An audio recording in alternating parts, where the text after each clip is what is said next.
Welcome back to the APL playoffs. We're here for APAC North now. We take a trip up the region. And I'm excited for it because I'll be honest, this region continues to deliver. And it's one of those things where we're starting to get to a point in the APL where once we inevitably bring this region together, it's going to be utter mayhem. Joining me on the desk here, James, Dev, Marta, Stuart, and of course, from home, it's Nicholas Pengu Waterkaiser. Is that how you say? What is that? Can we get a look at this? Oh my! It's pretty good though. It's cat splits with a sledgehammer. It was given to me by a content creator from APAC who said it's his own cat. And it's a shirt, and he got me a shirt, and I wear it all the time now. It's great. That's actually dope. I love that. Nick, welcome back to the show, mate. We finished up a short, well, it kind of feels like 12 hours ago. It was just over that, but we're already back in studio. We're all ready to go. It's early in the morning for you. How are you feeling? Did you get enough sleep? I got a good 5 hours, After work, I actually sprinted to the station, had D&D session with the boys. Which became Magic the Gathering session instead. Yeah. And we played for some booster packs, which was in the German language, and we're Danish, so we can't read them. That was fun. And now we're here. Yeah. So it's happy days. Yes, it is happy days to be back on the desk once again. Dev, a region that has certainly looked pretty fierce, I will say, especially, you've got the likes of FearX at the top, D+ looking dangerous. Let's have a look at the bracket very quickly so that you can get a scope as to what to expect here on our second play day for APAC North. It's going to be a fiery one, there's no doubt about it. B&K, FearX, D+ Kia in the upper bracket final before we crown a grand finalist, at the very least. Not a champion. We're not there yet. True. That one is going to be hot and heavy. If you drag your eyes down to the bottom of the bracket, obviously PSG Talon will be waiting the winner of Kinotrope and Scarz. Unfortunately, CAG have forfeit their game today and will no longer be playing in the playoffs. But I think, Dev, from all eyes at the moment, the way this is playing out, with PSG Talon moving further into this bracket, it now makes, again, just a slight opening for that conversation of, is there a lower bracket run? Yeah. Well, we just saw a lower bracket run actually, 10 minutes ago? Yeah, as crazy. SSG made it all the way after losing their first game in the playoffs to win the North American League. And a lot of people coming into APAC North were thinking it was going to be likely a 2 or maybe 2.5 horse race between FearX and CAG. Of course, the top two teams from APAC over at Rio. Of course, CAG make it to the grand final. They're out. D+ were a question mark for us. We didn't know what this all-Brazilian roster would look like, even though they've had quite a bit of time now in Korea to practice and get ready to play in APAC North. Yeah. PSG, Scarz, and Kinotrope are all teams that I feel like we saw big expectations from them. Obviously, Scarz top 8 at the Copenhagen Major, which is now over 2 years ago, by the way. PSG did very well in Manchester and then dropped off. Kinotrope as well have had every now and then stages where they look really dangerous. They look like they might be able to challenge the top teams, and yet they can never get quite close enough. Of course, it was last year that they played 9 maps in the same day to almost qualify for, I believe it was the Montreal Major. Yes, they lost within 2 rounds, I think it was. Yeah, 2 rounds lost after playing 9 maps in a single day, an absolute marathon. So all the 3 remaining teams in the lower bracket have had pretty tumultuous storylines, right? Yeah. We have a lot of expectations for them. We get teased, and then they fail to deliver. Yeah. What are your thoughts, Pengu, at the moment with the way that D+ have kind of entered into this region? Do you feel as though they're on the same conversational level as Elevate from Asia? I think today might determine that because, to be honest, D+ haven't really had any major opponents yet in playoffs, right? They beat Scarz, and Scarz have been having a rough time so far, both in groups and playoffs. Today they play FearX. That's going to be the real battle for them. So I think if they get stunned by FearX, then no. If they either beat them, I have a really good matchup against them. Then we have an Elevate and we have a D+ with all the import players, of course, doing a really good thing. And the thing is, we saw with Elevate, they're difficult to hate because Psycho's interviews were so insightful and so kind. Yeah. D+, however, they could be the villains of this region in this case if they keep taking down team after team. Yeah, and right now, just so we're clear on the tally in APL, it's imports 1, domestic teams 1. So this decides in the upper bracket which are the better teams. Obviously, that will take a while for us to break down. Our first match is what I really want to start talking about, Scarz and Kinotrope. We just kind of like previewed a little bit there, Dev, with your intro. Both of these teams have a really great storyline domestically. Scarz, I'm pretty sure they went champions for like nearly 6 leagues in a row. They were unbelievable, undeniable. However, 2025 has had a change. They just don't look like the same team. Yeah, particularly 2023, that was really when Scarz rose to power. Like I said, top 8 in Copenhagen. They dominated Japan for quite a long time, over a year, and then they started to fall off. They stagnated, and even when they didn't make any roster changes, it was the same players that stagnated. They kept consolidating, picking up the best players in the region. Players like Nina and Rek really brought a lot of firepower to the roster, and then they just dropped off a cliff. They would keep making it to these international events and do absolutely nothing. Something had to change. They made some big roster changes coming into this stage, and disappointingly, they're still not looking quite as good as we would have hoped. They've just settled into being a mid-pack team in Japan. And you know what as well? In terms of this head-to-head between these two teams, historically, Scarz has always got the better of Kinotrope. Of the first 4 times these two teams played each other, Scarz won every single time. And then 2025 Stage 1, they verse, and Kinotrope for the first time ever gets a win over Scarz. Let's go Kinotrope. We're seeing Kinotrope be slowly and steadily improving, and Scarz, unfortunately, slowly declining. Yeah, it's funny to see like Scarz kind of be like the domestic titan over the last 2 years, and Kinotrope have this underlying kind of conversation about them as being giant killers. They've beaten the CAGs, they've beaten the Scarz, they've beaten the teams that stand tall in this region. But now that the entire region is together, I'm talking Japan and Korea, technically Brazil as well, it makes things very complicated. But moving forward into this one, let's have a look at the vetoes and determine where we're going for our first best of 3 of the afternoon. It'll soon be night, and for, I guess, Nick Mordekaiser, is that how I say your last name? It's 5 a.m. So. Lair and Border to start with, Dev. What are we I thought it was Mads Mikkelsen. Yes. We're getting closer, I think. We're just yapping now. Yeah, we're absolutely yapping. So the big one that I was looking out for is if we go to Chalet. That's where these teams played each other in the regular stage. No, it gets banned by Scarz. Probably a good move. It's their first ban. It's the one that they lost to Kinotrope. So instead, Scarz will take us to Border. Having a look, it's actually not one of their top preference maps. It's down in 6th. They did beat CAG on it, however, just 2 weeks ago. So that's a good map for those guys. As for Lair, Kinotrope have decided to take us to it. Again, mid-preference map. We haven't seen them play it in a long time. They've banned it quite a few times. It's been banned against them, so not a lot of info there. It looks like Kinotrope might have been saving this map for the playoffs. Nick, what are your thoughts?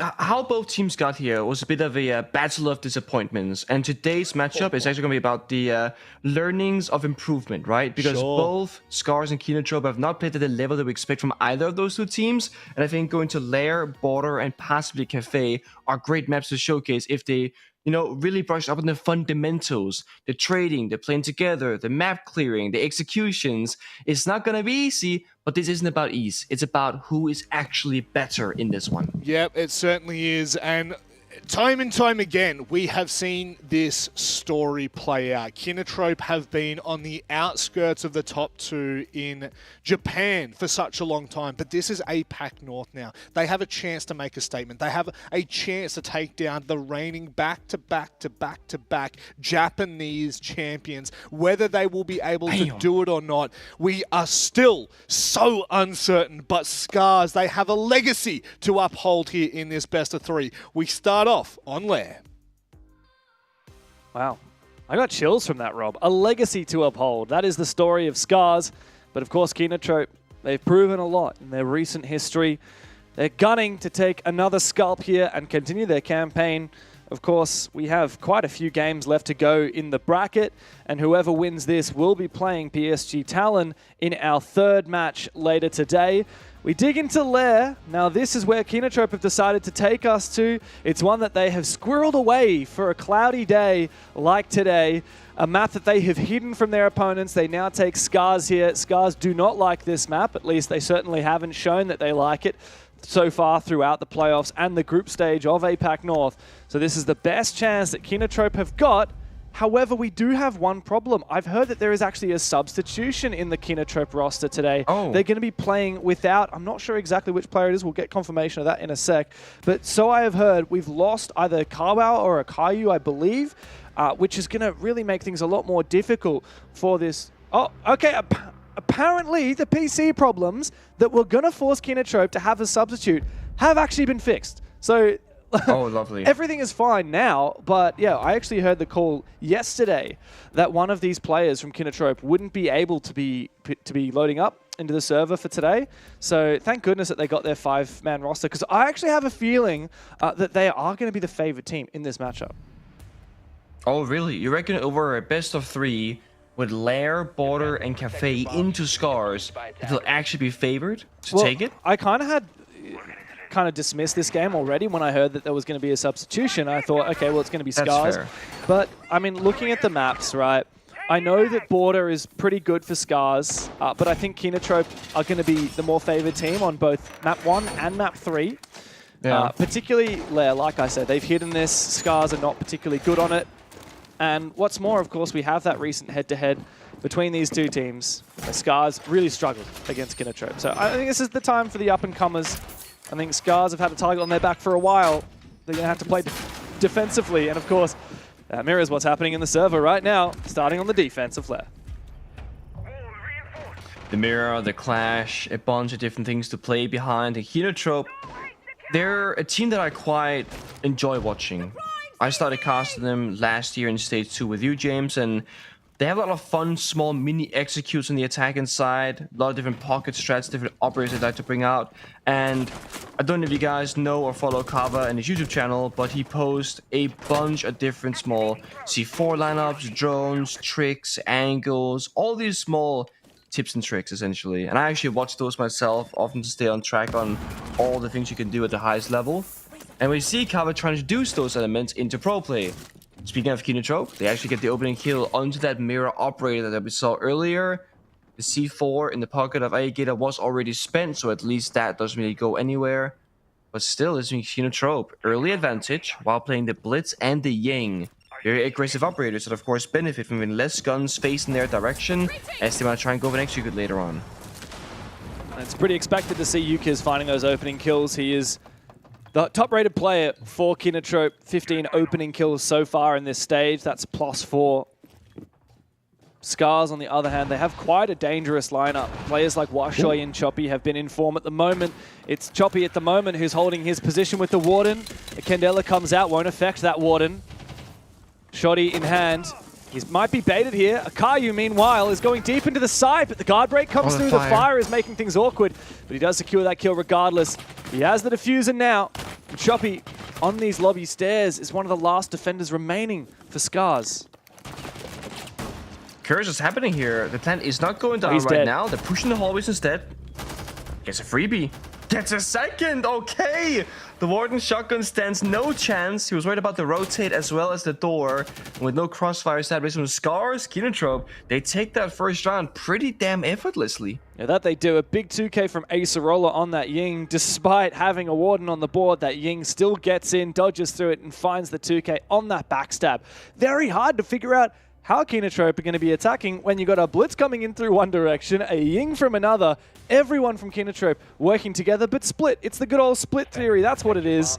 And man, if they don't look pretty damn good. Acerola as well. Love to see him really finding his feet on his new team.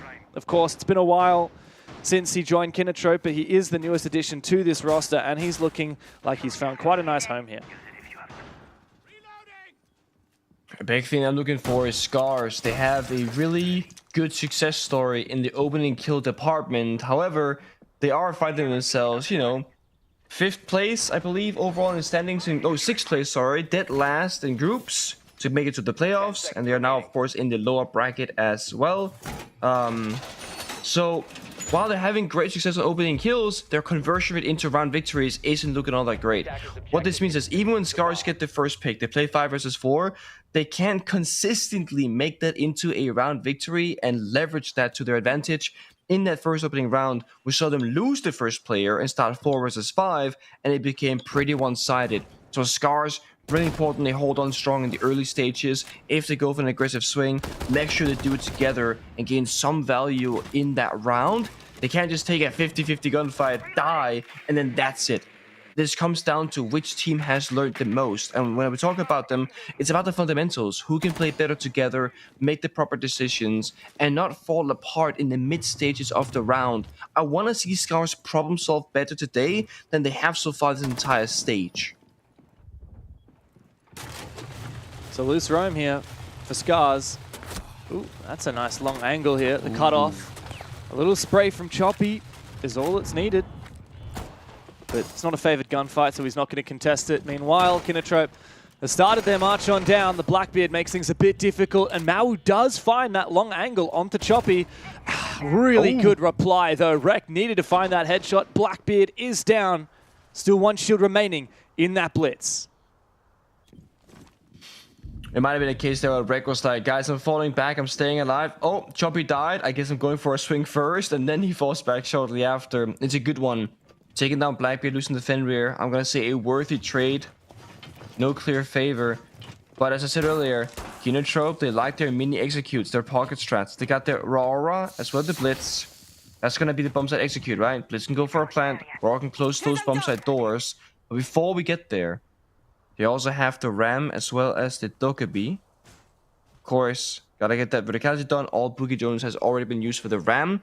Yet I don't see a ton of vert by the bomb site. That's a bit concerning. They did the top floor mostly, I think. So yeah, wow. Yeah. It's completely, the vert was just for that roam clear. At least they found that pick replying onto Rek, one of the most dangerous players on this Scarz roster. When he's got that Goyo with the 1.5 on the Vector, definitely a player you need to take down. Still a lot of util for this late round. We've got Impacts, we've got a Nitro Cell, we've got Gas, and we've got some Kiba barriers in pocket as well for Aegator. And no phone call. Mao just spent it earlier to get that kill onto Rek, essentially. So, yes, Dokkaebi will be guns up, but no phone call. Fire going out. Toxic Babes. Plant attempted. C4 in response. Good deny here from Scarz. Yeah, they've kept Kinotrope at bay, but thankfully for Kino, they left this a little bit of time in the bank. So even though that was a failed execute, they still had another 20 seconds to work with. Time is ticking away now. There's no second chances. They have to execute. Desperate from Carwow goes down. There is 1 kill though. Acerolla's gone big before being traded on back. Mau versus Fish. And I don't think he's going to have time. He's going to be forced to plant 6 seconds after the timer goes to 0. It's an easy kill for Fish-like, and Scarz on their first defense round. They are successful on the basement. The lack of work kind of came back to bite them. There's no real easy angles for Kinotrope to utilize there. I mean, maybe they can use a DMR of the Dokkaebi to break some of that floor, but I think you just want those nice long lines of sight. The downside of bringing the Ram is you only get 3 Boogie Drones to destroy the floor. When you bring the Sledge or the Bug, yes, it's a bit slower, it's a bit more risky down to a C4, but you get a quote-unquote unlimited amount of soft destruction. You quite rarely run out of your utility. But it's a good run clear. They got the 1-for-1. They get a follow-up kill. Numbers advantage. But it's that basement bomb site. When you're up against Goyo Fire, Toxic Babes, C4, and you don't have verticality, you don't have that hatch, I don't even think 1 numbers advantage is going to be enough for them. Scarz, they definitely look better in that second round. Still a bit sloppy in the early game, right? Choppy falling apart very early. Kind of dying on the roam. No way back towards the bomb site. But it's a good response from Rek with a trade. The question will come down to Kinotrope's early stages on the attacking side. How consistently can they find those picks? And how consistently can they reach the bomb site? Because Lair is a map where we often see the weaker attacking sided teams kind of get stuck outside the building. It can be quite hard to get in if Scarz want to contest you on the opening angles, like Ops Room here by the main breach. So far, Scarz have been happy to kind of give up map control and play further by the bomb site, which worked in the second round and didn't quite do so in the first one.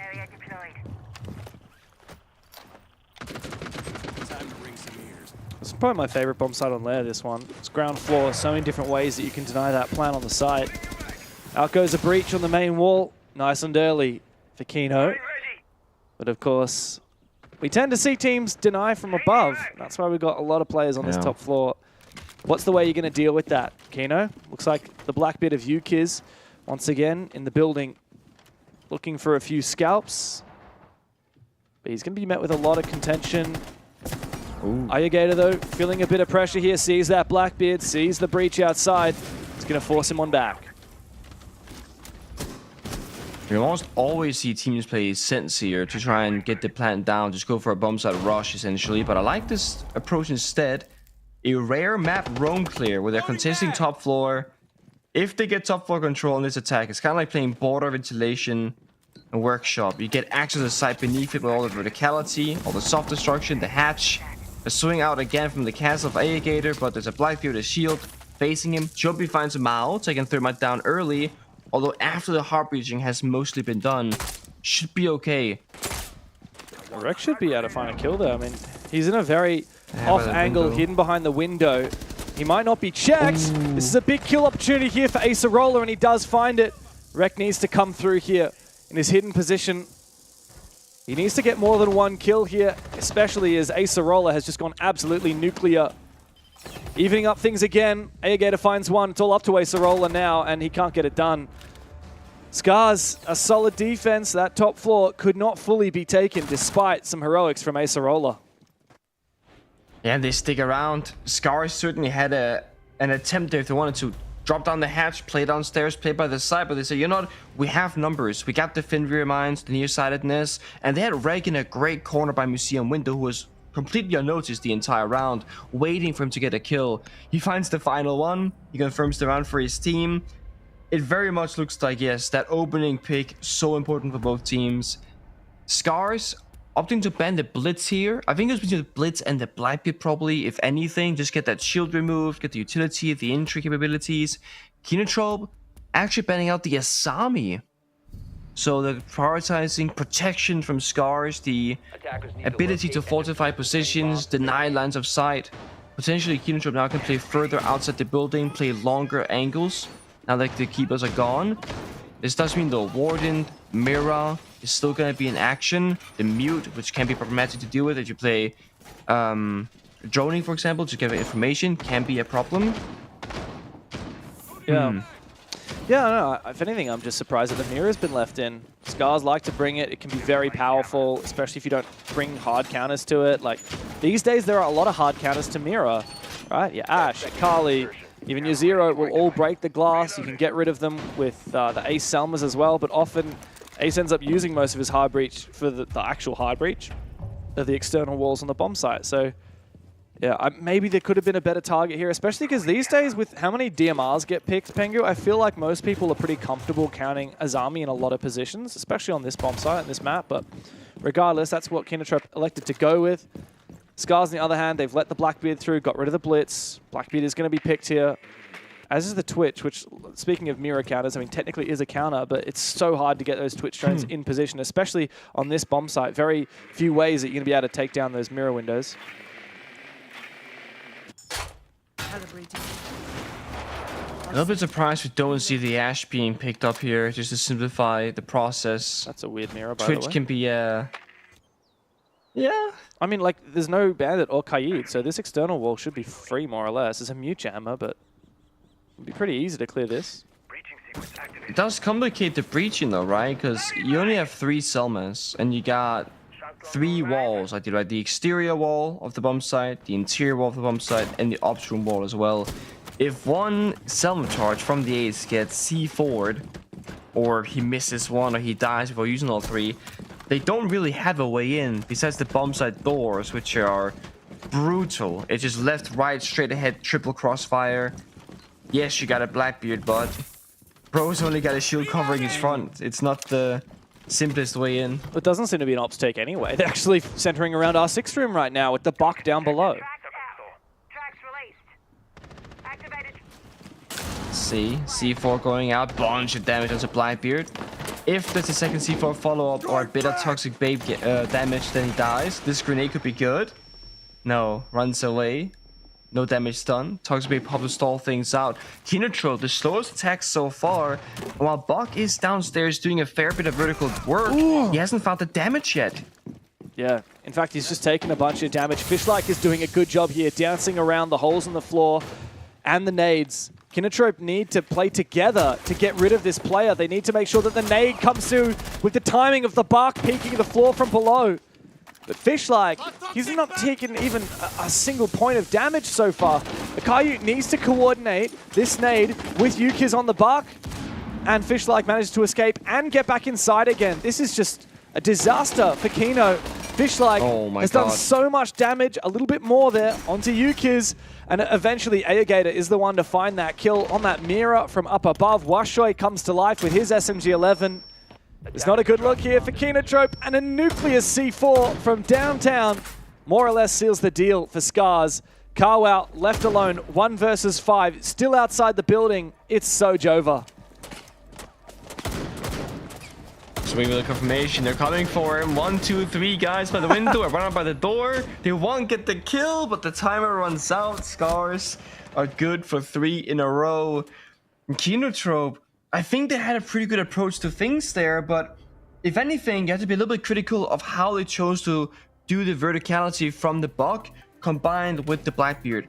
Often when you want to clear a player position, whether you're below or above a player, you want to do it from one end of the room to the other. You kind of sweep the person away. What happened that round is Buck is just kind of tearing the entire floor apart. The smoke is running back and forth. No one's watching him on the rotate by the door itself, so he has a lot of freedom to work. If you clear the corner, okay, you cannot be in the corner. You clear the area next to the corner, okay, you can't be here. Well, the next step is the door in the room. Blackbeard should see that. But that's when Smoke has a great counterplay, right? Tossing out the toxic babes to make sure that no attacker can be watching him on the door itself. He's allowed to sprint around. Then maybe Buck needs a second player downstairs to help him hold those vertical angles or something like that, because they just couldn't kill him. It's like shooting fish in a barrel. And Scarz, well, right now on defense, they're looking very comfortable. They're playing their fundamentals well. They're playing their important player positions, and they're providing each other backup when something is becoming too much for one individual. Kinotrope just called their tactical timeout. They've had some time to discuss this upcoming round in the last half of the attacks. This is ideally where you would take the timeout, because you need more than one attacking round to have a fighting chance once you go on defense. If you can't, cut it right here, then you're gonna be like 1-5 on the half. You're gonna go defense. Scarz is gonna clutch up one round. They're gonna rush you at some point. We don't know what's gonna happen, and then it's match point. So we really want to see Kinotrope here fight for a second round at least, but also a potential third. I'm starting to feel a little bit silly about that call that I made earlier in here. It's just not been very convincing. I mean, great first round from Kino with that execute with the Ying, but ever since then, these rounds haven't been particularly close. And Scarz, we've seen a couple of different flavors of this team over the years, and the one that we've seen recently hasn't been phenomenal. I'll be honest, like they've been quite overshadowed, especially since Japan and Korea combined in regions. Obviously, Scarz dominated in Japan for the longest time, but now they've got to compete with teams like FearX. Of course, let's not forget about D+ with all their Brazilian imports, let alone the competition from their own country, Kinotrope, CAG, and others. Scarz has fallen behind, but this is a confident-looking Scarz on Lair defense, a map that I thought they didn't play, and the stats said that they didn't like it very much. So I'm starting to be a little bit convinced Kinotrope really need to get on their bikes here. This is their map pick after all. The downside of picking the map is, of course, you get the weaker starting side, but given that it's your map, you'd think that the prep work is good and the skill level should be high enough for you to comfortably take a couple of attacking rounds. It started off quite well for Kinotrope, but that's the thing. Like, the first round looked really promising. Last time I attacked this bomb side of basement, those boogie drones got spent elsewhere on the map, not for the bomb side verticality, and that was limiting them quite much in the late stage of the round. A little bit better so far. Kinotrope still playing quite sheltered roles, not really contesting the roam, not really pushing forward a whole lot, but they got fuse, they got glass, they got tech up their sleeve, things they want to accomplish. I like this from Scarz with the two roamers looking to retake the roam, go for a flank. They recognize if we just get a kill or two here, they can't go for a default execute. Be forced into a plan B. That's what we want to force them to do. I think Scarz are trying to bait Kinotrope here. I think ideally, Aegator can actually distract and maybe make Kinotrope try and hunt him. There's a drone up above. If anything, I wonder if Alligator could deliberately be in view of that drone, because they saw it on the default cam, which hasn't been taken out on the top floor. They saw there's a drone on the rafters up above.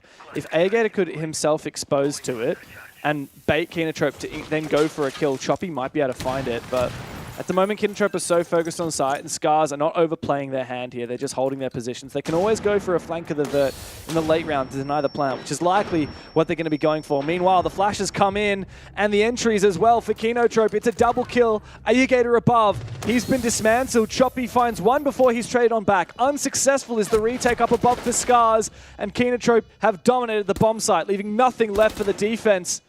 But to try and have a miraculous 1v4 for Fishlike, at this point, it's barely worth even trying. He's cut off on the long angles. He's a slow operator. Fuse on the shield. The player on the vert above, forced to reload. He is so doomed. A consolation frag or two would be nice, but the round is done. And Kinotrope do, in fact, have a little bit of fire on their defensive side, even stunned out by the Nomad. Finally, Acerola puts him down. Kino get the round that they were looking for. They're second on the board for the attack half of Lair. And there are the pocket strats. The glass, the fuse, it's very good. It's very straightforward, right? You fuse the wall to clear any sort of utility, toss in the smokes, fuse shield plants, glass covers. There is no Warden, there is no Maestro. There was no BP with line of sight where the plant was going down, and there was no C4. So it's a very simple plant attempt. Scarz, they have now learned that if you allow Kinotrope to execute and they get to the bomb site comfortably with their 5 attack and operators, they will have something work for them. So now, I expect to see a little bit more aggression. Of course, the bomb site will be different. We're going to tertiary once more. I do expect, though, that they will challenge Kinotrope in gunfights upstairs like the previous time around, because Kinotrope, at least by my count, they are an execute team. They do like to go for plant attempts. Scarz now have a choice to not allow them. The round can win or lose upstairs in gunfights, or at the very least, take down 2-3 attackers, disrupt them from achieving their plan, then fall back, drop down the hatch, play the bomb site itself, something along those lines. Kinotrope, of course, they also did that attack off a tactical timeout, so they had plenty of time to set up all the pieces perfectly in theory and say, guys, this operator, that operator, you're gonna go in over here, I'm gonna go in over there, this is the game plan. They don't have that any longer, so that whatever they are cooking up, they have to make in the prep phase and of course the early stage of action phase, and then they have to go for executes. So because of that, there is also a world where Kinotrope can't make it as perfect as it was in the previous round. We're gonna start off with Mao on the Thermite, of course, same thing as before.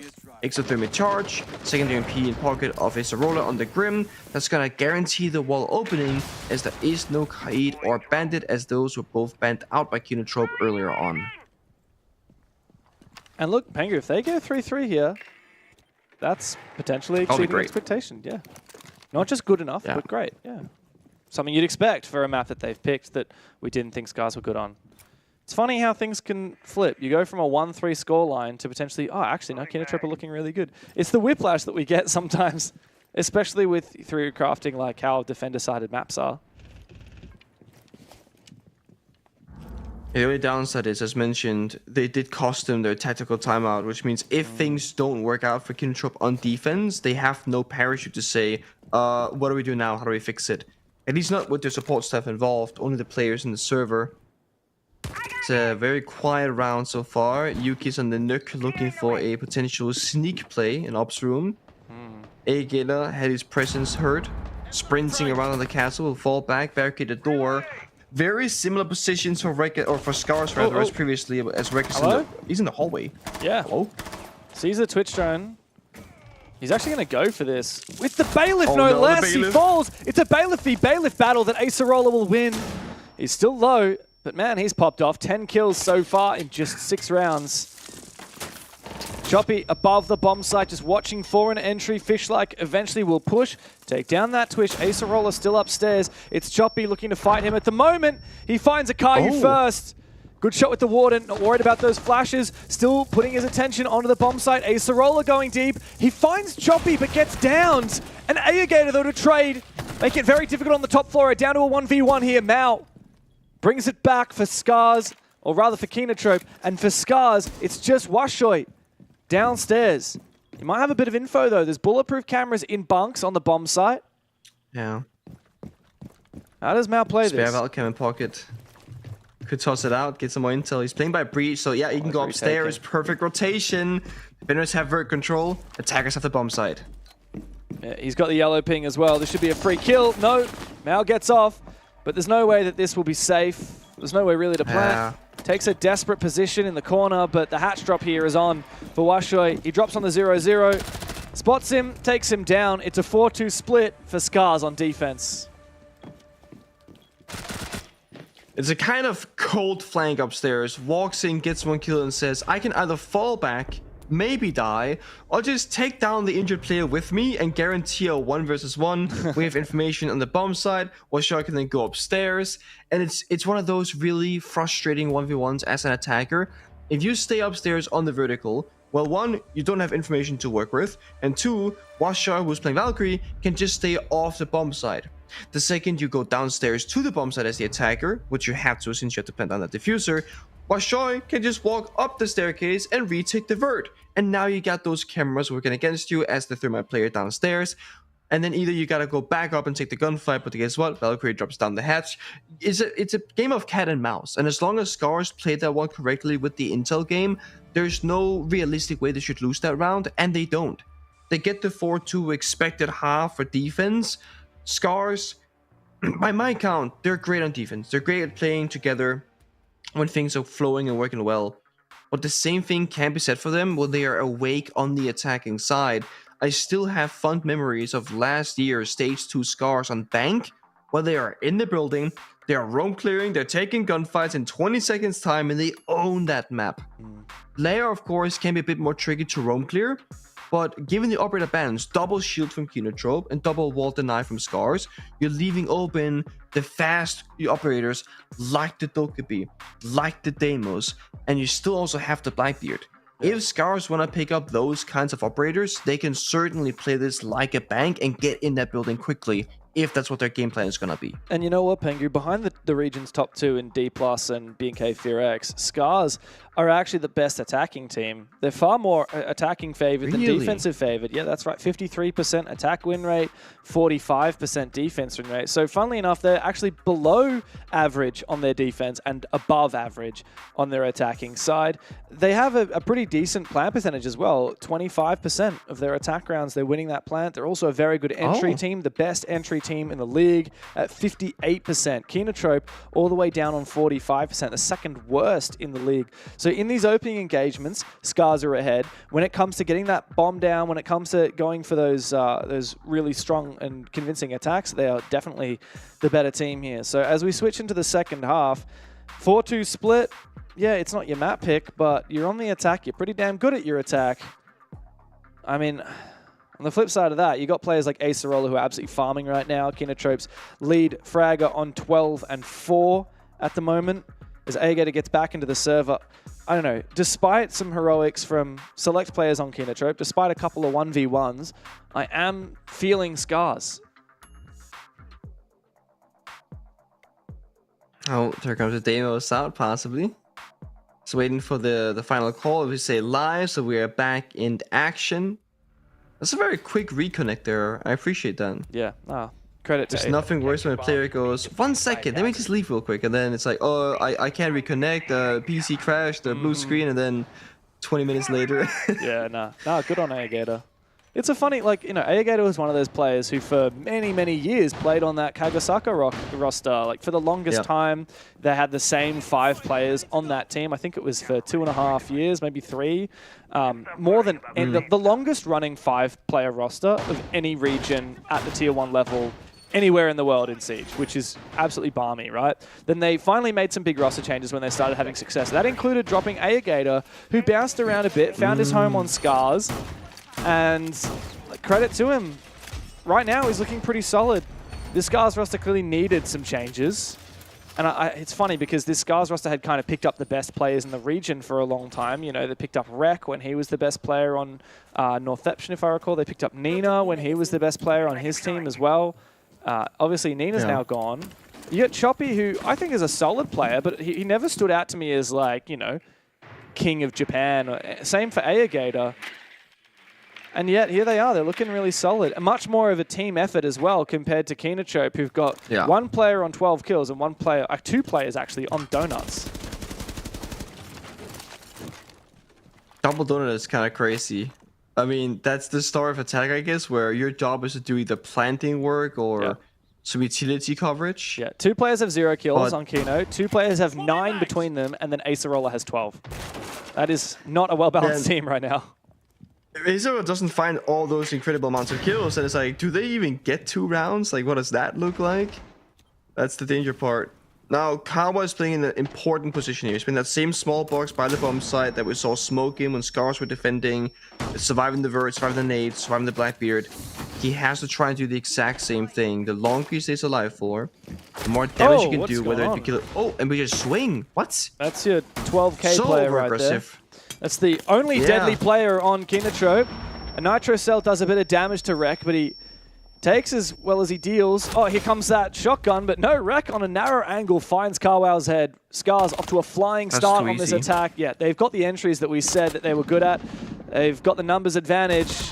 Oh, nice shot from Akayu. Wreck is down. Finally, some form of a reply from Kino, but I think it's too little, and it feels too late.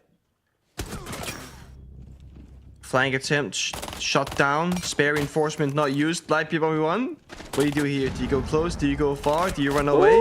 Blackbeard swings, pretty far coming out, but Facelike wins it out. Traded back by Mao, but now left in a 1v3 with 20 health left. Washoy is just around his corner as well. Scarz don't have to rush this, don't have to give him 3 1v1s. Yeah, what they're going to do is they're going to wait for Ayagator to bring through with the Deimos. Now they know exactly where he is. They can start spraying him.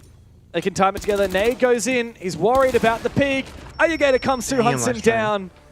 Dominant opening attack for Scarz.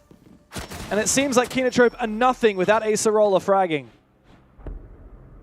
It's such a shame how they lose it, because I'm talking about Kawa and how he's playing in that small box. He's got to stay alive and do everything that he can. He is the centerpiece of that entire defense, at least for that bomb side.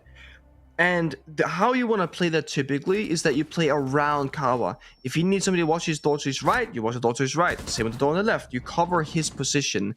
When Acerola full sends it down the hallway, sprinting, fighting 2 attackers, one being a Blackbeard and dies, Kawa's losing that coverage. He's losing that backup player, and now he has to worry about the left door as well as the right door. And we know that a Deimos downstairs was going to happen eventually. So I think it's very important that when you're playing these set pieces on defense, you have a dedicated job. I don't believe, in my mind at least, that Acerola's job should have been to swing the hallway as offensively as it did, because Kawa was not under any pressure yet. That could have been a good play with the right timing, and with Kawa also making the play together, but instead Acerola makes the play, he dies. Now Kawa's like, oh snap, I'm gonna die soon after because I have no teammates. I'm gonna just toss out the C4, I'm gonna swing myself. He then gets swung before he can do it, and then he dies shortly after. And then the round is strategically over. Kinotrope gotta go into panic mode or clutch mode. They try and get a couple of kills back. They find a single, that's really it. And that's where we look at Scarz. They're playing really strong individual operators in the 1v1s. They're playing Blackbeard and Deimos last round as well as this one. They have Dokkaebi for information, and now they got Ying for flashbangs. So Kinotrope, when they're playing in numbers disadvantage, they have a lot of strong gadgets also working against them to weaken their players one by one. Oh, there's a rush for Scarz. The Echo is seemingly going to get killed here. No, just misses the dash a little bit. Goes for another one. Oh, that is such a shame there for Fishlike. If he'd gone a little bit earlier, he might have managed to get at least that 1v1, but instead Scarz has 2 players on the entry. Oh no, Ayagator. I think that might have been... look, I don't want to say the B word, but I'm going to say I think that might have been the smoke bug, where he was choking even though he was no longer in the smoke. Unfortunate, but let's be honest, Scarz were really losing that round regardless. 2v5, FearX has to decide to take the gamble. He'll take down the yokai drone and get inside. I like the rush. Like, I think Fishlike on the back was like a centimeter, a millimeter, very, very much close to making that work with the gadget. The only thing that could have been better, no one watched the flank down the staircase. And we saw the timing. Acerola on Tuberel was right behind that rush, takes down both players, saves his teammate, and kind of just wins out the round for his team. Timing not favoring Scarz. They're going fishing, they're going hunting. Twitch drone comes out, gets shot immediately.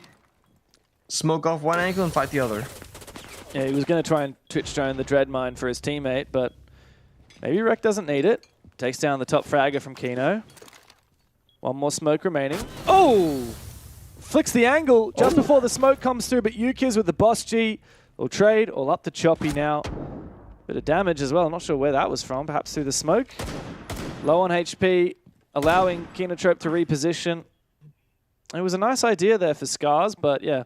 So it's the Blackbeard's dash ability. Obviously, that breaks through soft walls. Does that destroy deployable shields? Was that what he was trying to do? That is a phenomenal question. I have never seen a Blackbeard destroy deployable shield, but he destroys castles, soft walls, etc. If I would have to, it's like Oryx to assume right? anything, yeah, then yeah. Oryx? Exactly. It's basically an Oryx dash. Does Oryx destroy deployable shields? I don't think I've ever tried. Obviously, it's a defender gadget. Why would you destroy it? It's a defender gadget, yeah. Yeah, These are great questions. I'm not sure if he was... I'm gonna go ahead and say yes, but I don't actually know about Oryx. How would you go about finding this out? Do we like have to search up a Coconut Bra video? I mean, you're at your PC. You could literally launch the game right now and try and test it yourself. Grief your team, I'm seeing. You got to Google it. Someone has the answer, surely. I feel like I'm gonna think you can, but I will check. Because obviously, if he had just gotten within melee range, he could have just done a normal melee attack, and it would knock the defender back onto his back, and then it would be a free kill for Blackbeard. But I think he was just trying to close the distance a bit quicker by using that. I actually don't know the name of the ability from Blackbeard where he actually like attacks with the shield, where he shield bashes. I can hear you typing furiously. It's the gadget is just called the whole adaptable shield. Yeah, sure. I'm not sure if the Like exact activation of the gadget has like a specific one. Yeah, right. Checking. So the thing is, when you use Blackbeard's gadget, what I do know is that you cannot be meleeed by a defender. I think what happened there, he sprinted in expecting Echo to go for the knife. He then used the gadget button to then counteract it, but he was not close enough to actually hit the Echo operator and knock him down. And then he got problem. knifed straight afterwards, so he had to like deal with the guard break for a second, and then that allowed the time for the Tubarão to come in through. It's a roller showed up, So it's very much because a regular melee attack has obviously no cooldown, the whole shield on activation has like I'm gonna say 5 seconds, 10 seconds, something like that. So when Blackbeard misses on the gadget usage, you pretty much lose the 1v1. Okay, it's kind of like when Blitz doesn't blind his opponent and goes for an ADS kill, you also lose that. You gotta wait for the second flash to recharge. Such a shame. It was a nice idea. Like, the idea there was great. It's funny, I feel like Japan is the region that does pocket strats like that more than any other region. I just feel like we always see it out of Kino, Scarz, CAG, more than any other team. Attackers have located a bomb. He does break shields, by the way. Sorry, what's that? Oryx. Oryx does deployable shields. Sorry, you keep cutting out. You're saying does or doesn't? Sorry, Oryx does. Okay. D-O-E-S. He does break them. Okay. Thank you for spelling it. You just happened to cut out like twice the exact second when you said it. Is tech support with Pengu and Dev right here, trying to figure out all the fancy tech on these new operators. Well, the thing is, normally it's just like not a real question, because like, why would you ever destroy your shield? I've never thought about it before. But I also think we're there. I'm perfect. Right, sometimes. Not sure what you were saying there, Nick. To be honest, I think you might be cutting out a little bit.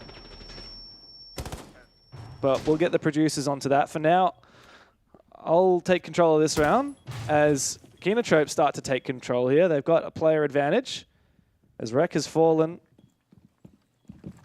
There's a lot of breaches onto the side here. This big one on the rear side, the internal breach, opens up quite a few avenues. But very rarely do we see teams actually try and execute and plant through here.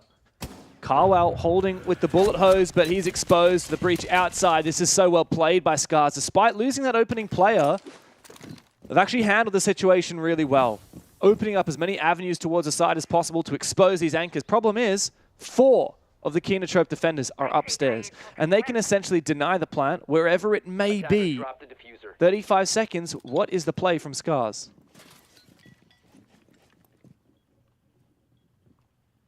Acer Roll is just waiting. Here comes the Sens Light Wall, the projector ROUs. And Warden will not be able to see through those. The sound cover from the Candelas. The flash is up above. There's no info. Washoy, he will get away with it. Another ROU goes out just as the other one falls. And it must be a retake down below from Kinotrope. A 4v4 post-plant.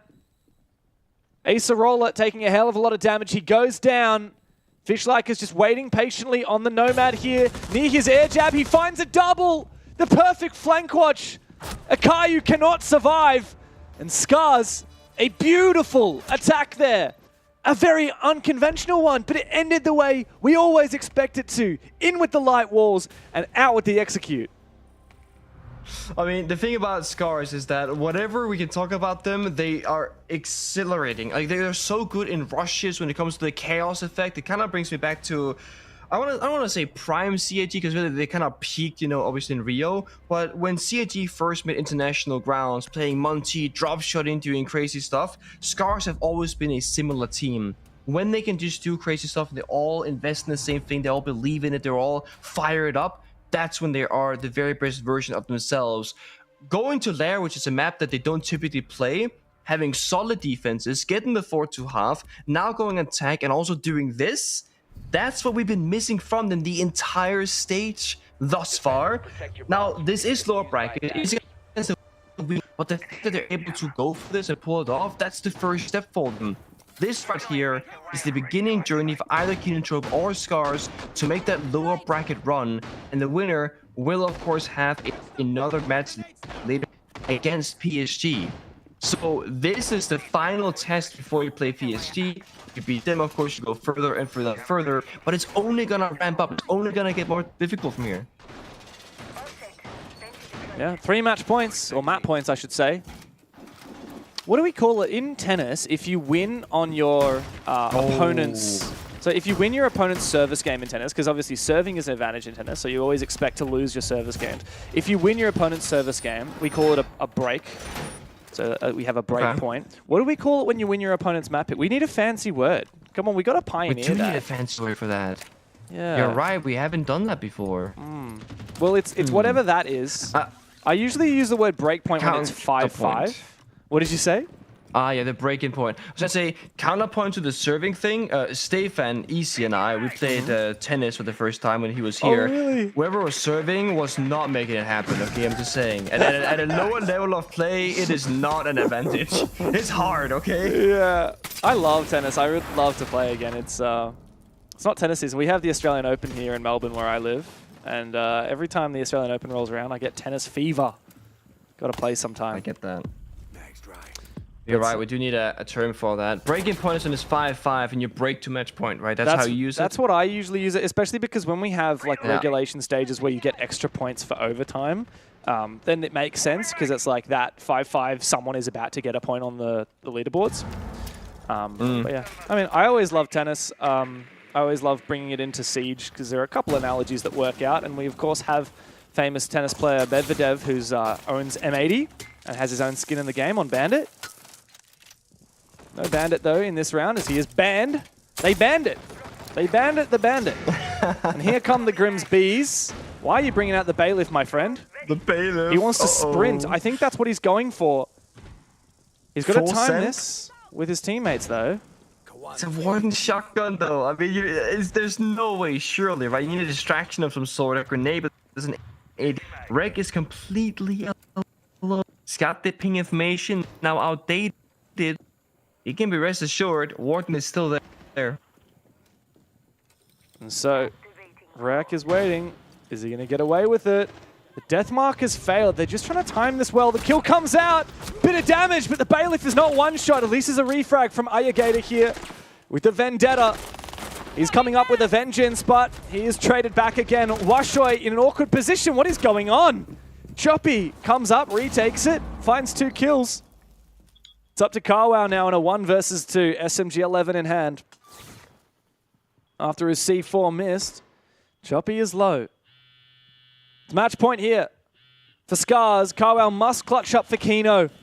But they hear his phone ringing on out. Round in the corner, it's Choppy to find his 11th and find Scarz the map. They have broken Kinotrope on Lair. And they go 1-0 up in the series. We'll be back for the second map after this.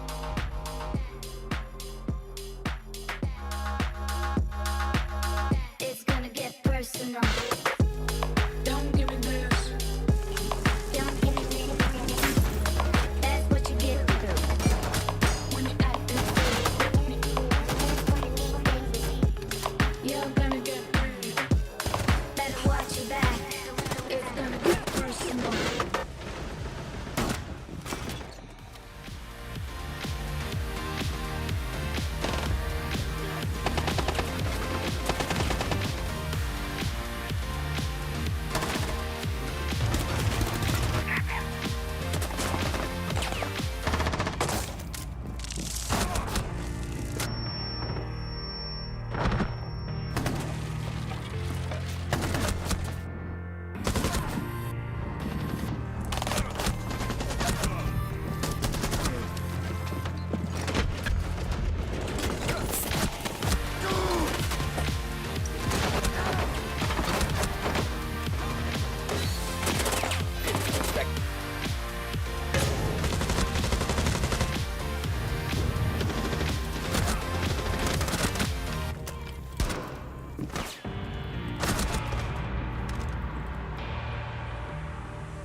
You know how they say it's not the destination, it's the journey?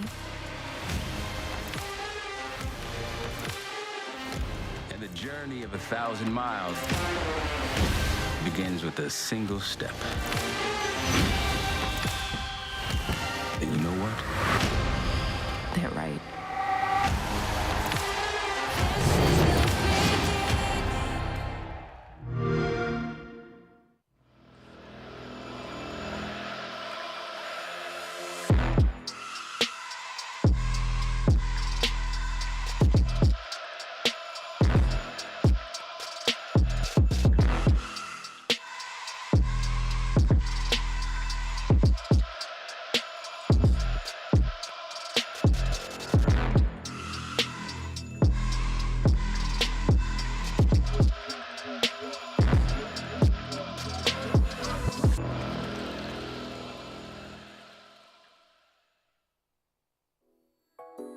처음 본 순간부터 눈을 뗄 수가 없었어.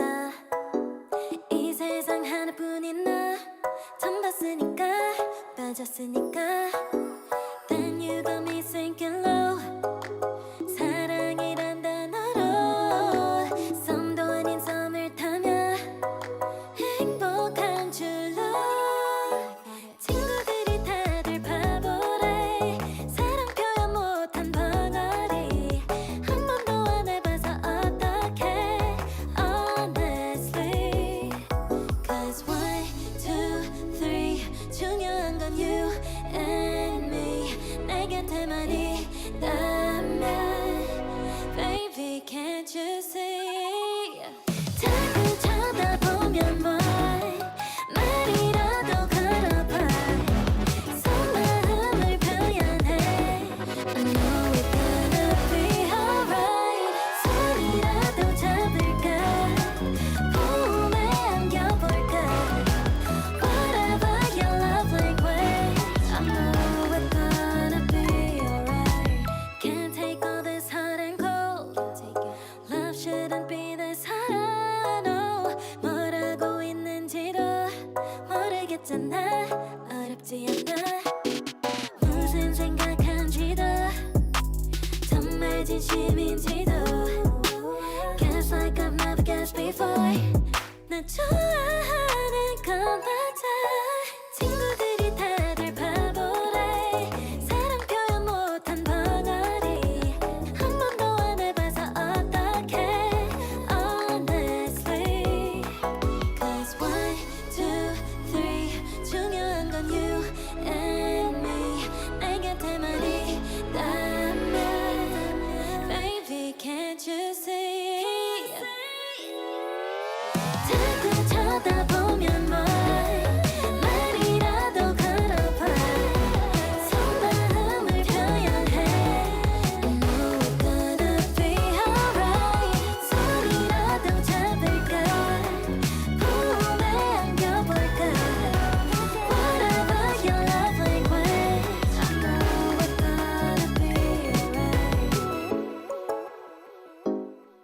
I know we're gonna be alright.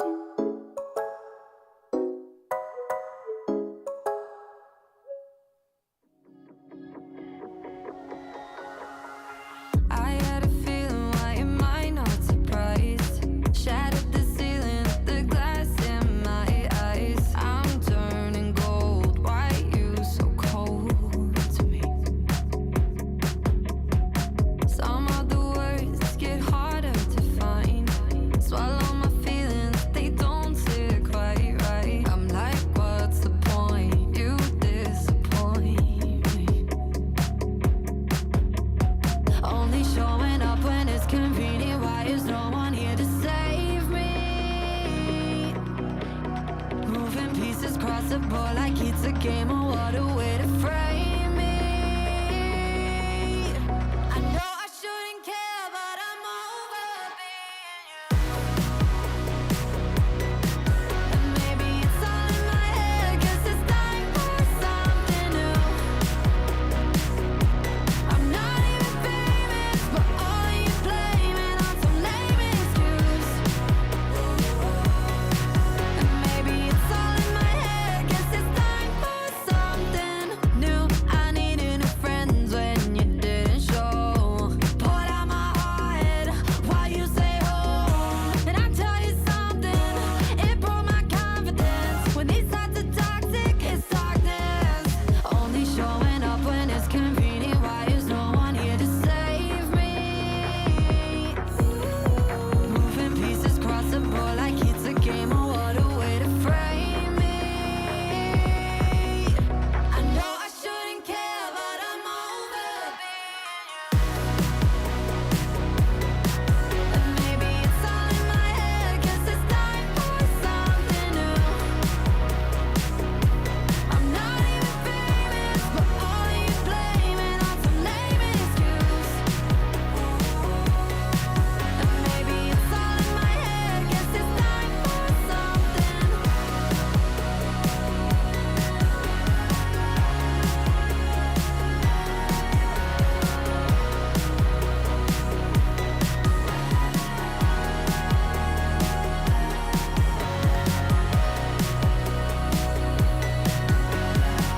This is the start of, this is the start of, this is the start of something new. This is the start, this is the start, this is the start of something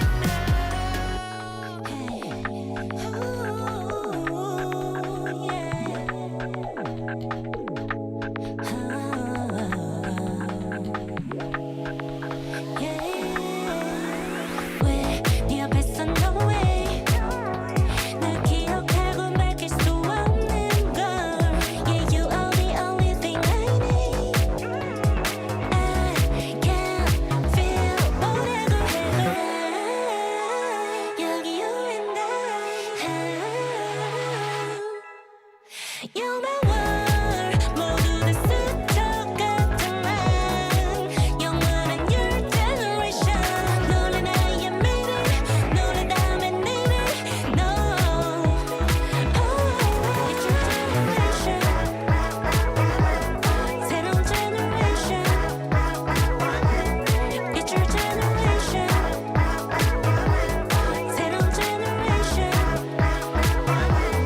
It's your generation.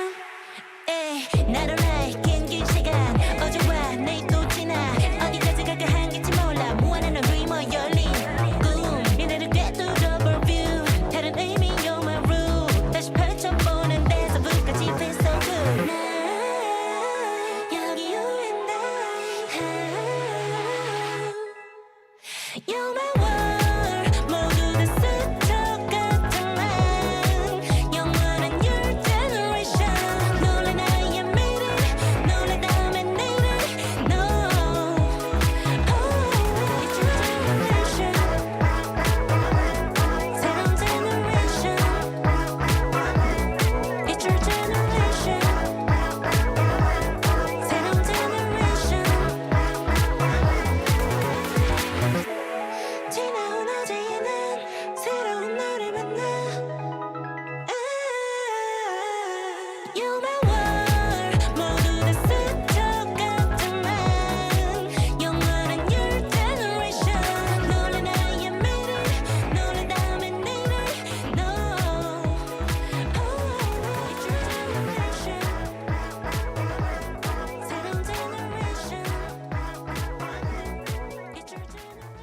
We're digging into map number 2 here between Kinotrope and Scarz. Two Japanese behemoths go head-to-head here in the lower bracket of the APL North Division. I don't know if we call it a division these days, but I feel like it sounds so fancy. We got to call it a division, a league, a division, a sub-region. What's your preferred flavor here, Pengu?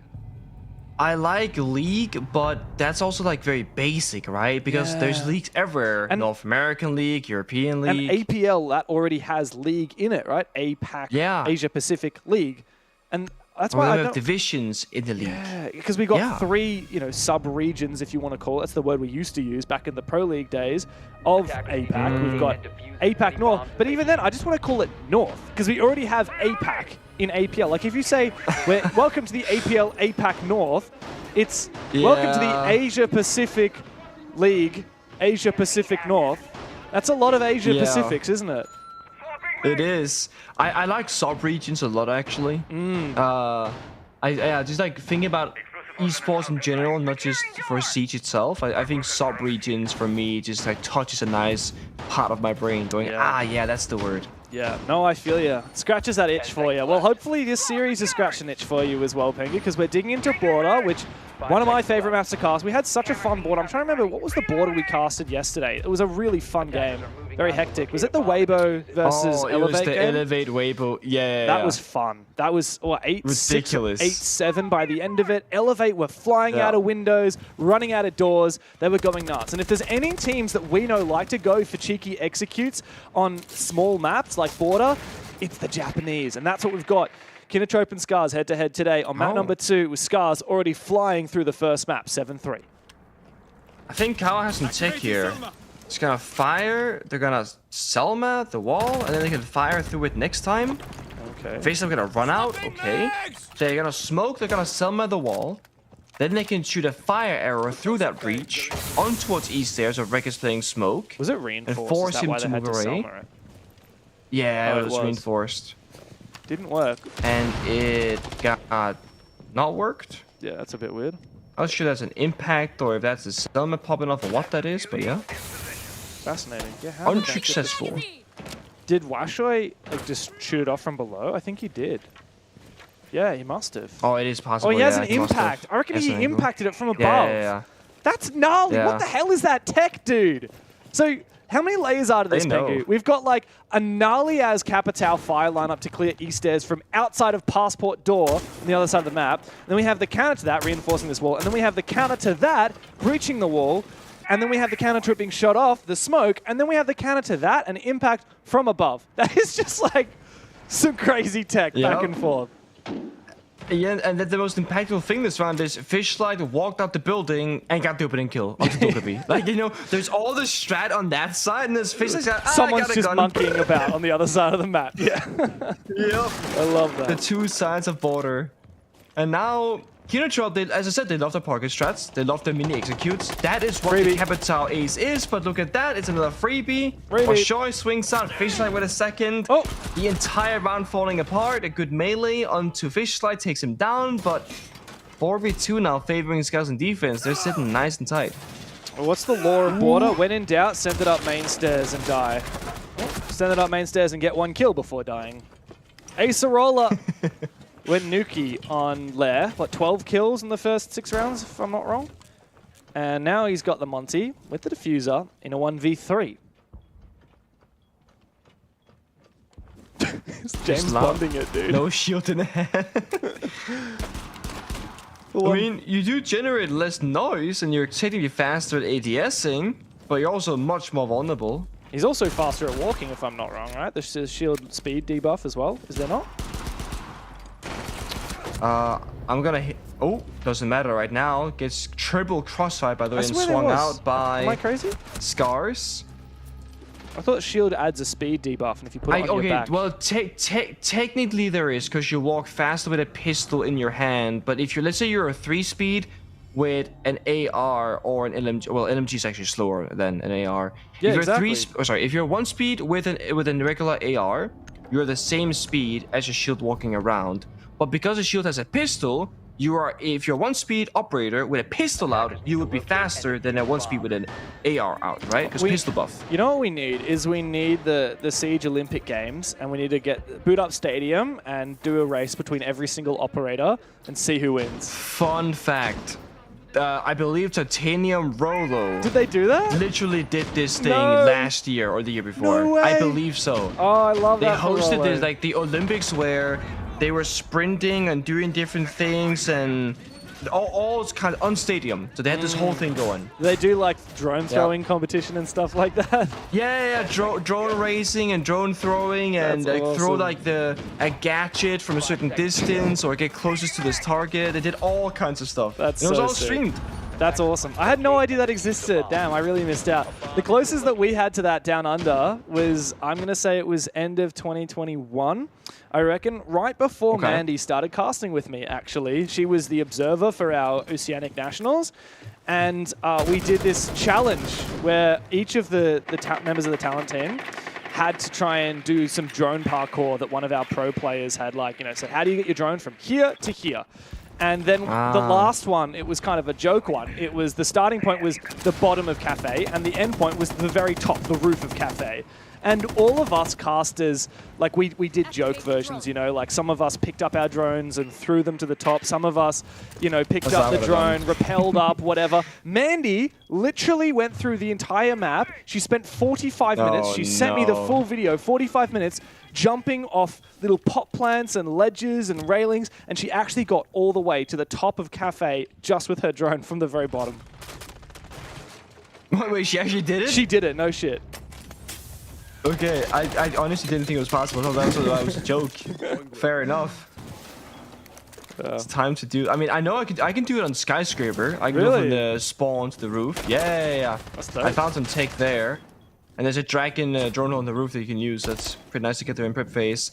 This one, though, it feels like prep phase was a second ago, but half time has flown by. Kawa 1 HP. Monty dead. Fishlock on site getting spammed by Candelas, but no one attacking right now from Kinotrope. They're all mostly. Yeah, and talk about the Olympics. Fishlock's doing some gymnastics on site, trying to flex between all the different angles he's exposed to.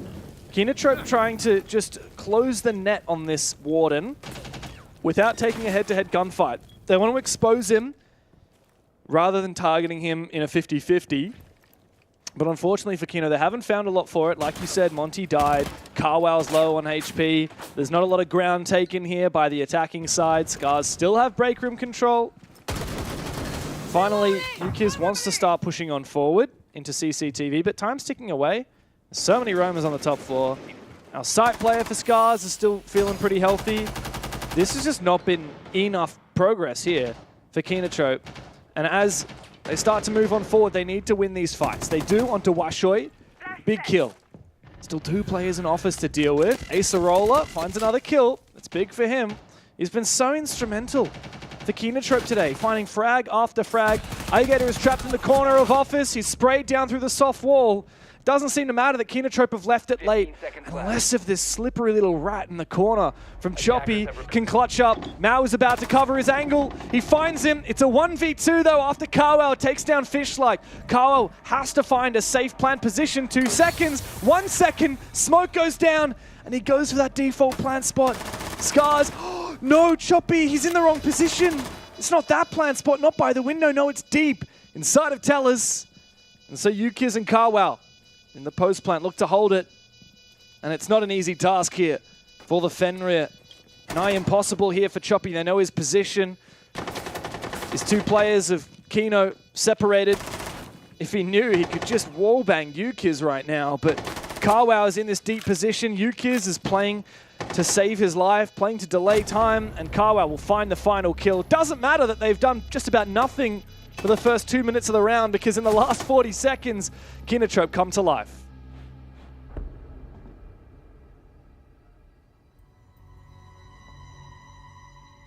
So, my good friend Nicholas Pengu Moritzen is just dealing with some technical issues, so you guys are stuck with me for a hot minute. So, let's break down what happened there. Honestly, I spent most of that round thinking about the Olympics. I saw that the Monty had died. I saw that the Capital had low HP. The only thing I can assume is that Kinotrope, as always, tend to have some really cheeky ideas. They've always got these Capital lineups. They've got, in the previous round when trying to clear East stairs, we saw the way that they use the Ace, the way they use the Smoke, the intention with the Capital. They love these lineups. They love this prep stuff, this tech, which we've talked about so much. Scarz, though, seemingly pretty aware of it. I mean, you can only assume these guys are very close scrim partners. They've been playing each other for years, literally years. We've got former teammates between these teams as well. Scarz has a very good read on Kino. Unfortunately for them, though, they're just overrun in the last minute. Kino a little bit too unpredictable in the final 40 seconds of that round. So we're at 1 apiece. Border's one of those maps where you can't say, oh, well, you only need to get 2 attack round wins. You only need to get 2 defense round wins because it's just so even. In APAC North, Border has been played just 4 times. It has been pretty defensive sided, 59%. Which means, in theory, you target a 4-2 split here for Scarz, but something about Border being a small map that just makes it so comfortable to attack. Even if you're a team that's just wasted 2 minutes, as we saw Pengu, Kinotrope in the last round, 40 seconds left, 4v4 doesn't matter. Yeah, I mean, honestly, a heartbreaking round for Scarz as well with that. It was, my last final words was like, okay, it's a freebie for Scarz, right? And then it wasn't.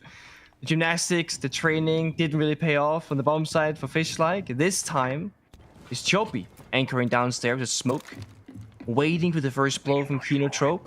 The Monty has been a bit of a mixed bag. It's been present in the rounds, but hasn't had the most amount of impact. Yeah, I generally last don't alive know the first round, first at the second. Yeah, I don't know how he died last round, honestly. I didn't manage to see Same. It's, to be fair, Border is a great multi-map because there's so much to push, so much map control to take, but also self-destruction, verticality, crossfires. Like, look at this right now. If Monty walks in too far, player in Fountain, player on this wall that we call Ninja, where I'm from, you can't just walk in right now. Ooh. You gotta smoke. Yeah, he's dead. Apparently, Washo can just walk on in. Trade Lucker to come through. Yukiz walk straight into a goo mine. Acerola will find Ayagator. Washo, though, worth his weight in gold here. Oh, the C4 shot. Acerola had to go deep. He times it well. Last bullet in the magazine finds Washoi's head. 3v3. Much faster round from Kino. And they are bloodied, but they have taken ground. I think, looking at trade value right now, okay, 2 for 2 is typically good for defenders right now. You're in a 3-on-3, you got time burning down. Monty is dead. Look Call was spent. There are still 4 Grim Bees, canisters rather, in the pocket of Kinotrope, so they got utility to work with. But look at the map control. Scarz still have Armory. They built that, they still have Archives, and they still control the bomb site beneath as well. If Kinotrope had Monty alive right now, they could walk in the bomb site. What the hell? Get that information. How did this happen? Choppy, where did he even come from, Choppy? I don't even know. He's snuck into the bomb just out site. there. He's found a big kill as well. I mean, 3v2, that's a decisive moment in the round, right? You were saying, speculating who came out in the advantage in that 3v3. Well, maybe it is the defense. In fact, they still have that control upstairs. Oh, the smoke is perfect. So well played from Choppy. Good. He's put the round on his back. He's made it a 1v3, and there's nothing that Carwell can do. Doesn't have time to make a breach and get into the site, and Choppy finds the final kill. Immediately calling a timeout is Kinotrope. They know that they are on the ropes. Exact thing happened on Lair. These early tactical timeouts on the attacks. I mean, I don't know. Of course, Border is statistically a lot easier to attack than that of Lair. Simpler as well. Kinotrope, because of how map 1, 3, relatively one-sided, ahead of the problem. Yeah. And I do love when teams do this. It's gonna happen. It is gonna happen.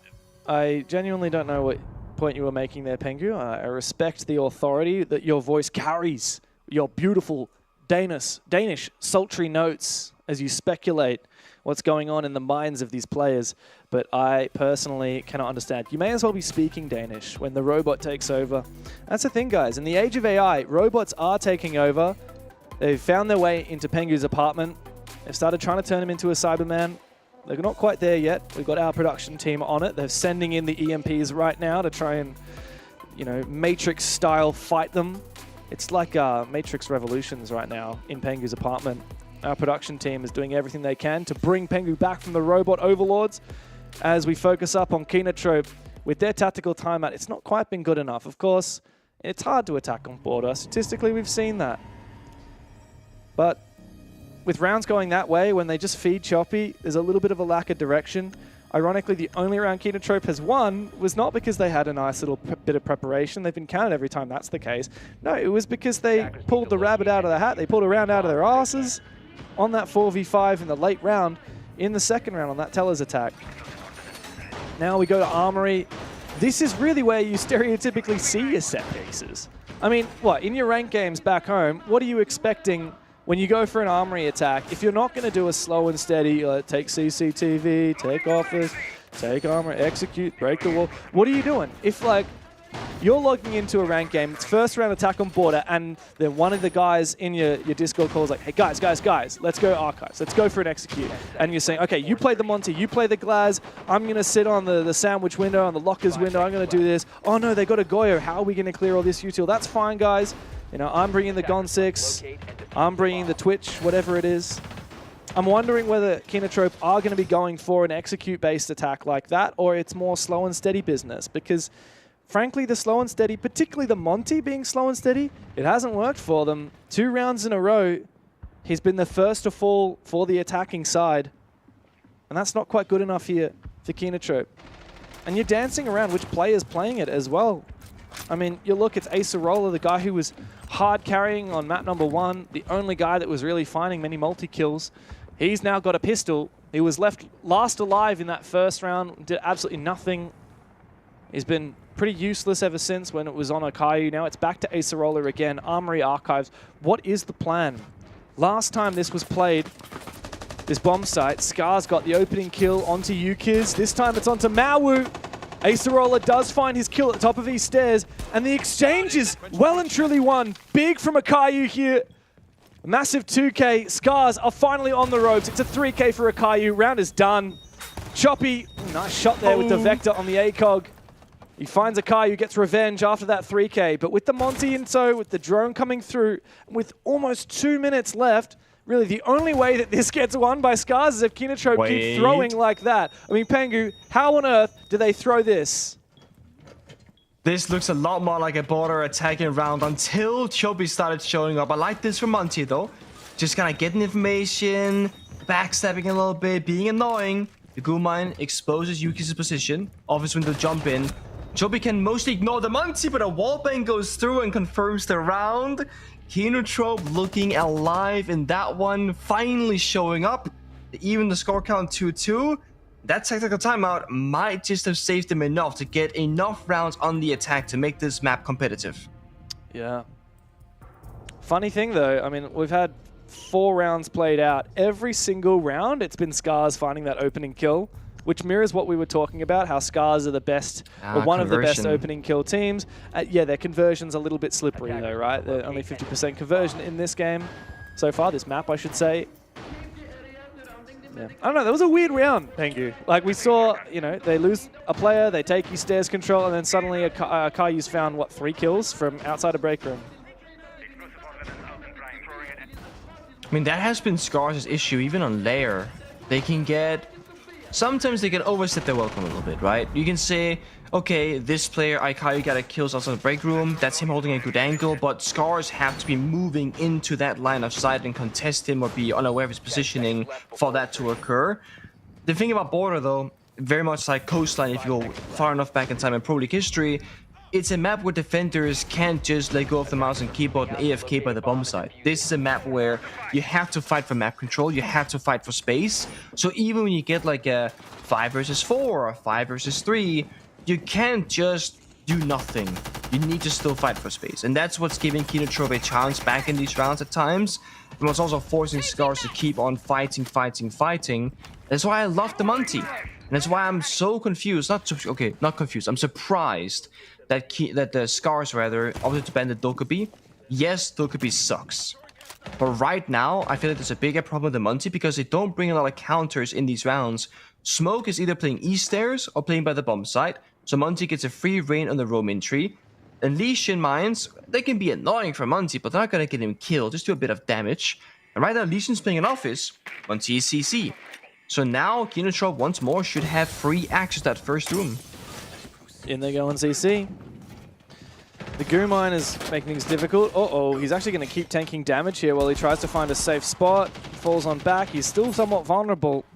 I think they're not banning the Monty because they actually feel pretty comfortable at playing against it. Obviously, they're leaning into the Legion, the tick damage of operators like Goyo and Smoke as well. They're not too worried. And to be frank, I feel like, yes, Monty is very powerful, but it doesn't feel like Kinotrope have actually made the most of it these last couple rounds. He's often dying first with minimal impact or dying last, separated from his team. This round off is not going so well for Kinotrope to start things off. Lose a player early, the Nomad, the active utility. Monty taking a bit of damage. Oh no. But now they're making progress. Well, as I say that, while Shoei takes down another IQ off the board. The Monty, you know, he can survive, but if the players behind him, they just keep falling apart, then it's not going to make a damn difference, is it? He jumped in off his window, okay. Yeah, we just need to see some proper clearing here from Kino, don't we? You've got that Monty, you've got Ying. Use the tools you've got before you. Hard clear. Yeah. And it's forced Scarz to retreat, except for Choppy, who still finds a kill regardless. If the only way you're killing roamers is by having your Montaigne aim down sights with his pistol and refrag a teammate, then that's not quite good enough. Akayu is caught by these goo mines as well. They've really put a literal thorn in Kinotrope's side. 2v4, 30 seconds. Bomb has been located. What can they do here? They find. I was trying to say, how can Scarz lose this one? He knows. The first, knowledge of the second, flashbang goes out, jump through surely. No. And Monty's dying to a Guman right now. Okay, just like that, the round is over. Monty was forced to either put out the Goo Mine and die to the gunfire, or take the gunfight and then get injured by the Goo Mine. There was literally no winning there for Kinotrope. I tell you what, if we could walk back Unlucky. 2 rounds and ban a different operator for Kino, I'm banning that Legion, bro. Like, Yeah, Legion, so get much out of value here. that round. So damn much value. Like, you want to use this Monty, just walk into Goo Mines everywhere. I reckon he took about half his HP worth of damage from Goo Mines that round. Yeah. It sucks. It's also why we often see teams bring out the Finca combined with shields. Obviously, it's more of a Blitz plus Finca situation because it increases your aim down Blackbeard. sight speed, and that's not... Oh, of course, or Blackbeard. In those rounds, we've just seen the Monty. There hasn't really been a Blackbeard, but I do feel like you can have a world right now where you bring in the Finca, just get some passive healing, really, to make people stronger in gunfights. Because even if you aren't playing shields, having passive heal can be benefit. Fast ADS, big benefit as well. Yeah, and there's a couple of different ways that you could counter the Goo Mines as well. It looks like Twitch is coming through. I wonder if he's actually going to be targeting those traps or something else, perhaps. Maybe the Fenrirs. We've seen a lot of Dread Mines around, a lot of Fenrir play. And funny, because you're saying, oh, you know, you like to bring that Finca when you're playing your Blitz or your Blackbeard so you can aim down sights. Akayu has been aiming down sights. So has Acerola when they've been on the Monty as well. I think we've had 3 or 4 pistol kills from Monty in this game so far. And that's not the intended and the common purpose or the strength of Monty. He's probably the shield operator that you're spending the least time with the weapon out. In an ideal world, these attacking rounds, besides the 2 victories, I guess you can say, well, actually, even one of them, they haven't really gone according to plan. It's been a bit of a, hey guys, let's problem solve this any way that we can. Even the attacks they've won haven't gone to plan. They've had a plan, it's gone to shit, and then they've figured out a way to steal the round back. Border is scrappy. That's the thing, though. I think playing scrappy seeds here is all a-okay, but these openings, it is. Speaking of Monty ADSing, Ikayo just Monta. Even Reg is confused. Dude, how are you dying to a player while ADSing outside of East Stairs, man? It's Akayu as well. It's not even Acerola who plays a bit more of an aggressive Monty. That's Akayu. He's a support player. And that's 6 for 6, by the way. Every single round in this map so far. Scarz have found the opening kill. They found a comfortable win on the first map, 7-3. And here on their map pick, they're looking pretty solid now. I looked at the numbers before, Pingu, while you were fixing some technical issues. Border is a bit defensive-sided, about 60% in this region, in APL North. So perhaps it's not all done and dusted, even if Kinotrope only find their 2. But they really need to make these look closer than they are, because It's not been a close half so far. It's been pretty dominating. Almost all of these rounds have been very convincingly in favor of Scarz. The extinguisher goes out. Ayagator actually manages to run and escape through it. Meanwhile, he goes for a repeak on a very cheeky prone angle. Nade comes out. We need some kills. We need some pressure here from these two Kinotrope attackers. As Rek holds down the fort, the Grim Bees come out. And Kino to make their entry. Nade goes in. Acerola to aim down sights and take this fight. He trades directly with his opponent. And now it's a 1v3 for Carwow. The Bees give him a little info. Nice. Yeah, everyone's actually just going to fall on back. Goomine again. The 10 millionth Goomine activated in this game, it feels. 30 seconds. Yeah, and a dream. Hatch open in bathroom, drop down. There is no rotate. Kawa could make on himself with the secondary bailiff. Oh! Will advance forward. Pre-fire. Had the yellow ping. Knowledge acquired. Kill confirmed. 20 seconds, and all of a sudden it looks winnable. But Scarz have doubled up in the same angle, holding that same kind of crossfire. Tell you what, Carwow's looking sharp right now after that shot. He has to find two more. He walks straight on into Fish-like. SMG-12 at that range simply doesn't lose. Scarz lock in the 4-2 split. And they are inching closer and closer to knocking Kinotrope out of this bracket.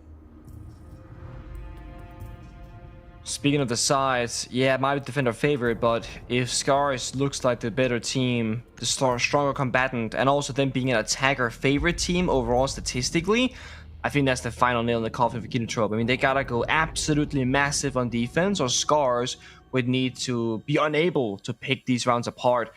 But it's border. It's a relatively simply attacking map. Scarz right now in the server, on the scoreboard, in the 1v1 gunfights, they have been the better team so far on this map, and that's gonna carry really well over into the attacking side because it's all about the entries, which Scarz have won every single time. To make things even worse, Scarz, they banned the castle and the mirror, so the little bit of utility you could hide behind if you are Kinotrope, that'll be more restricted. Yes, you still got like the Warden, the Asami to play around, but you're not gonna have the mirror, not the castle. Whereas Kinotrope, they opted for a double shield ban, the Monty as well as the Blackbeard, Finger on the board, so Finger, Blitz on the board. You could do that up with the Finger, of course, like we spoke about. I love the Clash here. It can stop a fast rush, but it does mean you have one less gun up and available immediately, of course, unless you put down that shield. Vibe check, Pengu. What are we thinking? Scarz, Kino, how would they be going Vibe up check, against the top Scarz. Korean teams? I mean, the winner is going to take PSG. Oh, so like long term in the bracket. Yeah, So like- I honestly think whoever wins this, I'm not gonna be like, oh, Scarz are gonna take it, but let's say whoever wins this, they go up against PSG, which I think if you look at the overall performance, they are like the 3rd/4th best team, tied with CAG. But they didn't play, unfortunately, right, because of the forfeit, so we don't really know who's the better team there. Then you play D+ of FearX, the loser of that game that happens after this one. So I feel like you are getting like slightly stronger opponents step by step. That's how double The winner here, typically, yeah. yeah, but then you look at we had this conversation earlier about NAL, how true, yeah. SSG went lower, and then like Wildcard beat them, but then no one else could beat or everyone else beat Wildcard, but SSG won the whole thing. Like, you would assume by logic that you always play better and better teams, but I feel like the matchups just right now are very nicely evenly matched because PSG's also had a bit of a weak stage, bit of inconsistent performances. But then I think when you go from lower bracket semi-final, winner of this versus PSG, into upper bracket final, FearX and D+, there's a bit of a divide there. I feel like the region is not like top heavy, but I do think FearX and D+ right now, they pull ahead the rest. Yeah, we felt like it was a 3-horse race with those two Korean teams, or I guess I should say FearX Korean team, D+ Brazilian team, and CAG Japanese team. But of course, with CAG out of the picture, it's changed a bit. Wow, this is a very interesting start. Rek from on the roof with his pre-lined Capital almost finds Mao, but actually gets traded back by him. So 2 kills going in the favor of the defense of Kino. Scarz, I mean, again, they've come into this map with some cool ideas, you know, these crazy lineups, the Capitals, similar story to Kino. But execution on them is a struggle because you're not playing against a static opponent. No, you're playing against these anti-Japanese operators who are very keen to get active. What's more, we just had a peek outside the building from inside of CCTV. Akayu finds a head. And Scarz well and truly are ahead. First kill for Scarz there as Kinotrope look to dominate. 4v2 now. Washoy makes his way forward, a flashbang. May assist. Carwell's got plenty of info. Choppy sees him. He sees Choppy. Washoy needs to get that diffuser before he moves on forward. And Scarz is just gonna be going hunting here, holding ankles, hoping for some swings. There is one, but they recognize maybe I shouldn't be doing this. Still going for another swing though. Freebie. Not quite cooled off. Look at this. Overzealous, looking for too much now. Kawa half on HP in the clash. Yukis finds a kill. This is awkward. Down goes the clash. Eventually. How on earth did Washoy get over here into office though? I feel like, oh look at this, Good the double question. stack. Oh, it's the double whammy. The prone and the standing angle. They decide, okay guys, let's not get collided here. Washoy needs to go deep, find both kills. He's been fragging out like crazy, straight into the Grishmont mine. But prone around the corner, he's found by Akayu. Kinotrope. Well, they got their first defense. And it's time to lock in. Not sure if that Scarz underestimating Kinotrope, but that round certainly was a lot more difficult than I thought they expected. But that is the thing, if Kinotrope can mentally stay in this, keep fighting back and playing the map of border the way you have to, fight for map control, they have a really good shot here. The clash, again, as I said, great for slowing down the game, stopping a rush, stopping a push. Even if in this round it wasn't the most instrumental operator, it does limit what Scarz can and cannot do in a given round. I love the doubling down on traps, Lesion and Diella. Cap Cannon this round being brought out as well. And the Lesion for both teams is just finding incredible amounts of value. Scarz, they kind of have two different playstyles they can opt for. Maybe let's say three different playstyles.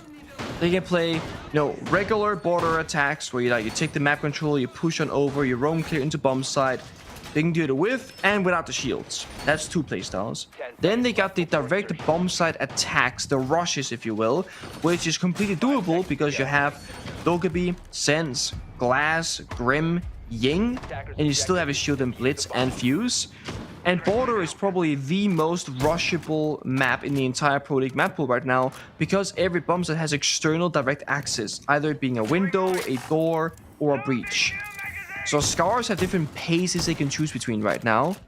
Fast, medium, or slow. It's just a matter of figuring out which one is going to work the best against Kinotrope. That starts right here in the first phase of the round. Discovery. You're droning in the action phase, clearing utility, thinking, okay, there's a guy in CC. Guys, are we going to clear that guy or are we going to leave him be and go somewhere else? That's the first question you got to ask yourself. Typically, what you really want as an attacking team is E-stairs control and security control. Having those two at your disposal makes everything else so much easier. But getting E-stairs control and CC control can be quite challenging. Deimos and Dokkaebi, the Deadly Ds, come into power together. Now goes down. Damn. Acerola's feeling a hell of a lot of pressure at the moment. Deimos is just around the corner from him too. He's just waiting. Oh, he flicked off the camera at the wrong moment. That's so critical. Oh, no. He was on that camera just watching. But he flicked to some others and he didn't realize that Acerola snuck right by him. Washoy might be able to deal a little bit of damage with the Twitch drone actually. Acerola is that low on HP. But still, that's a pretty rough outcome for Scarz, considering that they had taken this control, and in theory, Aegator was the one cutting that angle. Just timing was not on his side.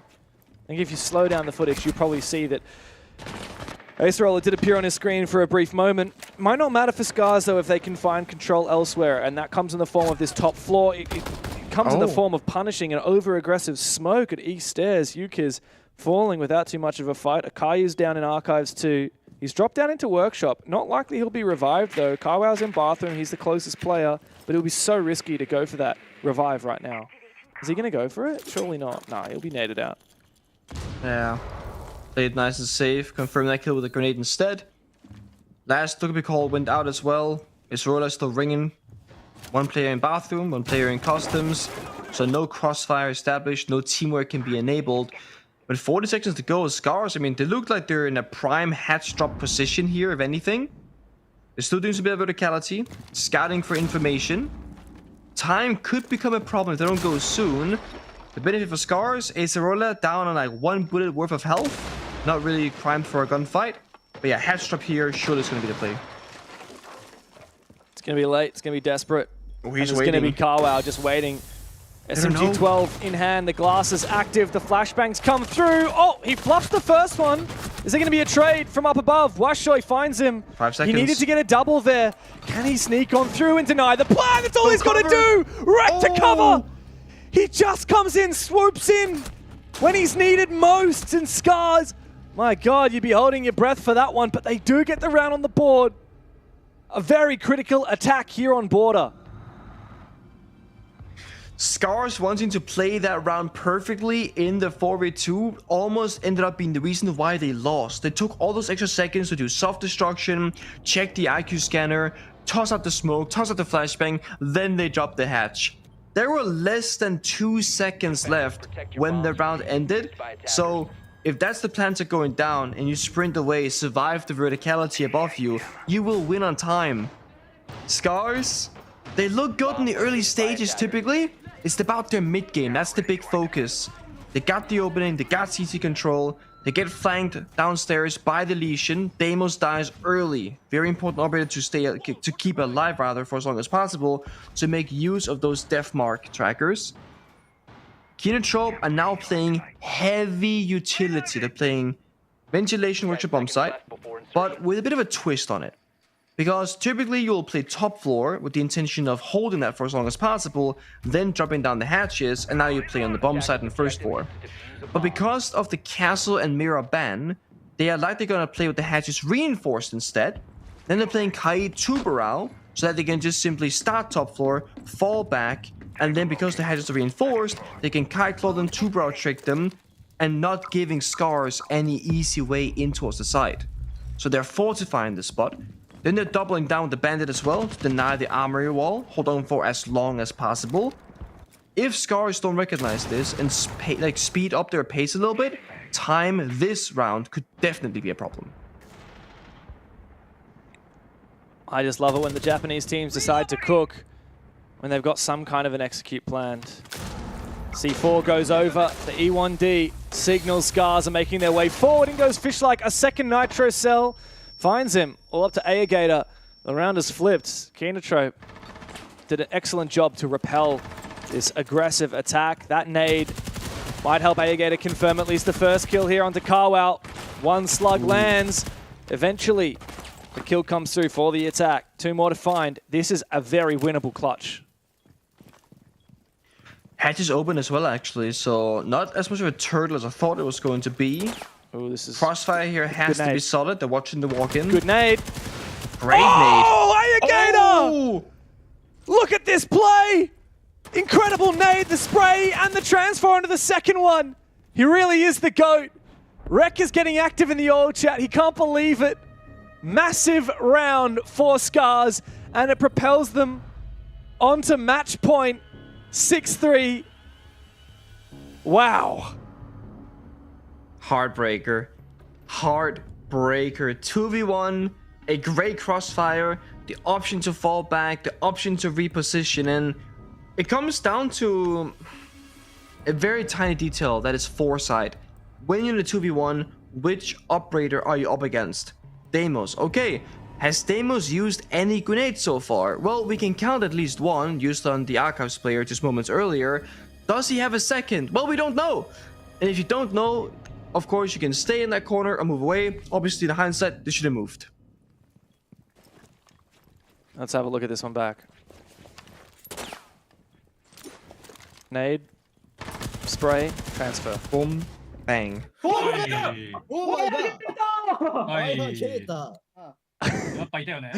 see, Aegator is the only one that does not care. He's just locked in looking at his screen.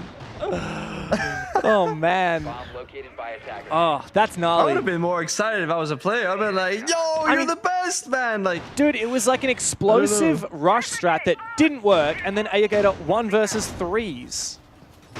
oh yeah, right. The third player before as well. Yeah. It's, I guess this makes up for the 4 versus 2 Teller's defense for Scarz, right? That was a bit of a throw on their end. Or 5 versus 3, I think it actually was even. Attackers have dropped the bomb that has been dropped. So they've thrown around, they've clutched around, Kinotrope. They're so happy to fight back and match them in the server when sometimes falling back might be the answer. They're gonna go fast again likely. Raora, Ying, Lion, Dokkaebi, 4 people outside Archives by the window and the door. We're gonna close off the door, maybe go for a deep take, just 1v4 the guy on site. The smoke, perhaps. Cadella's going out. Toxic Babes in respond. Wow. Will they still commit? Yes, they're going in. They're sending it. Choppy wants to find the kill, but the shotgun is not going to work at that range. Yeah, I mean, a nice idea, but really, if you're playing shotgun, you need to be going sandwich. You can't realistically be trying to take the fight on the player in Archives. That said, Aega's actually got a great position now, because this wall is soft in Archives, which really exposes the very low HP Akayu, who's actually going to overpeak here. Scarz also found a Sorolla. Double swing, though, from Kinotrope to retake, and that's what they needed to put down the clutch king. Yeah, not a great position for Scarz to be in, but look, after last round, anything's possible. No health on 3 players in the server. Aruni get popped, Smoke injured from the vert downstairs, actually. If they can bait the revive, with Rek being inside, they can get a second kill here. I mean, he's in such a good position, and this DMR is so deadly. The player on the floor is trying to bait for info. Rek actually gets a little bit baited into it. Oh, Washoy, your teammates had a 1v3. Can you get this 1v2 done? They know where he is. He knows where that first player is. He's got 2 flashes to work with too. He's on camera. He's got the bark. He can open up a lot of avenues, but no, on the peak with the flashbang, he gets exposed. Mao trying to fire up his team. A few claps for Kinotrope to bring this back into OT. 2 more rounds are going to be required. But again, still, despite the early rush not working out and Kinotrope having significant numbers advantage, it still comes down to what I would say a very winnable round for Scarz. A 2v3 with 1 defender being injured, it was still anybody's round until they finally locked it in. In bomb site rotations, I'm not gonna lie, I'm not sure the bomb site matters all that much. Scarz is showing us fast takes on almost every single one so far. Tellers, I feel like it's the most stable in a lot of ways. You can play top floor, you can fall back, you got easy access towards workshop, you can extend across the map. The most important thing for me right now is that Kinotrope don't have like an isolated, really deep roamer. Let's say 1 guy in security with no backup. Because Scarz are showing us every single round, they are sending 3-4 people to take down 1 defender or they'll die trying. Last round, there's 3 guys attacking Archives and 1 silly smoke somehow surviving and getting like 2 kills. So I want to see Kinotrope saying, hey guys, I hear movement. I need a backup, I need a player on my body. Help me out right now. For Scarz, they can keep up this pace and go fast. It's working half the time it isn't. Or they can switch it up. Go a little bit slower, get a little bit more thorough with it, try and get that opening pick and convert that into a lead and a round victory. Whereas when you're going fast, I mean, you might trade 1-for-1s or 2-for-2s or just hard to keep track of what's happening, really. Yeah, it is. That's border for you, right? Yeah. Boop. IQ Twitch combo. Find the Valcam, destroy the Valcam. There we go, through the floor. Find the Valcam, destroy that one as well. Good bit of intel deny. Whenever Valcam you kill and default as well, you're also weakening the 4 separate C4s that Kinotrope they are bringing this round. So a very clear plan using a C4 from Workshop or Customs perhaps to try and fish for a freebie. And it's why Rek's job is so important right now at IQ. They found 2 Valcams, they found the 90 default cam. So Kinotrope mostly flying blind with intel upstairs. Don't know where that 3rd Valkyrie camera is just yet, but we see 2 defender outlines inside of office. 1 guy playing fountain, 1 guy playing by that single reinforced wall. And east stairs, you see it's very opened up. If attackers at east stairs in control, it weakens the entire office portion. But Scarz are showing no interest, despite that being completely free for the taking. They don't care. It's all about Armory, Archives, and Fountain Wall being mavericked right now by the attackers. Oh, hello. That's a big nade. And it does convince him to walk backward. Yeah, he gets exposed by Rek. It could be the first of dominoes to fall.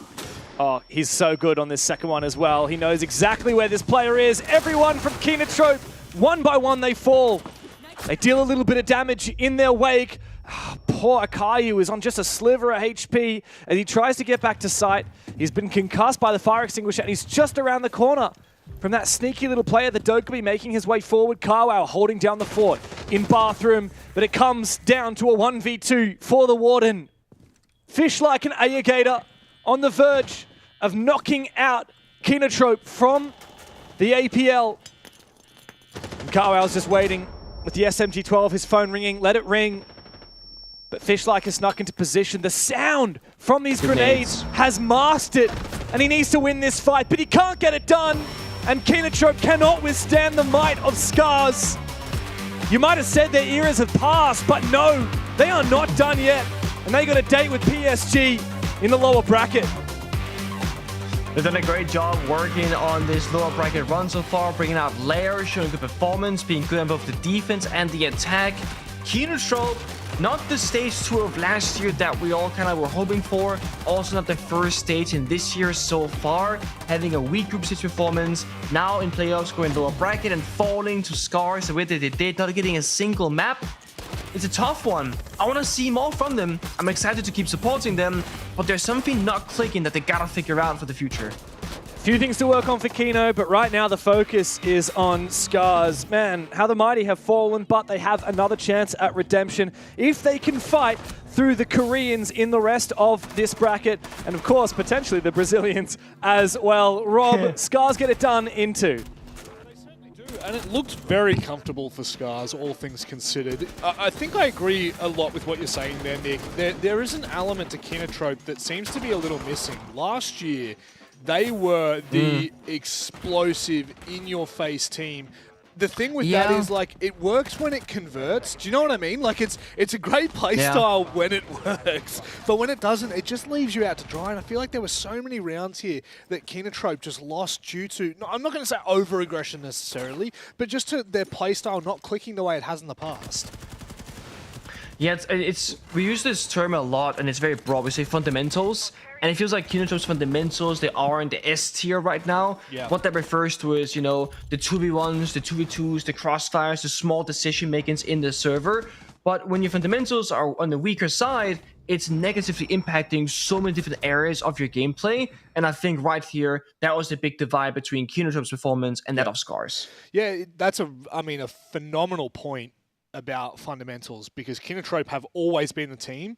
Fundamentally, mechanically, they've always been heads and shoulders above some of their competition, Dev. But, you know, the thing that happens when you don't have great fundamentals is that you tend to be a little bit more susceptible to making mistakes in advantageous situations that lead them to being losses, right? We saw that 3 clutches in that series, right? Yeah. There were 3 clutches. Every single one of them was in favor of Scarz. Some of them were pretty ludicrous, like that one we saw near the end from Alligator as well, second or third last round. 2 in the first map, a 1v2 from Fishlike, 1v1 from Washoy as well. A lot of moments where we're like, God, what is going on? And we've seen a lot of clutches in APL the last couple of days, this weekend in particular. Yesterday, Weibo and Elevate. I mean, Elevate were that team that was just bringing clutches out of absolutely nowhere. We've seen it from Scarz here. It's great. I like it against Kino. Maybe I like it against Talent. A little bit worried about when we get playing against the real big boys in the region. Yeah, well, obviously that comes up after our next best of 3. But I feel like I just want to kind of, I guess, just put a fork in the conversation with Kinotrope. And I think context is really important when you're talking about a losing team. You have to understand, upper bracket, they went up against the last international grand finalists, CAG, right? They get dropped 2-0. Yeah. I probably still expected them to be able to do a little more there. Granted, they weren't able to. But then they go up against the most dominant team that Japan has ever seen domestically. Let me just phrase that. Domestically, Scarz have been the most competitive over the last 2 years. So it's not like Kinotrope are going up against, you know, the boys from the back and they're just getting dumpstered on. They're going up against the best teams that Japan have to offer, and unfortunately they can't get it done. However, now we look forward for Scarz. The conversation that you're now turning to, which is the PSG Talon matchup, which is Scarz' next opponent. You know a little bit about PSG Talon, Pengu. How do you feel like the play styles mesh here between Scarz and PSG? I think playstyle-wise, I do think PSG might struggle against Scarz if we're talking the prime version of the Scarz team. But that's kind of been their story, right? They've had a lower than expectations have been for them in both group stage and playoffs. Again, beating Kinotrope 2-0 is not a massive victory for Scarz, I think, for the players themselves, because I think in their own mind, that should be what they should do every single time. I think Scarz are much more looking forward to PSG and saying, okay, if we can take them down 2-0 or even 2-1, that means that we're actually on an upwards trajectory, and they can actually do a lot more. But then the problem is, even if you beat PSG, then it's D plus of FearX next. So for Scarz, it is only going to get more and more difficult. It certainly is. Yeah, I actually got an interesting thought there, which I'm fascinated to see if you guys agree with. I actually reckon Kinotrope got a little bit unlucky with the bracket. I feel like they don't match particularly well against Japanese teams. Look at what we saw on Border there, right? Both of these teams had a really clear read on what they want to do. Oh, we want to put our Capital here. Oh, they're going to reinforce it. Oh, we're going to breach it with Ace. Yeah, oh, they're going to shoot it. Oh, we're going to smoke it. Oh, he's going to impact it. Like, oh my God, they know each other so damn well. And get this, Kinotrope actually beat every Korean team they played against in the regular stage. They beat Talon. They beat Mir Gaming. They even beat FearX. Did they really? They even beat FearX as well, 7-4. The only team from Korea they didn't beat was the Brazilian-Korean team in D plus Kia, right? So I think that Kinotrope... and then you look at the matches they played against the Japanese teams, right? Like they lost to Enterforce, right? Even Enterforce. Lost to CAG twice, and then, of course, they beat Scarz in the regular stage. Can't beat them in a BO3. But yeah, it's funny because you talked about Kinotrope's run through this bracket. Stat. They played against CAG, which are, you know, arguably the best in Japan. And then they played against Scarz, arguably like second best in Japan, like potentially best. They used to be the best in Japan. If they had played matches against PSG, right? Like if they had actually met PSG instead of Scarz in this match, they probably would have made it a bit deeper. So bit unlucky for them, but the thing is, it's APL North. Like you can't just be good against the Korean teams. You also got to be able to fight against your countrymen as well. That's something that Kinotrope are going to have to work out. I think it's the nature of their playstyle. Once teams work them out, that's when they fall. Yeah, and I feel like that's what was so explosive about them in the last 2 years was not that they were the new kids on the block, because they certainly were not new, but they were they were definitely underestimated. They were the underdog in every scenario, which always led to this incredible run, this incredible storyline. So I guess just, Nick, we are going to go to a break, but I just very quickly want your thoughts on this next matchup. Just give me a quick little holler. FearX, D+. I mean, if it is the imports that win, are we locking it in that imports are just the goats in this region now? I think I'm going to say that FearX in Korea is what Scarz has been in Japan. They are the GOATs of the region. I think they're ahead of every other team in the region. Of course, D+ being the import roster, maybe that's going to be the exception. But honestly, FearX have such strong prep work, counter-stratting. I think it's FearX all the way. Oh, I love it. That's the perfect way to lead into the break.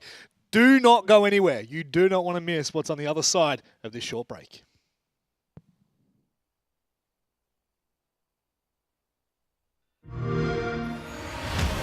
You know how they say it's not the destination, it's the journey?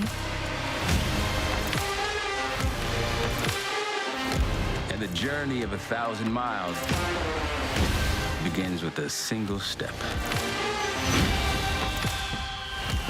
And you know what? They're right.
모든 e스포츠를 통틀어서 이제 아이돌로 삼고 있는 사람이 있는지 레식이 아니어도 괜찮다고. 당연히 베이커. 일단 성적 자체도 워낙 넘사벽이시고 일단 그 프로게이머 하는 그 마인드랑 그런 걸 좀 많이 배우고 있어요. 저희 부모님 세대는 좀 게임을 싫어하셔서 프로게이머라는 직업을 잘 인정 못했던 것 같은데 이제 페이커님이 좀 성공 사례를 보여주고 있어서 이제 프로게이머라는 직업을 어느 정도 좀 인정해주는 것 같아요. 일단 게임을 좀 딥하게 하는 친구들 아니면은 이제 웬만하면 롤밖에 모르다 보니까 이제 LCK 팀들에 제가 있으니까 이제 뭐 롤 팀에 뭐 쇼메이커 만나봤냐 뭐 그러면서 좀 신기하고 막 사인 받아달라 그러더라고. 일단 그냥 기회를 뛸 수 있는 기회 주셔서 일단 감사하고 일단 이름값이 크다 보니까 더 열심히 하게 되는 것 같아요. 첫 국제 대회는 그냥 막연하게 막 큰 목표는 없이 그냥 막연하게 갔던 것 같고 첫 대회 이제 두 번째 국제 대회에서 좀 성적이 나다 보니까 이제 목표도 생겼는데 근데 최근 이제 한 1, 2년은 이제 성적이 좀 안 나오고 있다 보니까 일단 국제 대회 우승도 한 번도 못 해봤고 솔직히 좀 트렌디 못하고 아직 근데 제가 생각하는 레식 그 대회 좀 그 이기는 방법 그런 게 있는데 일단 에이펙은 그런 게 잘 없는 것 같아요. 좀 뭘 전략적으로도 많이 뒤처지고 네 뭔가 좀 많이 딱딱하고 한국은 제 생각엔 탑인 팀도 있는데 탑을 위해 경쟁 좀 해야 되는 팀도 있는 것 같아요. 저희 팀 빼고는 다 경쟁해야 되는 팀이지 않나. 막 저희 팀에 저 천재지변이 일어나는 거 아니면 저희가 다 먹지 않을까요? 국제대회 우승은 진짜 한번 해보고 뭐 은퇴를 하던가 하자 해서 계속 그냥 열심히 했던 것 같아요.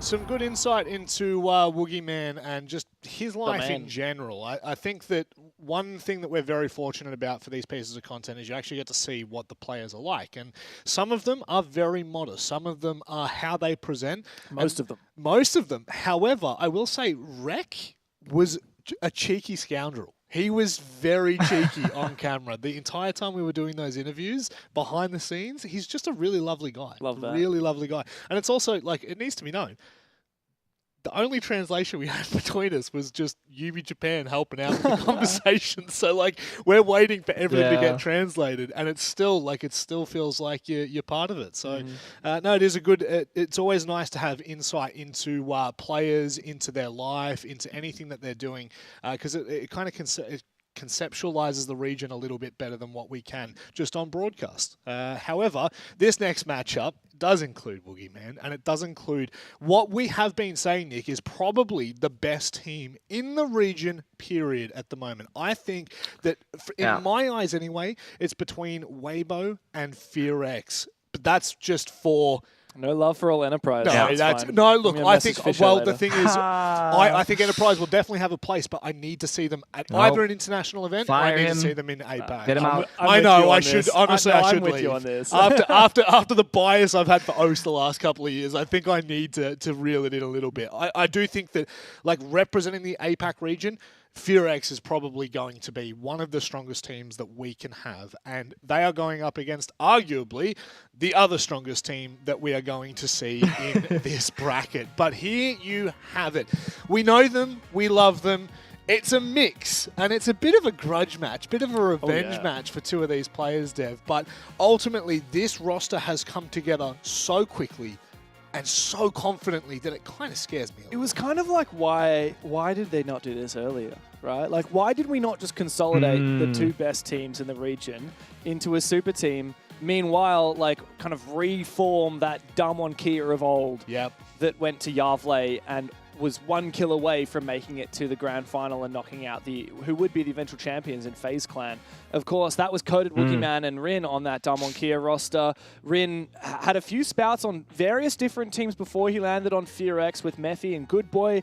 And then, of course, D+, for a long time, they tried to chase that former glory that they had, even with Coded and Woogie on the roster. Roster change after roster change. They couldn't make it work. D+ decides, all right, we're going to ditch all the Koreans. We're going to import some Brazilians. Code and Wookieman became available. And Pengu, I found it so interesting talking to you. Obviously, you have some insight from the Talon side about what happened when arguably 2 of the best Korean players in the game became available. It was a free-for-all. Everybody wanted them. Yeah.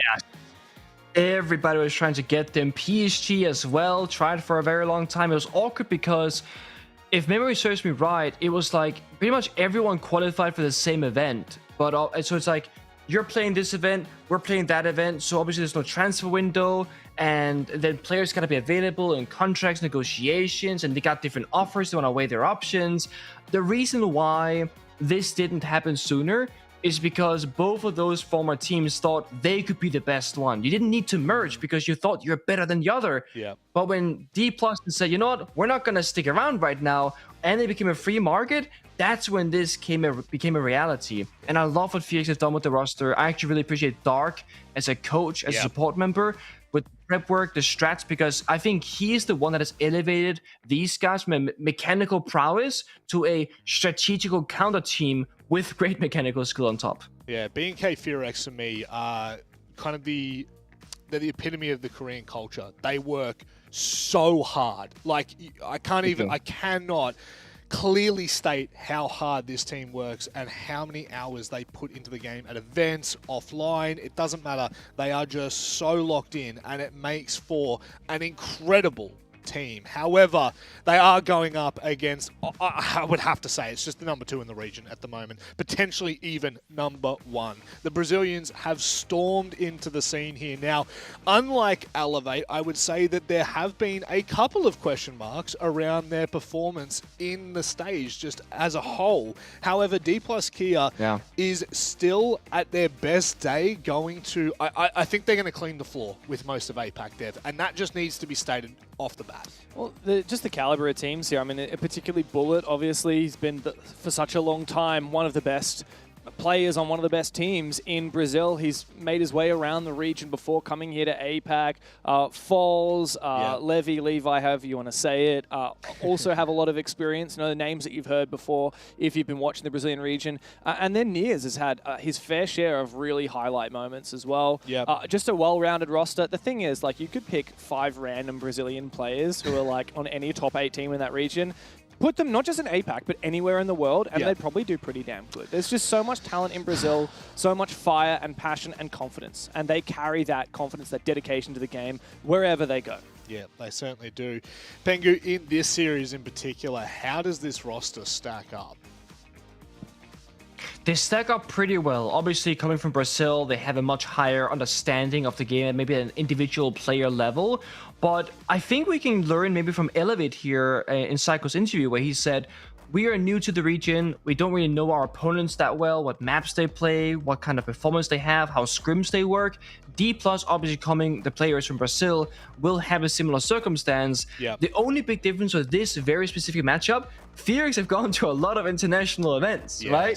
So if you've been watching those, maybe you've been playing against him, for Bullet, for example, you are going to have a better understanding of how FearX specifically approach things than other teams. Plus, their coach is from Brazil. Correct. So his work ethic, his ways of handling strategy and counter prep, they're going to probably have a way into that. And that might be like, okay, Dark won't be as relevant for this one because D+ are expecting the counter strats. Yeah, well, that's very true as well. I guess that if you look, it's such a double-edged sword, isn't it? Because, like, FearX are known as the team that do their prep. They're known as the team that have a book full of strats. And Dark has, for the most part, been the one to lead the conversations there, at least from a broadcast perspective. However, again, he is Brazilian. So, yes, this could help them in this matchup, but it could also hinder them. I think coming into this, the context of the Brazilians versus the Koreans is all good and well. I love it. But I also think that something that Dark said last week was super relevant to D+ and their entire run throughout this bracket, which is the pressure is actually on them. Yeah. You come from Brazil to the weakest region in Siege, and there's no question. I love this region with all my heart, but we all know it's the weakest. The only team that's not raised a hammer or a major champion, Literally of course. anything. However, D+ have to perform here. You cannot come into a region like this and not at least make the grand final. And they're one step away at the moment. So I think that when all is said and done, D+ Kia at the moment are on par to at least hit expectations. I would like to see them exceed it. I would like to see them secure top place here. Although in my heart, I don't want them to. It still can happen. Now, one player that has certainly kind of stood out for me is Good Boy. I genuinely, Dev, when he first started playing, I was like, I really don't know what to expect. But over this last year, it has been incredible to see him come leaps and bounds. I mean, I remember when this guy first turned 18 and he got picked up by, at the time, FearX were called Sandbox Gaming. Everyone was calling him the Rainbow Six Faker, and not just because of his performance, but also there is a bit of an uncanny resemblance there. The glasses. But yeah, Good Boy has been so good in this stage in particular. You know, he's rocketed up. His entry into the scene was actually really good, very impressive. And then he went through a bunch of different roles on this roster, and he looked pretty poor in some of them, unfortunately. Previous early last year, especially. And I wonder, maybe it's just having more fragging power on the team is actually just making him feel a little bit better. Having the like a more of a system with Woogie and Coded, of course. More structure. It suits his playstyle. It's allowing him to really shine. Of course, you see that in the KD. You see that on the entry. On the flip side, a player that it's worth talking about here is Levy, who's actually one of the less experienced of the players on D+ Kia in terms of just like, he's played for a few teams. You know, W7M Esports Academy was his roster before this. And then it's been like, well, I mean, big one in a way, but it's not like, you know, your FaZe that we saw, or like MIBR that we saw players like Bullet play on. Of course, we've had players from Raza, even Secret on this roster. Levy, he's mostly sat around like the mid to low tier of the top 8 in Brazil, which is still pretty damn good. But he's not broken through. He's not like an old guard coming from a top team like Bullet is, like Psycho is for Elevate.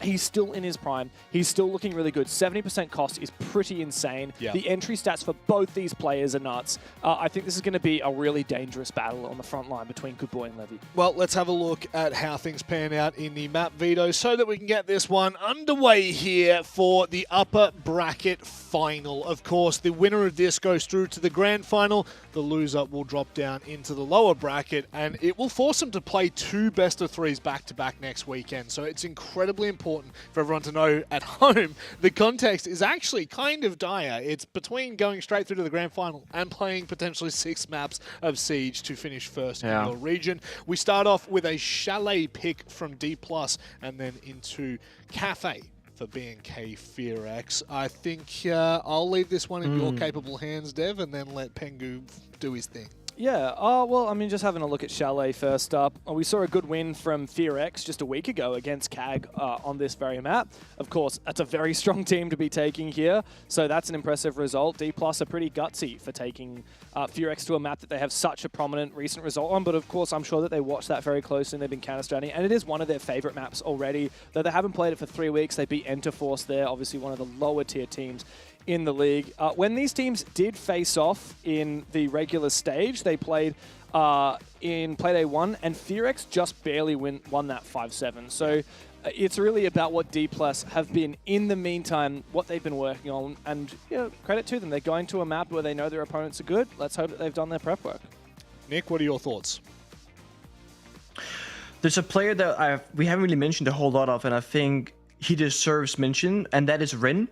And Rin can make or break games. I think if D+ finds a way to punish Rin on the opening engagements, that can be their way into a lot of easy rounds. Rin is 8-19 on opening duels, and Rin will take any fight you throw his way. A terrible one, a great one. If they're expecting that aggression and able to shut down Rin, they can quite literally play half the rounds 5 versus 4 off the rip, and on maps like Chalet and Cafe, that is especially powerful. Yeah, I mean, speaking of a double-edged sword, it's a great way of putting it. Rin, as great as he is always confident and comfortable in taking gunfights, and so often can lead to problems. But, you know, ultimately at the end of the day, this is a clash of the Titans at the top end of APAC North, a match that can certainly go the distance and theoretically should go the distance. D plus Kia, once a Korean roster, is now a Brazilian one. And hopefully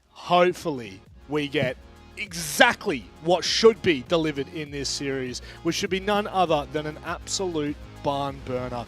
You've got FearX at the top of their game at the moment. Every team in APAC is watching them, waiting to see what they could potentially achieve, but only D plus Kia can stand in their way for now. It is time to get underway with our second best of 3 of the day. It is the upper bracket final. The winner of this will go straight through to the grand final and secure at least a second place finish. Time to get underway with Chalet. Yep, time to get into it. It's Chalet time. It's D+'s map. We know that FearX like it, Pengu, but D+. I mean, okay, put yourself in their shoes, right? A week ago, we saw FearX beat... What size shoes have you got? Expose you on broadcast? Which measurement are we using for this? Let me have a look. I've got my runners on the floor in front of me right now. I've got US, UK, EU, and JP runners sizing. Which one do we do? EU 45, 44 and a half. No way. That's a 10.5 in UK. These are an EU 45. The runners I've been wearing. There it is. Damn, that's the duo synergy right there. So I can fit in your shoes, but can I fit in their shoes? That's the real question. What is their perspective? What is their shoe angle? Well, yeah. So D+, right? Put yourself in their UK 10.5 shoes, your EU 45 shoes. What are they thinking, taking B&K FearX to a map that we saw FearX win against CAG a week ago? I think... So obviously, Chalet, the way that it's being played right now in the meta at the highest level, was revolutionized and created in Brazil from Furia, the former W7M roster, where you will play open lines of sight, you'll play more on the denying the entry, playing for the extensions, and just like turtling on the bomb side. If there's one thing that will benefit D+ right now is that they've been playing Chalet at the highest level in the probably best region to play the map in for a very long time. Now the thing is, and this is again what I always get back to, FearX have a coach who, guess what, is from Brazil. So he knows the strats that they play in the best region, and therefore will do the exact setup we're seeing right now from Coded that we saw from W7M, 2-3 years ago, where you play these long lines aside, deployable shield often from the Frost, this time I put it with camera, and then you just play ACOGs. You can now play all the way from office, piano, hallway, and see all the way in towards library. You can contest these fights very early on. You can play soft walls instead of reinforced wall. So, off the rip, we see FearX do just that. I mean, how many ACOGs have we got in this lineup, right? Frost, we've got the Boss G on Mephi. I think we got 3, right? Castle's still got ACOGs, three with Boss G. Yeah. I didn't consider the Boss G, to be fair. Mate, you always got to remember the Boss G, otherwise you're going to get a face full of slug shot. Well, you told me the K1A is a good weapon, and we've seen 0 K1As in like 4 separate Boss G players. The K1 is a good weapon, but the Boss G is better. I will say, if Vigil did not have a secondary automatic weapon, like let's say he just had a pistol instead of the C75 and the SMG12, I reckon we'd see a lot more K1A play. Because people people don't want to just have the Boss G. That's like saying if Mutant Smoke didn't have a shotgun, we see the MP5 and FMG like of course. No, it's actually more like saying if Smoke and Mute didn't have the SMG11, then we wouldn't see them play shotgun. Dude, it's still shotgun. No, we probably still would. But you need a primary shotgun in that case, don't we? True, yeah, sorry, I keep forgetting about Mute. That's an entry. Yeah, that is one way to get it done. Of course, it only gets the job half done as Niers is on the floor. It's a dangerous spot to try and go for a revive. And Rinsen is coming. He's keen for it. He's looking for an opportunity. E1D comes through. I'm pretty confident that Niers would have heard that Rin is just around the corner here. D+ want to try and get this revive, but they're not going to do it because it's just not safe. It simply is not safe. Player outside 2 of Rin's windows. Nade comes through. He gets back for a brief moment. Player goes in. There's no way to revive Nears here, especially with Good Boy coming to he's support from speeding the out. bottom of Trophy stairs. Rin finally goes down. This they can could see be him. the swing. Oh. Doesn't get the angle though. And FearX going to have to cut their losses. I thought for a second that Nears could be saved. There was like half a second left. No, it's over. And now FearX, it's plan B. Good Boy hiding in Solarium, proning below that default camera position. Mephi been unsuccessful on the visual roam so far. Not finding kills, not that many drones downstairs either. Has to make his retreat back towards site. The good news with BNK, they have the camera top blue. They can see the backstab flank potential. A walk-in gets found, injured. Perfect timing for Mephi and Cody with a second good angle. Just waiting and watching now for D+ to make their approach. Yeah, it's a stall out though for the Brazilians, isn't it?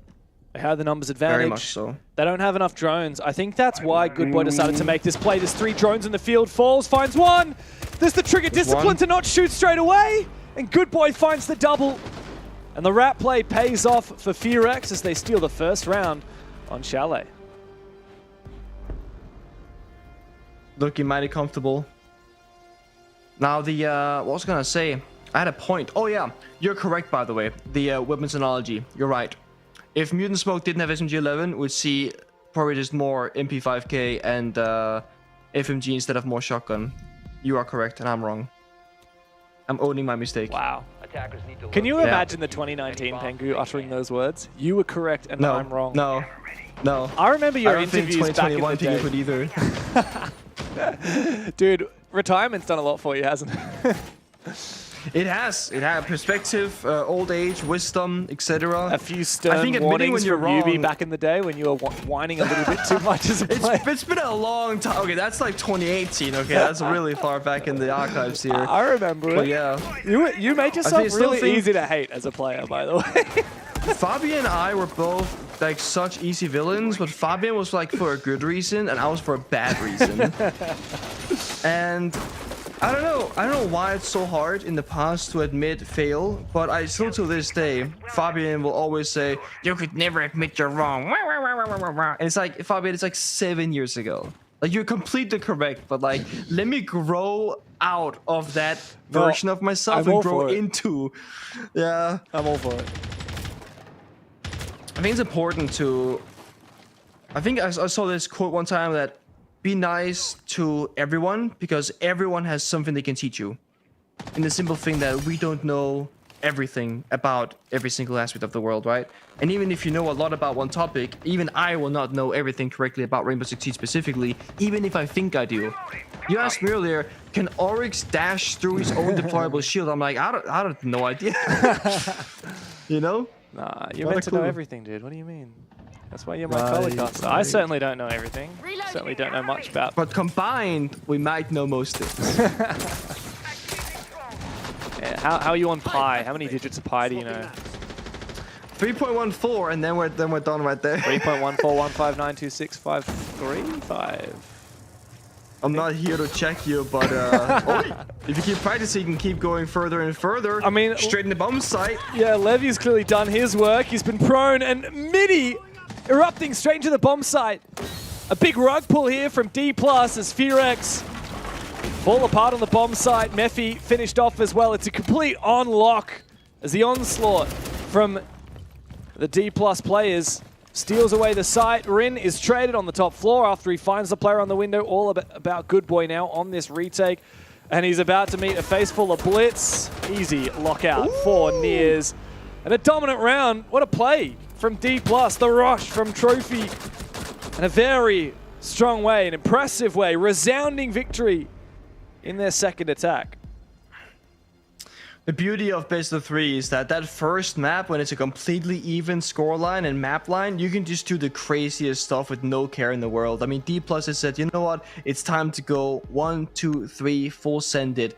If that was an overtime on the third map, there's going to be a little bit of jitter, a little bit of nerve going into that one. And this just goes to show both teams can take full control when they need to. I will say, look in the first 2 rounds, yes, it's a 1-1 round count, but D+ have been the ones in charge in both of those. The early entry in the first round into Trophy, Near's trading, he gets a kill, he gets injured. This second round, just in through side, get down that diffuser, good coverage, they're everywhere that they need to be. D+, they are primed and ready for Chalet, and this is why they were happy to take FearX to it, despite it being a good map for them. That's the thing I've noticed about Brazilian Revolver. players, obviously, aside from the fact that they're just the GOATs, right? Something about the Brazilians, like when they're losing, they just get like more motivated. You see a lot of teams and players get like dejected when they're down. I think particularly I've seen it from like a lot of Korean and Japanese teams. You know, CAG is a great example. Like when they're energized, you see it on their faces. When they're like start to really fall behind, like the dejection comes through, teammates get quiet. You know, sometimes players, you know, bite each other's heads off. But no, the Brazilians, like every time they lose a round, the fire just gets stoked. The bellows comes out. They get a new gust of second wind, and they go massive. They'll go and reply after losing the first round with a rush in the second.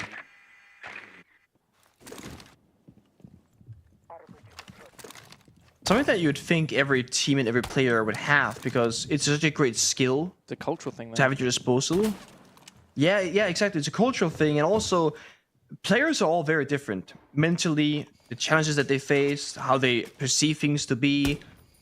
I mean, from my experience, Fabian thought we would win every single match ever. I thought we would lose every single match ever.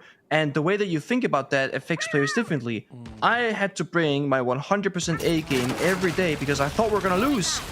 Fabian was like, he thinks we're going to win.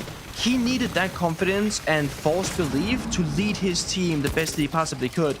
I needed to think that we were going to lose to play my own best individual performance. So even there, small things. I could never voice that though. If I ever said, I think we're going to lose this game, I would get a very angry Swedish guy yelling at me. Yeah.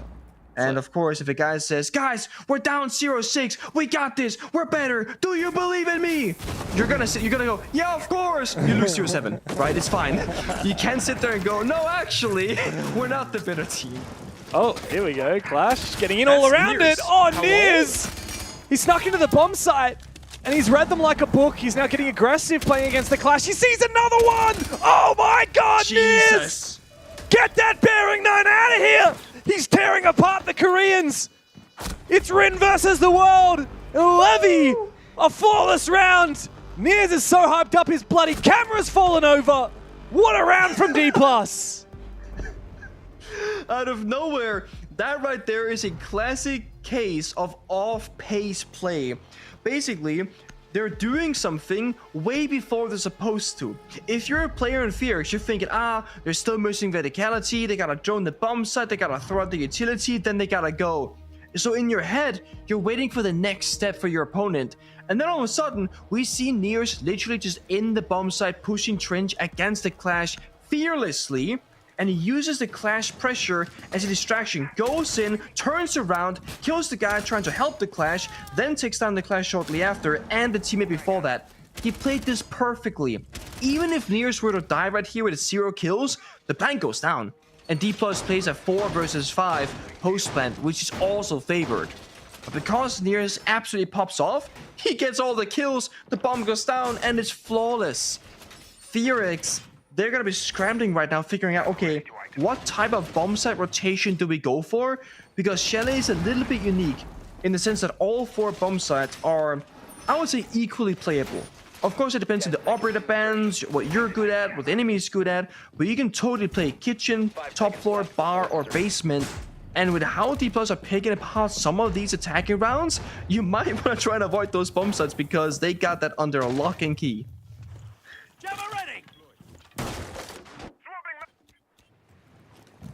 Gotta say, liking what I'm seeing so far from old D+.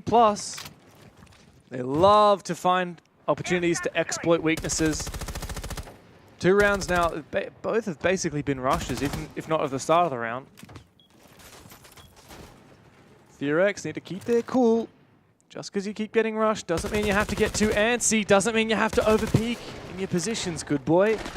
You've invested a whole operator into protecting yourself here on the Wamai. Changing mags! Levy looks good. The way he's peeking this, don't overstretch your imagination. Yeah, you just got to play passive here. Just got to wait it out. Burn some util, buy some time. Yeah. That's exactly it. If you can burn something with the Wamai magnets, whether it's just simple flashbangs or air jabs, the more you burn, the more you win. Likewise for D+, I mean, they're trading 1-for-1. Levy is stuck outside the building. Well, he's not stuck, he's holding an angle, but he's keeping Good Boy stuck in a corner of Library. If Good Boy moves around thinking that it's clear, he might just get taken out for free. Donkey Call comes out, Levy knows that Good Boy is still going to be in that position. We saw a mini play in the basement, the Selma charge with the secondary MP opens up the line of sight into stock by the bomb site. This now means that D+ could actually hit the bomb site directly. Mitzi, long angle, all the way from kitchen or dining, takes down a player on site to the soft wall. Now Levy has a player stuck in the corner. If they can clear Good Boy, they can actually go for a direct bomb site plant. However, clearing him, not sure how they're going to do it. There's no nades. Oh, the nade does come through. Just I'm not drops. sure where that was from. I think that it was the last nade. Wait. Oh, sorry, it's Striker. falls on It's the Striker. recruit, man. We always get trolled by that, so dude. elusive. Yeah, you're right. Yeah. So 2 flashes and a nade, and they do flush him out. Thankfully, Good Boy gets away with his life, though. Next, the point of contention here is FearX holding onto the top floor. It's Murphy on the ward, and oh, how low! In goes the Striker, down he goes. Looking for a trade, but they don't overstretch themselves, D+. No, they play it well.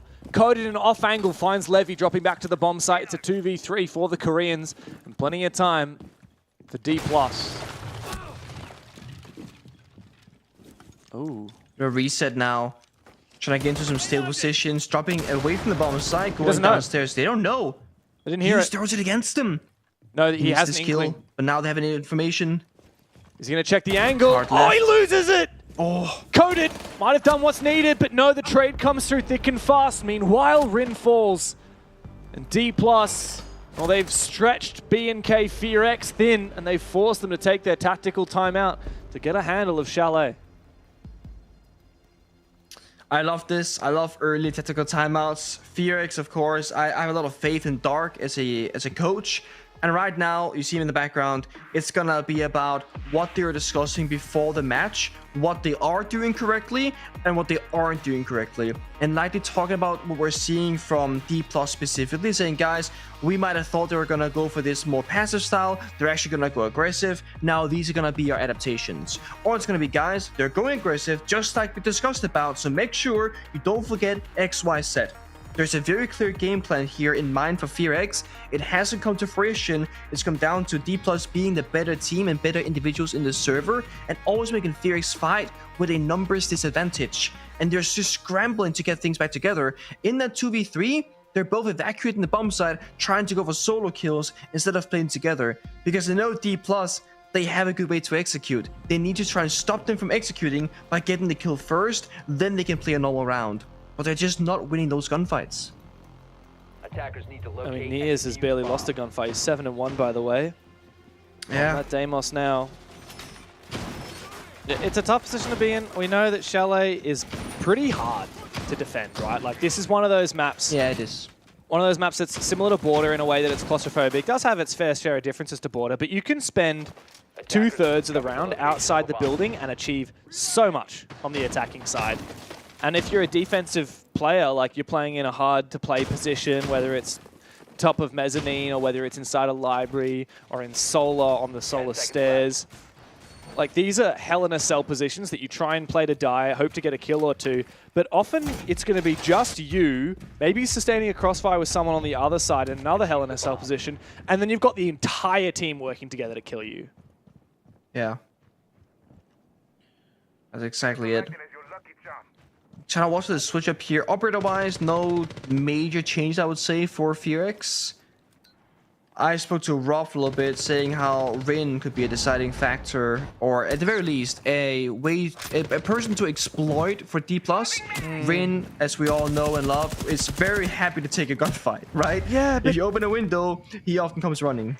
I feel like Rin is one of those players who he's got so many big highlight plays, but very hot and cold, right? Like, you can remember, you can surely think of so many Rin moments, right? Where he goes absolutely nuclear. He's often a bit of a, he likes to take his risks. He likes to be a bit of a rat player sometimes and hope that his opponent is making a mistake and then gets a high value reward.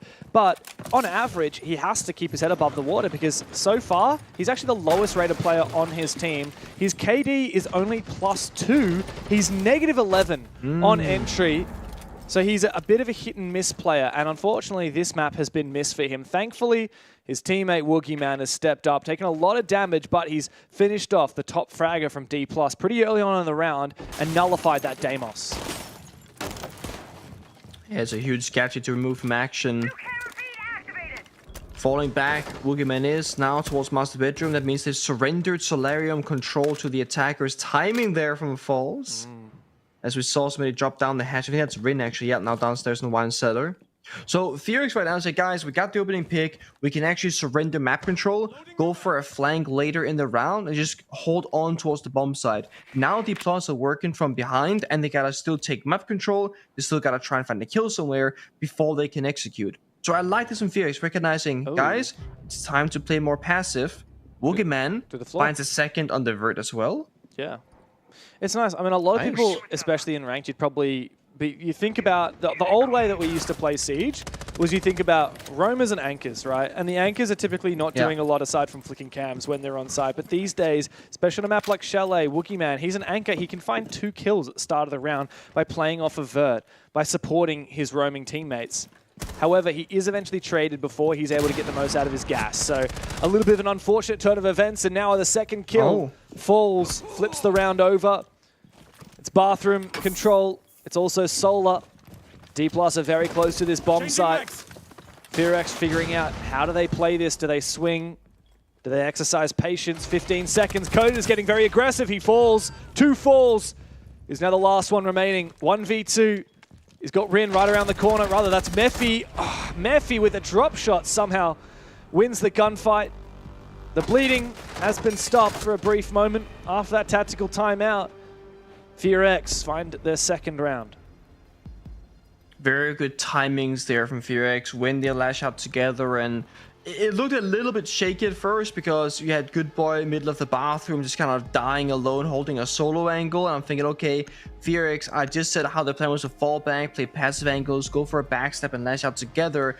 Then they didn't do that. But then when they recognized, okay, this is absolutely losable still, they did a 3, 2, 1 countdown, and they all pushed them together. One, I think it was Rin possibly, swung the window by the piano hallway in towards, you know, the bathroom window, piano window, etc. to combat the exterior. And 2 people on defense pushed in 1 closet, 1 deep master bedroom, and they get a 1-for-1 trade, taking down that diffuser. So really excellent mini play from FearX, reading the round correctly.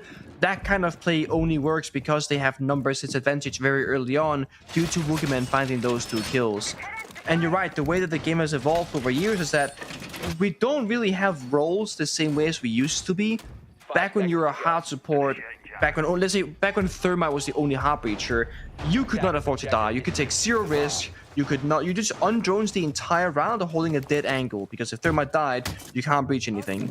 Nowadays, it's a matter of you have Thermite and somebody else hard breaching, if you even play Thermite, because you got Ace Nibbana these days.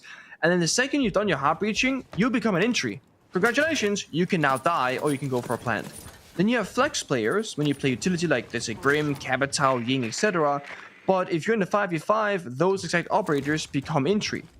And you can't have people be afraid of dying because they're playing an important operator, because then you can't get in the building.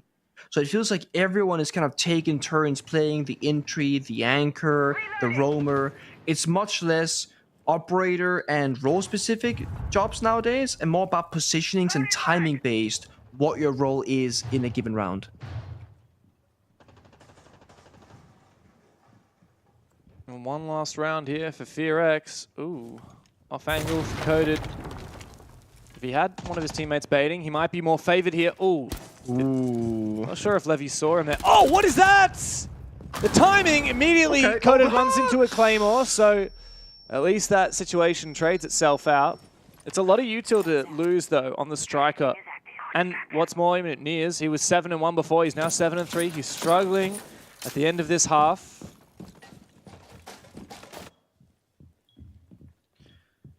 Striker had 1 grenade in pocket and 2 flashbangs. That'll be lost now forever. Mephi finds Levy shortly afterwards. A Sophia off the board.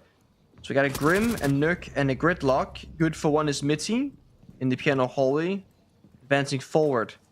D+ they want vert control, but they have no vertical destruction really, besides Gridlock's secondary shotgun. There's a rat in the corner. Woogieman waiting for his kill. Brady. They have no idea. Yeah. 2 free kills for FearX. Falls. Last one. It's going to be an even end to the half here for FearX, which is pretty solid considering they were down 3-1. That tactical timeout really did work wonders. What the hell did Dark say to them? The right things. And during SI in Brazil 2 years back, there was this someone did a statistical fun fact about tactical timeouts. It was about the highest impact or highest value tactical timeouts, where it will calculate when a team will take a timeout and then what happened in the round after. Would they have a higher win rate? Would they have a higher loss rate, etc.? And there were literally some teams that had like a 85% win rate in the round following a tactical timeout. And it's like, oh, dude, that's gonna be the best coach, right? They're just saying the right things at the right time, etc.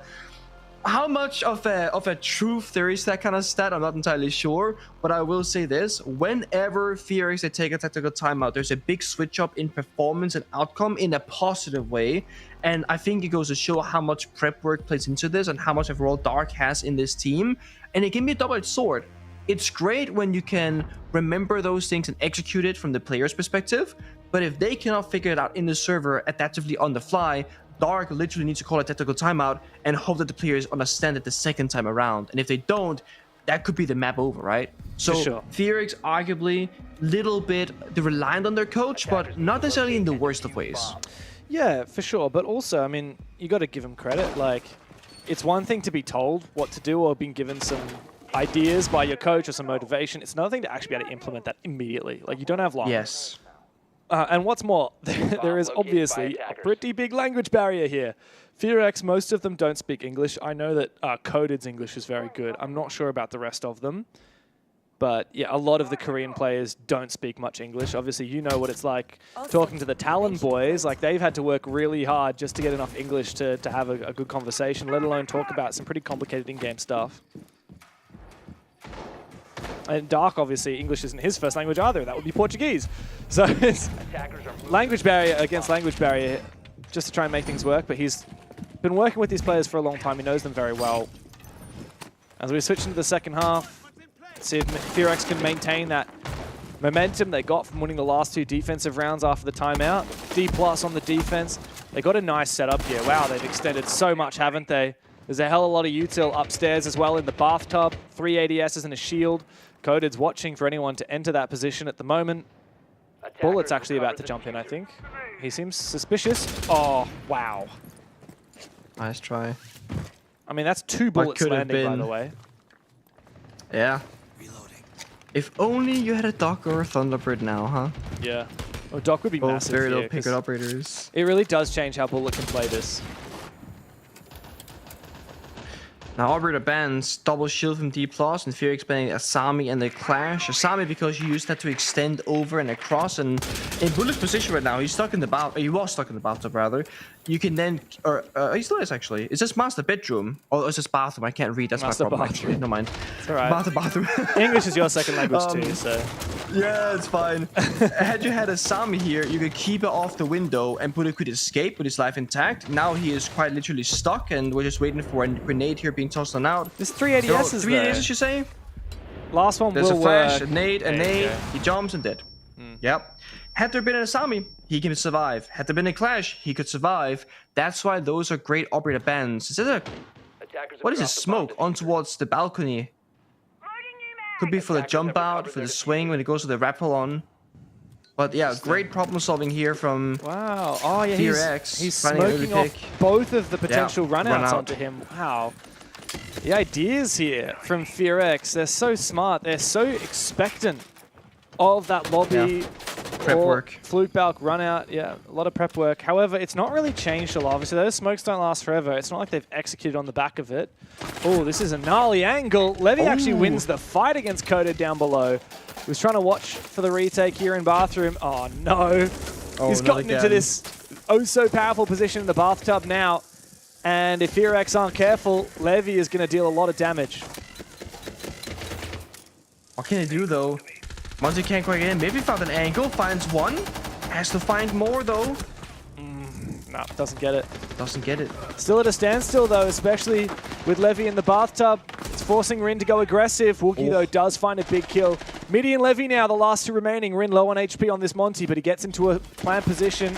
Might be safe, it might just. But he's got to worry about impact grenades, no less. It's a 1v1 though, Midi! Oh, he had to win that fight! No. And he did! Bloody close though, way too close for comfort, but D+, he just barely get it across the line.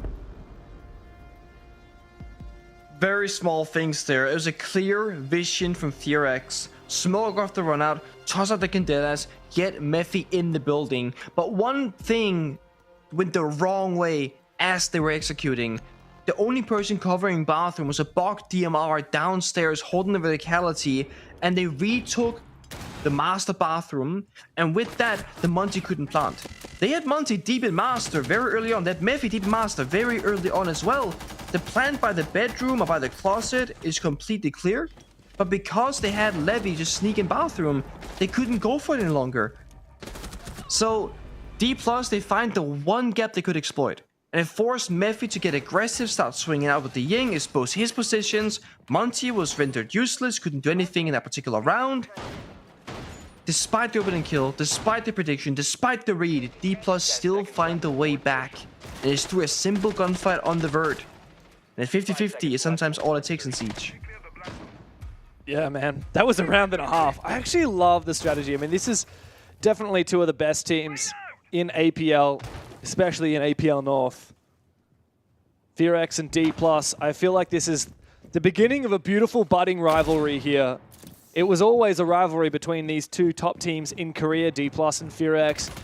And I feel like that's only gotten juicier since D+ dropped Coded and Woogieman, since they brought on this import roster. I thought that maybe it would be kind of a new era, it would be quite different, but no, the rivalry is still there, it's just gotten better.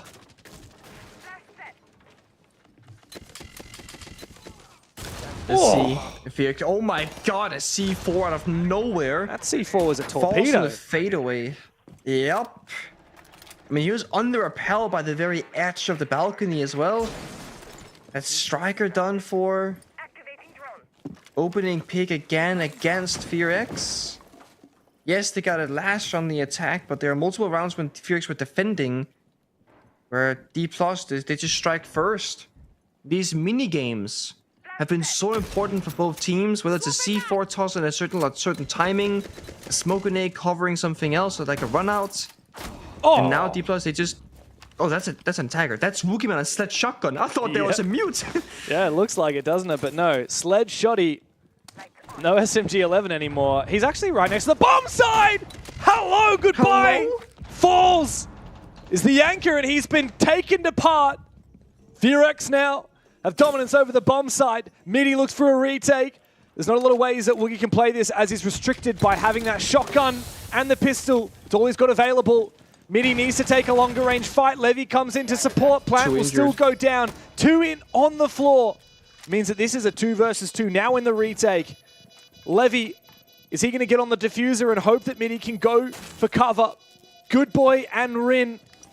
Oh, sorry, Good Boy and Coded. Rin's still on the floor. An upside down rappel. Is he going to find the angle? Levy goes down. It should be a lock in here for FearX. Despite losing the opening kill to that nuclear C4, they come back for a steal of a round thanks to that shotgun play from Woogieman. The scoreline is back even again. FearX fighting for every single round in this game. Ridiculous turn of events. I mean, the fact that they win off a Sledge Shotgun that finds himself in the middle of the bomb site out of nowhere.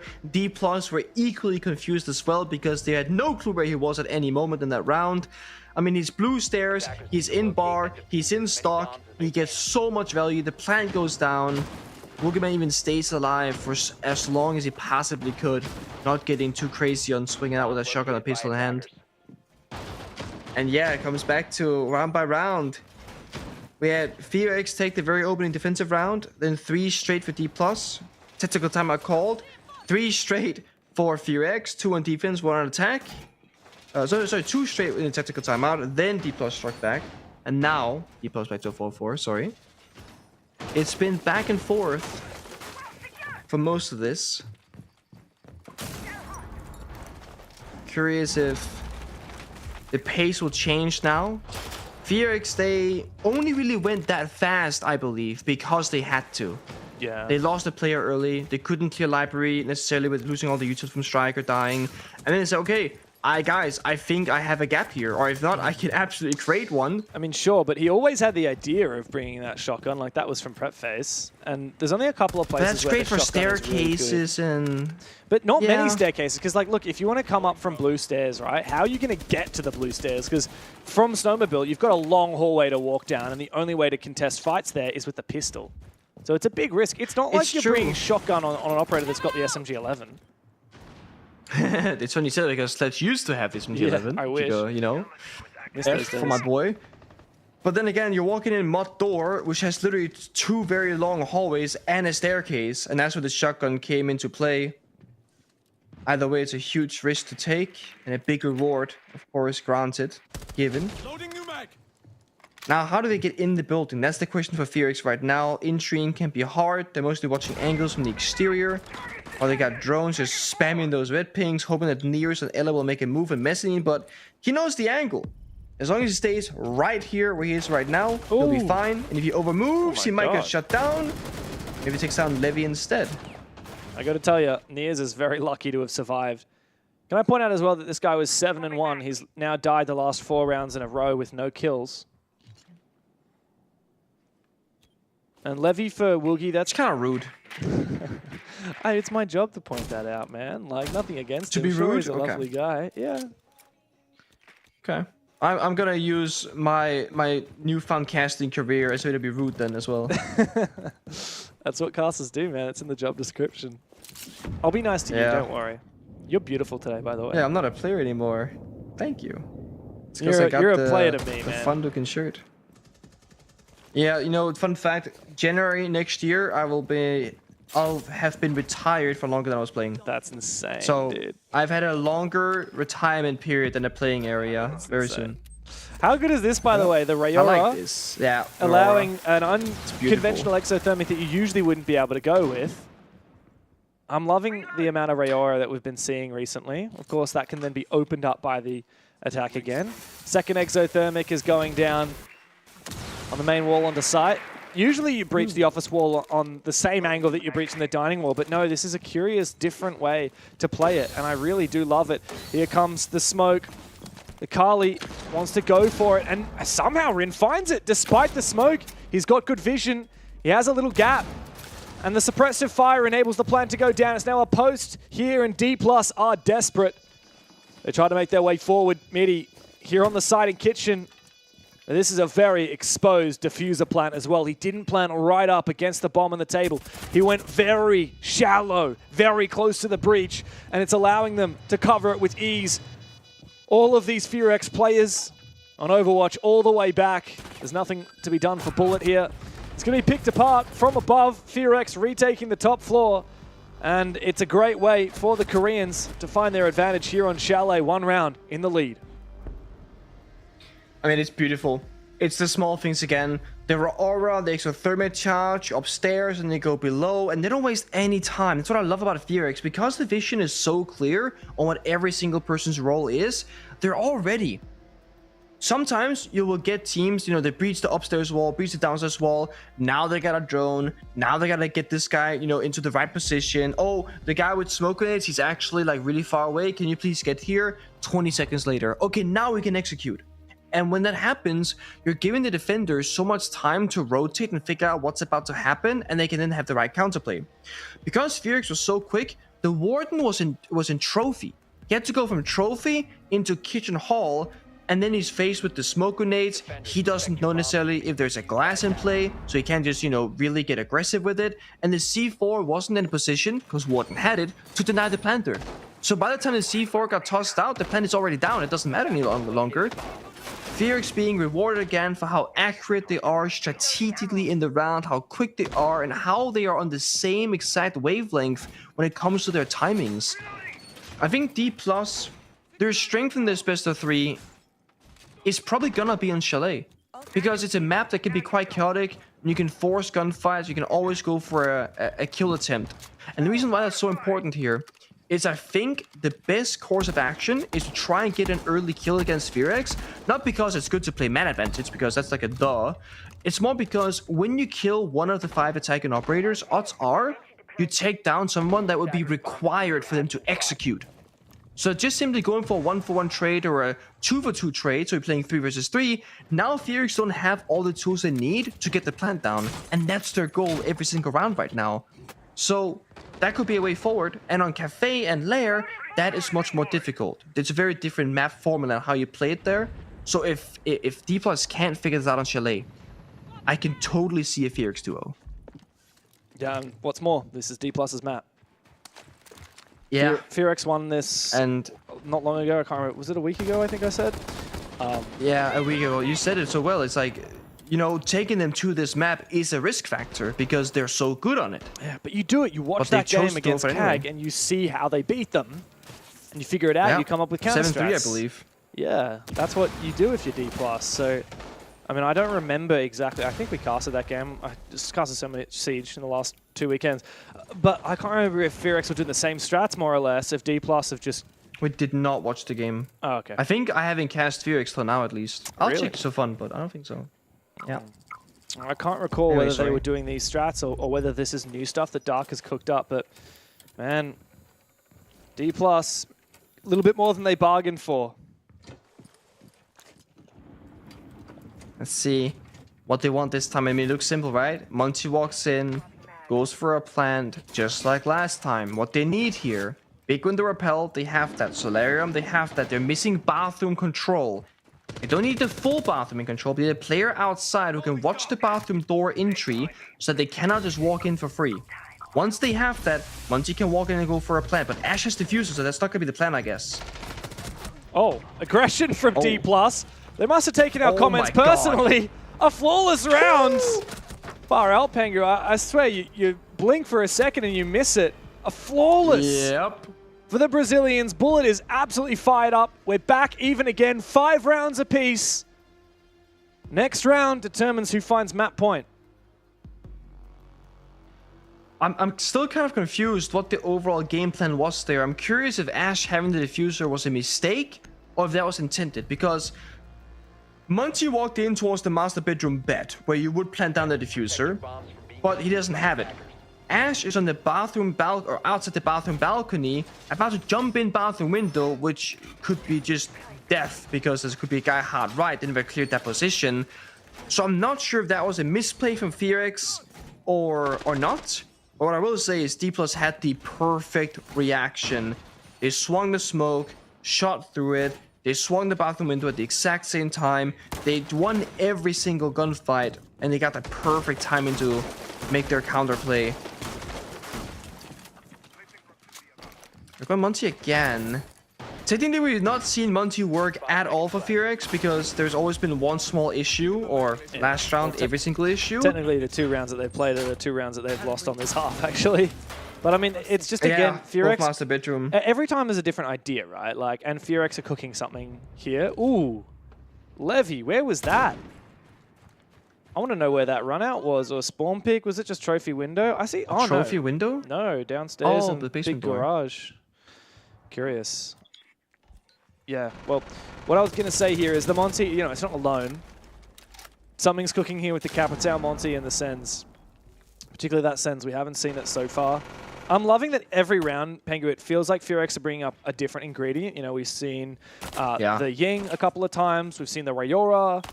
There's always a special little bit of sauce for these juicy attacks that FearX are going for. How cheesy is this one, though? Basement defense here for a second. It's actually a bar, I just realized. I mean, Sense, Monty, jump in, could be good. They got library cleared now with the corner clear. That means they can now hold library, use Sense and Monty. Monty dies with diffuser, right as I say that. Yeah. Wait, I think it was on Office Repel, yeah. Where did he die to? Which is very puzzling. Oh, what? Oh, wait, what? he's in Fireplace. He died from below. What? The player downstairs in connector. Oh, no. Shot him through the hatch. Wow, Disaster. okay. This is so difficult. How difficult. do you even get that diffuser? Yeah, I mean, the only way you get this back is you have to clear mezzanine. You have to kill Nears. And that's why we have 3 players on this rappel in this balcony. You have to counter the mirror window. The Ash charge breaks it. Nears in a power position. But man, he has gone 1 kill to 5 deaths in this second half. He hasn't been looking too hot whatsoever.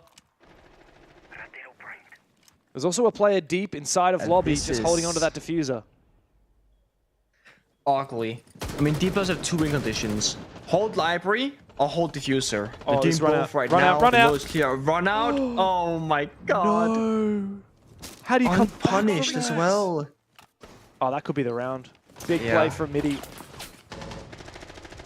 Oh, another run out as well. It's plan C. Good boy is done. It's up to Mephi and Woogie now, and it's going to be desperate. Wow, Woogie jumps into sight, straight back out again. He was just hoping for a quick kill and then to get out.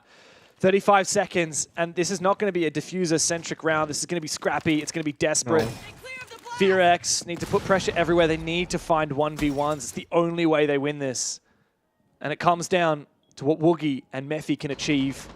Woogie's got a good read. Oh, there's a player waiting below for that diffuser.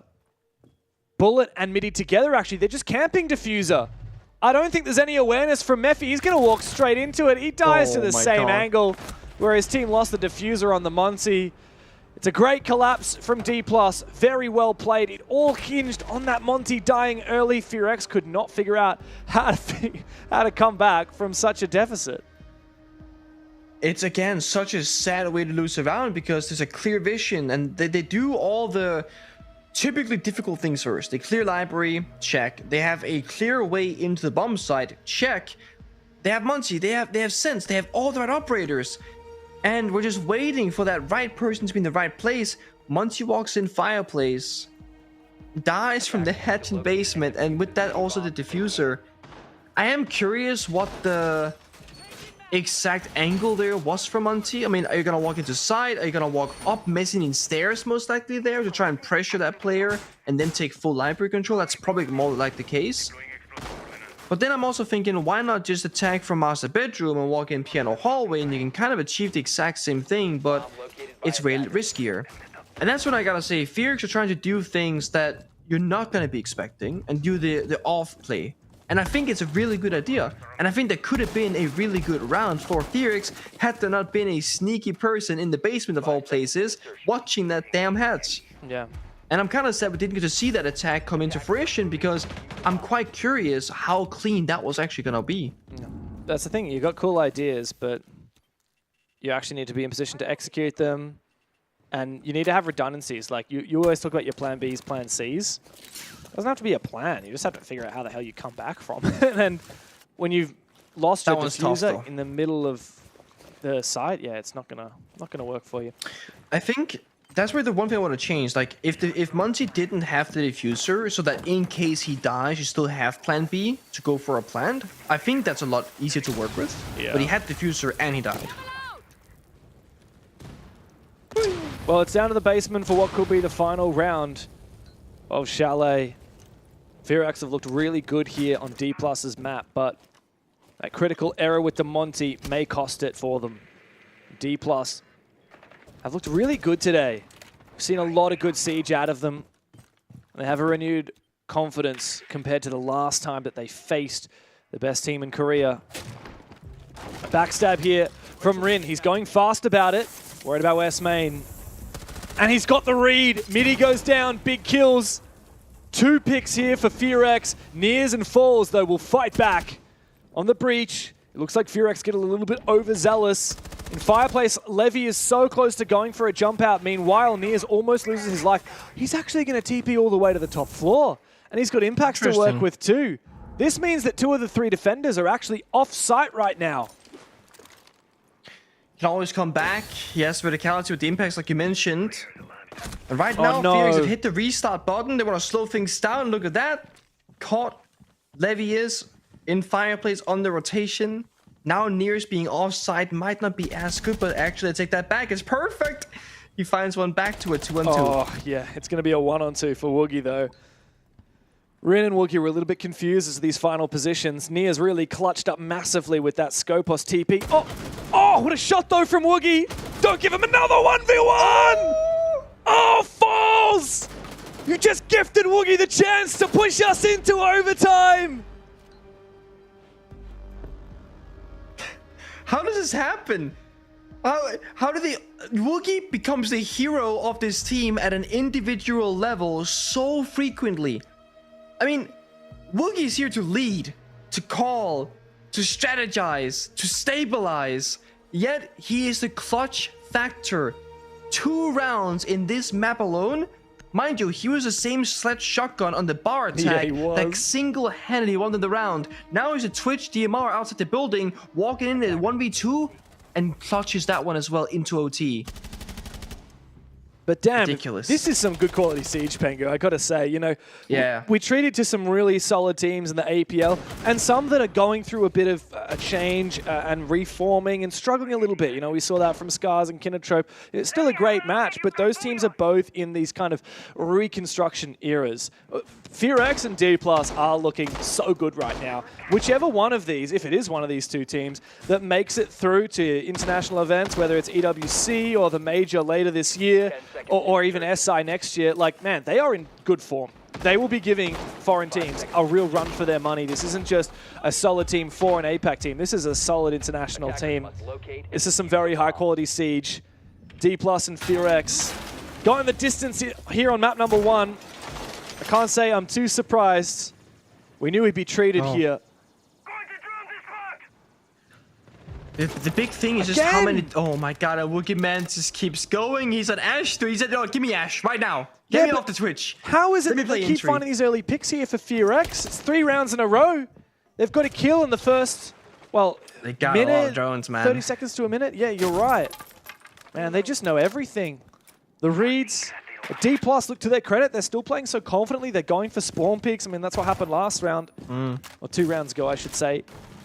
But that confidence is perhaps a bit questionable. The most impressive thing for me is just the depth that we're seeing right now. The many different small iterations for, I think, FearX notably on the attacking side. Oh my god, the timing is disgusting. Freebie, Maverick hole downstairs, finds yet again Mitty on the rotation. Now FearX, all they gotta do is not throw this man lead, but they're gonna keep ramping up. They find another. They are in full control. 5v2. Look at Nears and Falls. This is desperation. What is that? Oh my. He went for a bloody jog outside. It's too cold for that, mate. Nears 1 versus 5. Deimos tracking him. Here's a dead man. Flawless for FearX as they propel themselves on a map point here on D+'s map pick, forcing the tactical timeout from their opponents. But they are just 1 round away from pushing us into the second. There are 2 ways to approach this tactical timeout. And the first one is, guys, we should have won this already. Get your stuff together. Come on, stop playing bad. The other one is you just ignore what happened when you're up 6-5 and Woogie Man clutch and go, "Okay, guys, now we got this upcoming round. What do you guys want to do, okay? You got to go on the attack. What bomb set do we expect them to play? What's their weaknesses? What can we do? If we just win this round, we go on defense, it's fine. Then we got it." That's the 2 kind of different mentals right now. One, the first one, a lot of tilt, right? You're kind of blaming the problem of, oh my god, how did we make this up? We had it, why are we throwing? The other option is look 1 round ahead. What's in the future? What's in front of us? This is a point of frustration. I've been watching the player camps, and Falls specifically, he doesn't have the most positive reactions when they're throwing some of those rounds. I see him rolling his eyes and turning the head back, going like, "Oh my god," you know? Now you're in a point where FearX are applying a lot of pressure to an already hurting wound. A little bit more, and all of a sudden, you know, those players can tilt over the edge. And you might make the wrong play, you might not be fully focused up, and you got a long potential best of 3 ahead of you. If D+ don't stay in this and stay composed, that's gonna hurt their odds going to map 2 and map 3. Makes you wonder what's gonna happen come Cafe next map if D+ lose it here. I'll be honest, I'd be a little bit worried. I'd be a little bit worried for D+. I like this a lot. We've not seen either team really prioritize wall deny, and we've seen 2 Bro Kite Bandit open on both sides of the coin, yet not played until this very moment. And the reason why it's so impactful is you're not gonna bring EMPs and ways to deal with the wall unless you're expecting some sort of wall deny typically, and a Kai can just completely lock you out. At the very near end though, Near's actually attacker repicked onto Maverick. And it's funny because FearX also played Maverick just in that previous round. So I think they both have this same idea that, hey, they could change their win condition up to be wall deny oriented. Let's bring the Maverick just in case they do it. And both teams might just get rewarded from it. Yeah, something's cooking, that's for sure. Double hard breach with that Mav. You got the Sens as well. And at least for one thing going for D+ is when they're on their defense, they just kept on losing these opening kills the last 3 rounds in a row. Thankfully for them. 10 alive in the server as they go fishing, as they go looking to try and take ground here.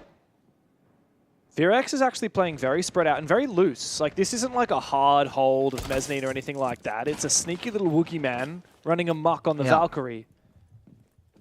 I think it's about minimizing the potential loss here. You have one person loose roaming, you have the Kai to fall back upon, but Levy finds Rin downstairs, and that's the problem.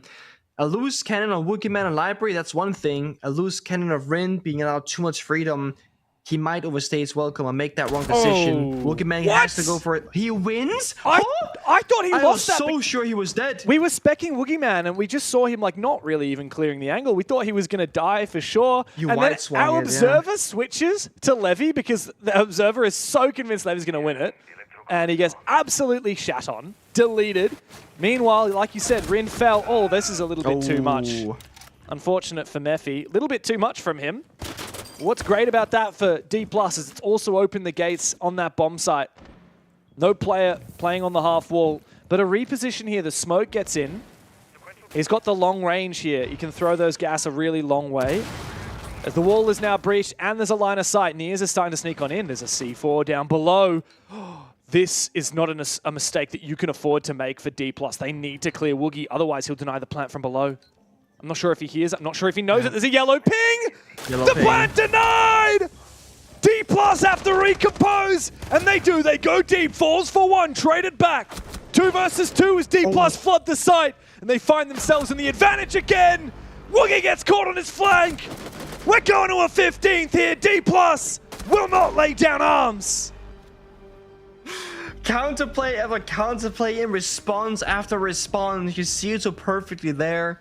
Numbers advantage for the attackers to go for a fast plant attempt. They don't have a drone downstairs to watch for fireplace and follow that C4. C4 goes out and responds, takes down the first planter, and then Woogie goes for a flank. When they recognize that there's one of those 3 defenders off the bomb site, they push deep. Jump in piano window, push through office, push through piano double door, and they overwhelm the site itself because that's going to be their win condition. Then they know Wookiee Man has to come up the staircase. He shot the blue stairs flank cam, so that means he's probably going to go fireplace stairs or blue stairs with that, as Solarium is too far away. Wouldn't make it in time. FearX, they are back on attack. D+ back on defense. It's 7-7. The final bomb site of Chalet will be Bar. Bar is, in my own mind, the hardest bomb site to attack, just because there's a very simple win condition around top blue mezzanine, where the mirror window will be playing. We'll have the Warden and the Romai just locking things down, and it can be so hard to problem solve. And as long as defenders have library in control, which that gives them, they can just hold on to the bomb site from above. Now, FearX have gone through a couple different operators here in the attacker repick phase. There was a Fuse, there's a Glass, there's a Monty, there's a Striker. But Woogie's they're on going for the same Monty, thing dude. as last time. I mean, in theory, I know, right? and this is the thing. Yeah. Oh, I was going to say... What's the theory?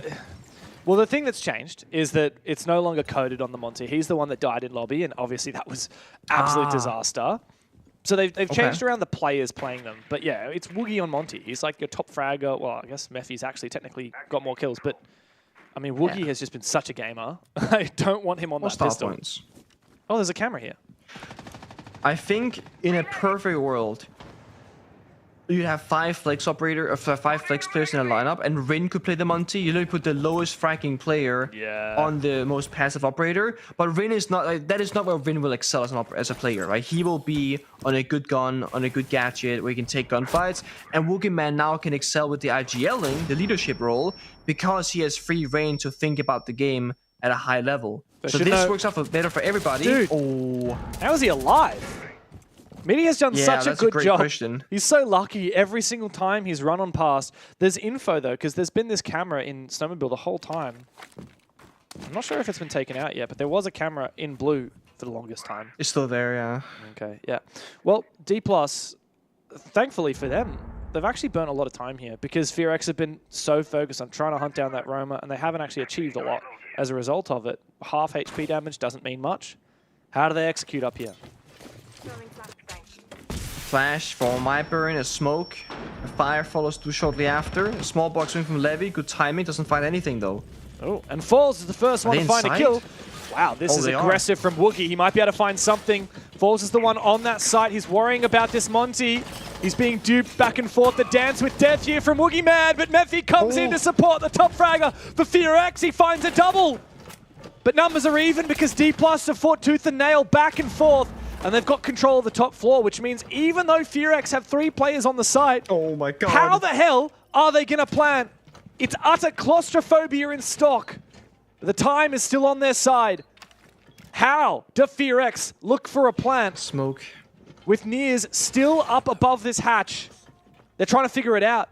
They've got 1 smoke still remaining here for Coded. They've got no smokes on Woogie, no flashes either. That's the lone smoke available, and Woogie starts to go for it. Midi finally falls! A big kill for Coded! Oh my god. All up to Bullet! 1v3! And the diffuser's planted, he finds the first. Coded gets out of dodge, runs outside. Monty! And that Monty is still sitting on site. Monty goes out as well! They don't want to take any chances to FearX, but guess what? This diffuser actually is not in the best spot. There might just be a way that Bullet can hold on here. Can he get the angle? The Monty goes deep. I think they realize what's been going on, and so Wookie Man has to get aggressive. Bullet has to fake it. There's no time. Look at that timer. There's no time. Woogie's just going to keep on taunting him. The round is done. The game is done. It's 1-0 in the series for FearX. Turned back a couple of rounds. It looked like D+ was sure to take it. It was a 2v1 on that basement round. Wookie walks in, takes us to overtime, and clutch after clutch, moment after moment, they come out victorious 8-7. The problem solving in this final round, finding a plant spot, covering the right angles. Wookie Man was the perfect choice for the Monty. We had our doubt because he had that many kills, but that was a round of strategy, not just gunfighting. And FearX, despite having a bit of a slow start, they absolutely turned up in the end. Oh, hands down, one of the best maps of Siege I've seen in the APL thus far. But of course, it's not done yet. D+ do have a chance to fight back on Cafe after this.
You know how they say it's not the destination, it's the journey? And the journey of 1,000 miles begins with a single step. And you know what? They're right.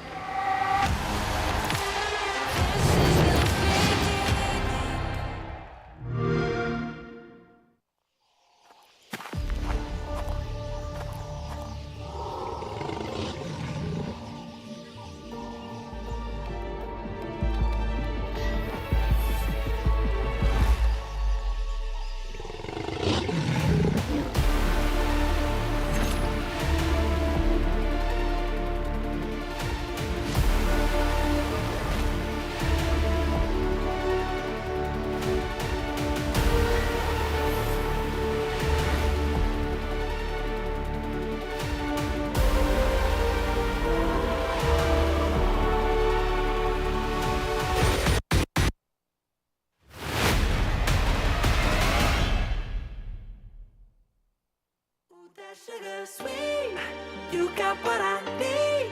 Sipping on the potion, all that good emotion, just my kind of heat. Keep it on repeat, tested by the motion, loving this devotion. Live it up, live it up, live it up, sweet emotion. Every time, every night, you and I on a roll. Switch it up, switch it up, switch it up, where I'm going. Stay on the fly, just in time, know the right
300. Let me spill the tea on all these haters all love me.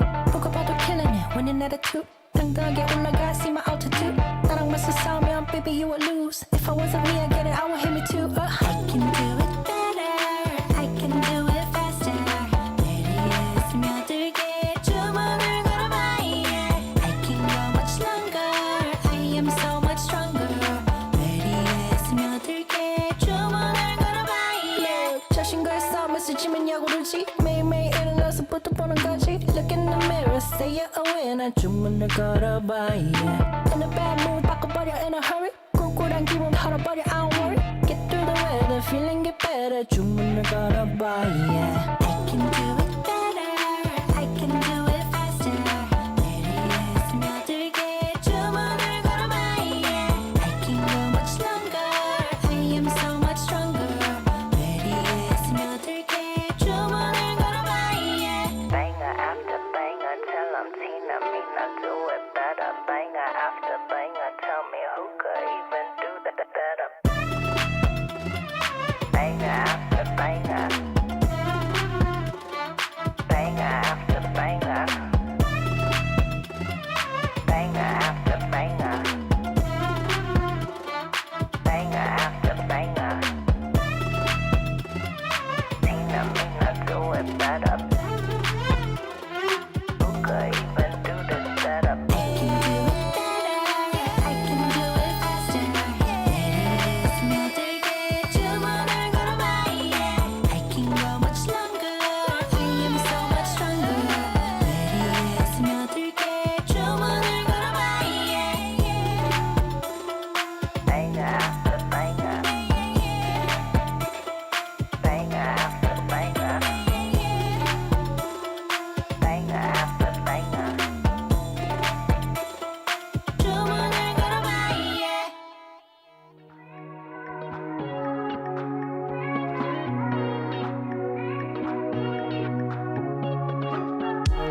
You know we're close off when too many people surround me. And now everything's something I told you 2 weeks ago. It means nothing. You used to be the light that I need, but now I can see nothing at all. Sometimes we fear what's yet to come, but I'm trying to show you now how I wanna fall apart with you. I wanna fall with you. I wanna flow with you.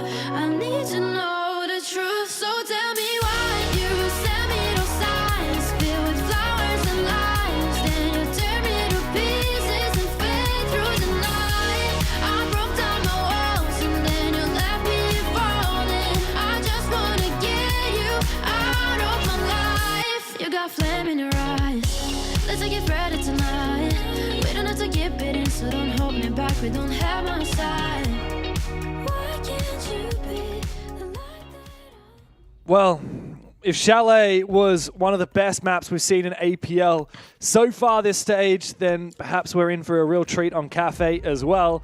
It's 1-0 in the series in favor of the Koreans. FearX with an 8-7 win on D+'s map pick. We now go to the second, and Pengu, that really, really came down to the wire.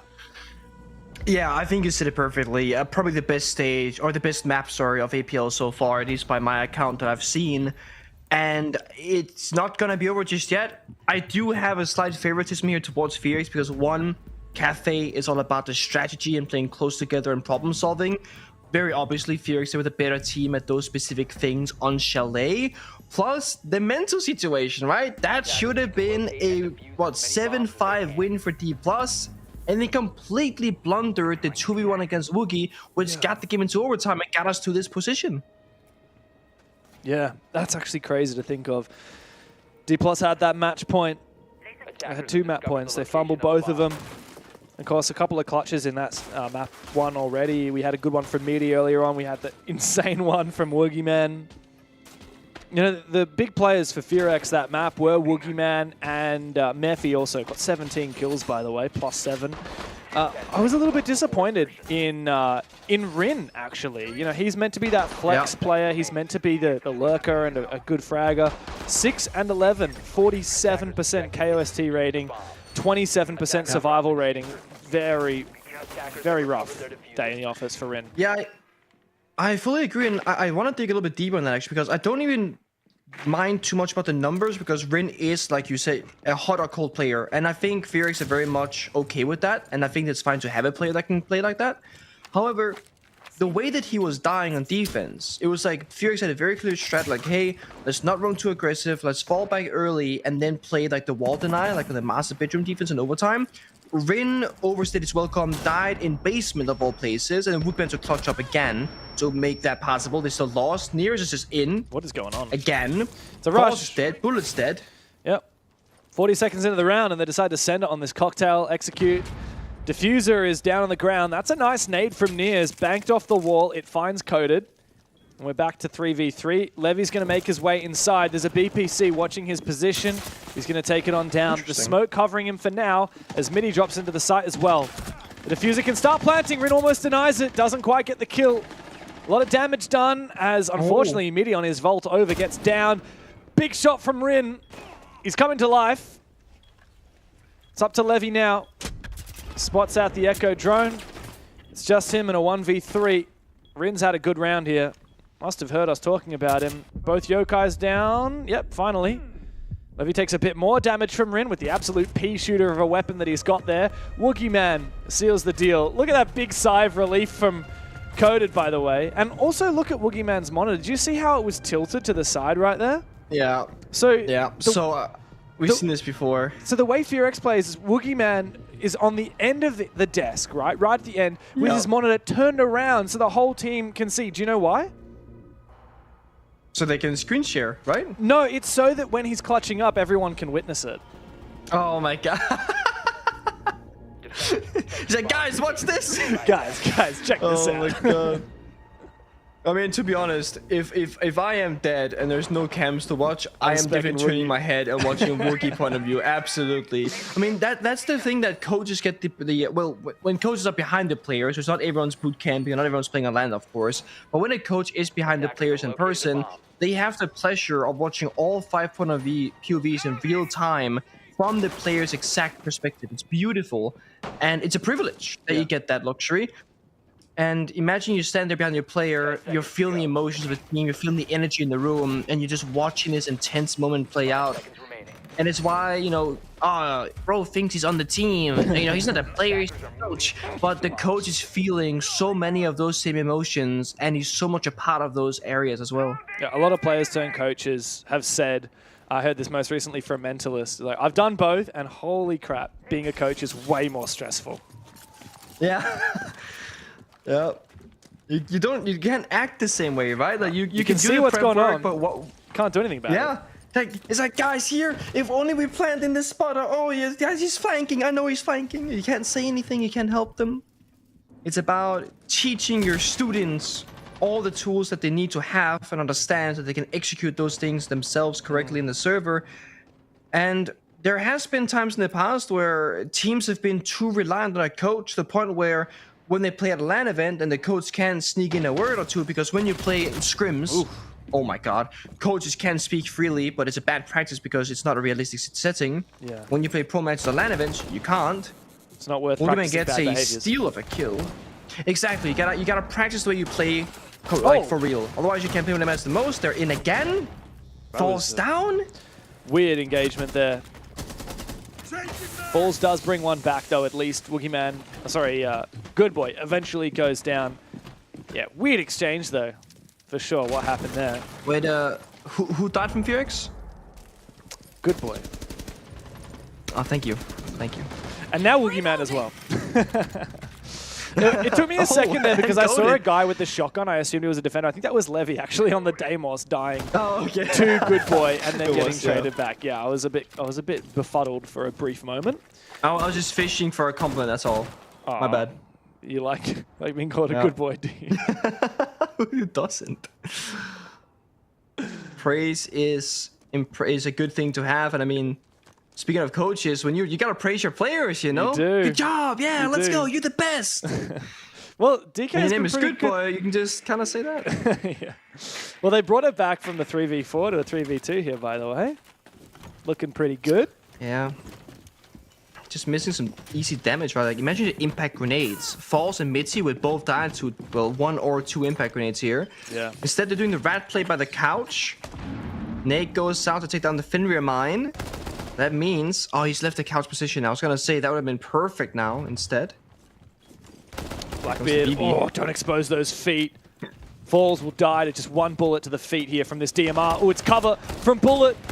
Good little QE peeking from Mephi, but he does die. Rin finds his 1. 2 more to go. This is going to be very challenging with the Blackbeard up. Blackbeard can play very passively. And Bullet's actually repelled in upstairs. Blackbeard's going to go and retreat too. Bullet knows he doesn't have to make too much of a move. The shotty comes out. Yeah, this is a pretty much impossible scenario for Rin here. Of course, we're going to keep pace. There you go. Easy final kill for Falls. D+, reply in kind. Cafe is going to be competitive, just as competitive as Chalet, I have no doubt. FearX, only thing they were missing in that round by my count was that default plant position behind the cabinet that Blackbeard went for. You can soft destroy it, and you can actually see the plant spot all the way back from the launcher rotate, which every team has in Pro League, basically. A lot of teams don't really opt for it. Yes, it's easy to like impact grenade it if you want to be lazy about it, but you have a Rooney. If Mephi puts 2 punches in that desk right there with Blackbeard plants, you can passively deny the planter without having to white swing the guy covering him. Or at least it gives you the option, it gives the attackers the pressure, being like, okay guys, we gotta worry about this spot as well. Regardless, it comes down to what happened earlier in that round and how D+ found three kills in quick succession, because that was a 5 versus 3, if I recall correctly, favoring FearX. 2v4, I think, after Good Boy died. 2v4. Sorry, 3v4. Oh, yeah, rather. true, yeah. D+ had a 3v4. They lost their 2 players, FearX did. But yeah, I don't know what happened there, off cam. 5 seconds to go. Yeah, it felt like FearX were in a good spot, but I think it was just the last 2 roamers upstairs got picked apart. Didn't quite see it. I got a question for you, because we were talking a little bit about Ren before, talking a little bit about FearX. Of course, we mentioned on the first map, you know, Ren's not a player you usually stick on the Monty if you need a Monty, and on the first map, you know, he was the bottom fragger, so usually you would put him on it, but he's not the typical player to do that. Would you ever consider, like, bringing in someone else to this roster? If you were like, let's say, you know, 6 months, similar performances, would you consider like, you know, picking up Ryder or Misa instead of Ren? I do think that FearX could benefit from a more consistent player, unless they can play... Okay, if they can play like old school Empire, what we call the 4+1 strat, that means you have 4 people playing together, and then Joystick does whatever he wants. He can go 10-0 or 0-10, it's fine. Either you adopt that playstyle where it doesn't matter if Rin is hot or cold, or if he doesn't have a consistent enough performance, you might need a more consistent player. But then you need to look at the rest of the Korean player base. How many consistently really good players do you have out there? Because you mentioned Misa and Ryder, they also have hot and cold games just like Rin. So it comes down to what can they provide that Rin can't, and vice versa. Because Rin is a great player. He knows the system, he buys into it, he's happy to be there, obviously. He has the synergy, the communication with them as well. Starting over with the same level caliber player that might be a little bit more consistent, is that enough? Yeah. I'm not sure that's gonna break the camel's back for these guys. A good question. Yeah, that's food for thought. Of course, the old Damwon Kia roster with Coded and Woogieman once upon a time did drop Rin, and it didn't necessarily work out well for them. Oh, I forgot about that. Yeah. I mean, I think Rin in the older meta, so back then a few years ago, was a much stronger player than now. I feel like a lot of players have become more like aggressive and comfortable in gunfights and mechanical skill, especially in Korea. Actually, that's kind of been their strength. And the meta has just shifted where now you need to. Before Rin just kind of did it. Yeah. And sometimes Rin will get the kills and put them in the bin. Sometimes he will be put in the bin himself. Yeah, sometimes he just. But with 45 seconds left, dude. Like that. Yeah, they're holding a deep angle there was not necessary. You could stall out for more time, play more passive. Yeah, it's that VIP position as well. It's the one you want to keep holding on to until the late round. Go for a flank, or at least just buy time. Like if you die, but there's only 10 seconds left, you've done your job. Fortunately, now FearX are struggling. Gas Babe goes out, doesn't find it, but Good Boy does get out of dodge in time and find the kill on a Levy. That's exactly what FearX needed. The 1 HP is all he will need. Flashbangs go out. The diffuser is caught in a strange position here. Nears is going to try and get himself inside. I think he's just barely going to be able to sneak on through. There might not be enough here. Good Boy waiting, does go down. The attack in favor, but the plant needs to go down. There's no time. Wookie. And Wookie Man again, a turret on the bomb site. Nothing left to be done for D+. FearX, hold on. And guess what? Woogie Man is so back in this series. I mean, I don't know. He is playing out of his mind. Whenever they're falling behind in man count or they're losing out on some of those playable positions, he's always like, oh, guys, I've been waiting for this moment. And that's the big difference between Rin and Wookie as the kind of players that they are. Rin will hold the aggressive angle first in the 5v5, and he will take the 50-50. Either he dies or he gets the kill. And by his standards, that's how he plays the game. That's fine. That's how he does it. Wookie will always play a very safe option until there is no other things that he can do. If you go back to Chalet, it's a long time ago now, I'm sorry. On that basement 1 versus 2, he was literally outside the building with a DMR holding a passive angle until it became a 1v2, and he goes, now I have to walk in. Now I have to make the clutch play. And it's what makes somebody like Wookie Man a very consistent, stable player, because he's not gonna take anything worse than a favorable gunfight until he is forced to. And then because he is so damn good at the game, he will often win those as well when it comes down to a clutch factor, and then win the round for his team. Having Woogie Man alive as one of the last 2 defenders is the best thing you can have if you're FearX. And for D+, yeah, you're taking down Rin, but maybe Woogie is the real problem here. They've lost all 5 drones in drone phase as well. Oh, well, let's see when we get to action phase, because sometimes there's a little bit of a...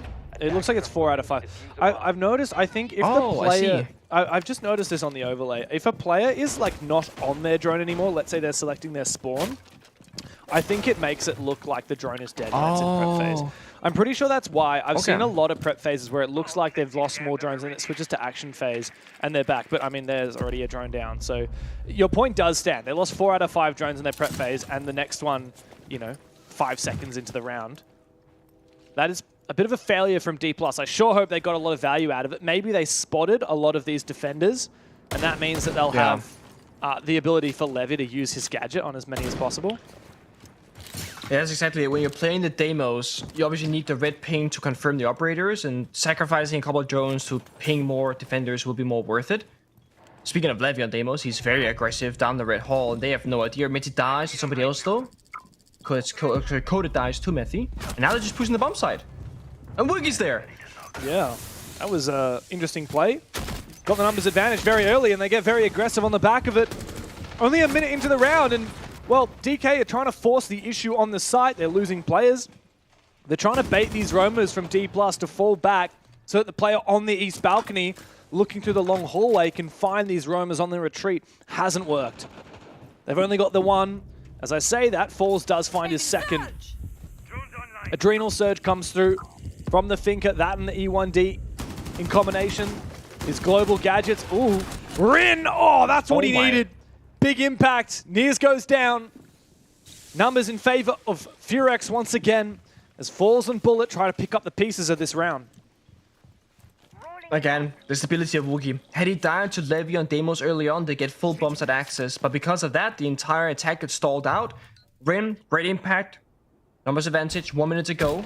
No toxic babes, no real plant deny, but information, and of course those crossfires. D+ trying to make work of it. They got no assist projector walls. They trade on the bomb site. Methy and Rin in a 2v1 now against Bullet, who's still upstairs on Lion. 0 flashbangs and 0 scans left. But he's got this 417 DMR. And man, does it pack a punch.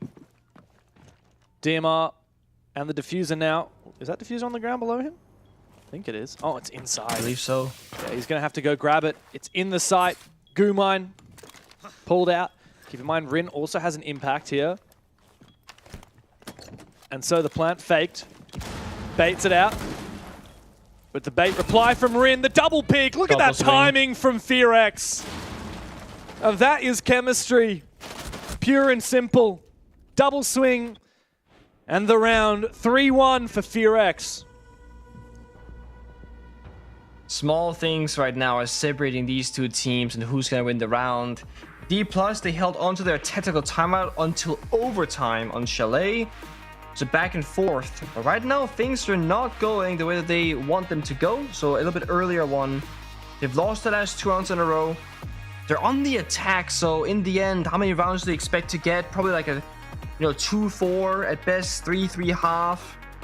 But this is the thing. FearX showed us so much prowess on their attacking rounds on Chalet. Whether it was the fast rushes, the intriguing, or the incredible problem solving in complex situations, they were very adaptable. I think D+ right now recognize that they cannot just play this in their mind as if, we'll be fine on defense, we can just kind of ride out these attacking rounds, we got one. They need a lot more to go because they're respecting FearX on the side swap. Yeah, they need to have a good read here. Like, I'm honestly questioning, why is D+ picking attack to kick off Cafe? I mean, historically one of the most defender-sided maps in the pool. Good point. Technically, in the 3 times Cafe has been played in APL North, it actually has been slightly attacker-favored, but that's just 3 plays. It's actually the 3rd least played map overall in the pool. But it's a surprise to see them go for that attacking side. You'd only expect them to do that if they had confidence that they're getting, 3 or 4 rounds on the attack. And 3 is the best they can do now. And that's only if they turn it around right on the back of that tactical timeout. It's funny because with the operator ban system changes, you now ban at the same time. But with the old system that we had, defenders would ban the first attacker. So starting attack on some maps would actually be beneficial because you could then have a response. Let's say they ban Thermite and then you want to ban the Ace, right? You do double heart reach ban. But if you start first banning and you ban the Ace, they're not going to ban the Thermite and that's not going to do what you want it to do. So there used to be a reason for starting on the attack on specific maps like Clubhouse. And in theory, any map where you have this kind of pocket thing in mind. But with the new changes, you ban at the same time. You ban Mirror, Grim, same time. Castle, Dokkaebi, same time. And now, with the last rotation, Clash and IQ at the same time. Yeah. So you see, FearX, they take away IQ. They want to play Information. They want to play Utility. They want to play the Solos or the Pulse or whatever. And D+ are like, yeah, we don't want to deal with Clash. Clash, who has seen 0 presence, basically, on this entire PS3 so far. Yeah, well... hasn't been a single... Some basement Chalet. Hasn't been a single Clash pick on this map, by the way. I don't know why... Yeah, this map, yeah. Yeah, I don't know why that's been a target ban here for D+. Maybe they're just scared of it, even though it's not been played. I would have considered getting rid of the Valkyrie, but no, I mean, it's been picked a bunch here. They could not show the Clash the first 3 rounds, then see the operator ban, and then play the Clash the last 3. I think that's what this Clash ban is about. It's about predicting or anticipate that will going to be a problem. It's a good opening pick here from Bullet. I'm not sure where he found Coded. That's a good one. A second kill here on site. Rin forced to make a move. There's a player, might be coming up his stairs shortly, but he reveals his position. He might be pushed by Midi. He's going to fake a run out. Midi makes his way up. Oh, what the hell am I watching? Hello. Wookie Man with nerves of steel, left undroned. The Trigger Discipline to wait for his opportune moment. Bullet in ears. Oh, it's becoming very tight now for D+. Despite that 2-player advantage earlier in the round, Bullet has to make a big play. Wookie Man gets spotted. He escapes to safer havens. Good Boy feels like he needs to make a move, but it doesn't matter! Woogie Man is the boogeyman! Levy in a 1v2! My god, FearX! They've put the whole team on Woogie's back, and they're running it back! It's going to be a 4th round here, unless if Levy can do what seems impossible right now. Caught in 4K on camera. Diffuser, nowhere to be seen, has to be reclaimed. Oh, he takes off Woogie's head! Can he find the last kill? It's a 1v1! Good Boy round in the corner! Levy clutches it for D+! He needed to come through, and he did! And the Brazilians find their lifeline! The exact same thing happened now on the flip side. Woogie, he clutched around 1v2 with a lack of crossfire from D+. In that round, same story. Woogie was feeling super hot. He was hitting shot after shot. He took the 1v1. He loses it, leaving his teammate on smoke, by the way. into the final 1v1. Yes, they had the yellow ping information, but Levy, the Brazilians, they can shoot back as well. It was such a well-played round from FearX all the way through till this moment. No crossfire was established. Had Woogie played all the way in the corner, in that exact same spot, just a little bit further to his left, Good Boy could have swung from the bathroom, rotate, and now it's a 2v1. It's a crossfire. Woogie could have played in any other location, run away, play far, far distance. You have the camera spotting the enemy. They don't. D+, they're never gonna give up. They're always gonna fight until the very end in these clutch moments, and if you give them an easy way back, they will take it. Don't give them 1v1s unless you have to. Woogie and Good Boy, they didn't have to, they chose to. Yeah, they were feeling confident, so they went for it. And can't blame them with how the game's gone so far, but it's a pretty big round to lose, and we've seen a lot of clutches. Really have seen a lot of clutches. So well played. Yeah, I mean, credit to Levy. Oh, man, Rin. This is again. Rin. Why is Rin peeking with the Scorpion outside the building playing VIP? I mean, with the pistol, I do not understand. Okay, Dude. yeah, okay, but he has the Scorpion primary. It's like, you don't have an... Like, why? Look, if he was like 10-4, I'd get it. But just don't. Yeah. He's not. Like, he's not winning those just, right now. He's not in form. He's even scoreline, like 4-4. Last round, he was 6-11. The last game, I should say, he was 6-11. He's one of the worst rated players on his team this season. He's just given up a really important bit of ground. Like, his entire position there is to play VIP. Like, the second, if not the most important spot in his entire defense, you cannot throw your life away.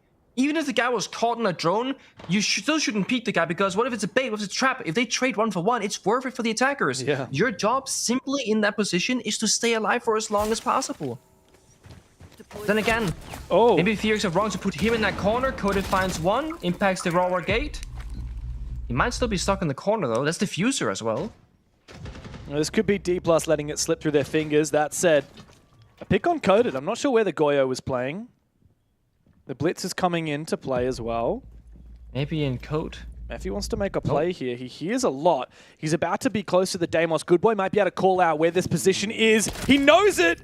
Great call from his teammate. He's trying to dodge the grenade. Sees the Blitz for a brief moment. Needs to get out of here. Otherwise, it's going to be a dead man! Oh my God, Mephi! The double back in the fake! And a big headshot. Round is done. Midi jumping inside. Desperation now for D+. 1v3, the Echo as well. Adds insult to injury. Don't swing him. Doesn't even find it. But yeah, absolutely FearX. Don't be swinging this guy right now. Not after what happened last round when you let Levy clutch up. A few sprays, positions exposed. Mephi with the Paragon reload as well. FearX stabilize and close out their half. Had they held their nerve the round before this one, are you okay? Even Mephi knows he did him dirty. This could and would have been a 5-1 half for FearX had they not bottled that previous top 4 defense. They are making a statement right now. Side swap. No response in the chat, by the way. Maybe Blitz is not okay, in fact. Dokkaebi followed by the Grim and Castle and Clash for Fear. I love FearX have the same strat in mind here on both maps. They want to make the defense have less utility to play around and less obstacles for them to execute. Okay, yeah, okay. I mean, he's not, he's not even close to hitting that guy. I'm sorry, but like, I'm hate watching Rin right now because if I am a player of FearX, I'm getting triggered. Yeah. I am like, what are you doing? That is not what we gotta do on the strat paper right now. If he'd had an insane map 1 and moving into map 2, you know, he was feeling very confident, I'd be like, okay, fair enough. But he's not hit any particularly nasty shots. He's not been playing any particularly important positions until he's in VIP and then spawn peaks. Also, it's not the first time he'd spawn peek that round. He spawn peeked right at the start of the round, shot a drone, fell back, and then he's peeking outside. He's not even like fake peeking, baiting, and then playing passive just to slow them down. No, he's legitimately just hunting for kills when it's just not necessary. Yeah, it's Unfortunately, it's a bit of hate watch. And yeah, if I could right now, I'd sub Misa or Ryder straight on in. We're not even accounting for the fact that PSG couldn't field a full man roster for their game later tonight, if that was the case. Can't they? Are they? It's a 5-man roster. Where are you gonna get the 6 Oh, players sorry. from? I thought you were saying that they had a substitution after we thought that Kinotrope had a substitution. I thought you actually legitimately said that one of the PSG players was, if you sub them in now, they can be for both teams, right? I mean, so I'm saying yoink one of their players and just be like, you know what, they'll just surrender in the lower bracket. It doesn't matter. We don't care about those guys anymore. If you don't poach from PSG, who on earth could FearX pick up? I don't think there's many players you could go for. So that was the thing, right? So obviously PSG picked up Romantic. Romantic was like kind of like good boy, like the Apex sport, like crazy gunner, not really good individual player, and there was just zero work ethic and discipline, and that's hard to fix in somebody. Well, that's so probably that was better a than tough Rid sell right for now, us. anyway. There may or may not be. Levy takes that. Oh, well, Rin is dead. Again, 2C4. It's again.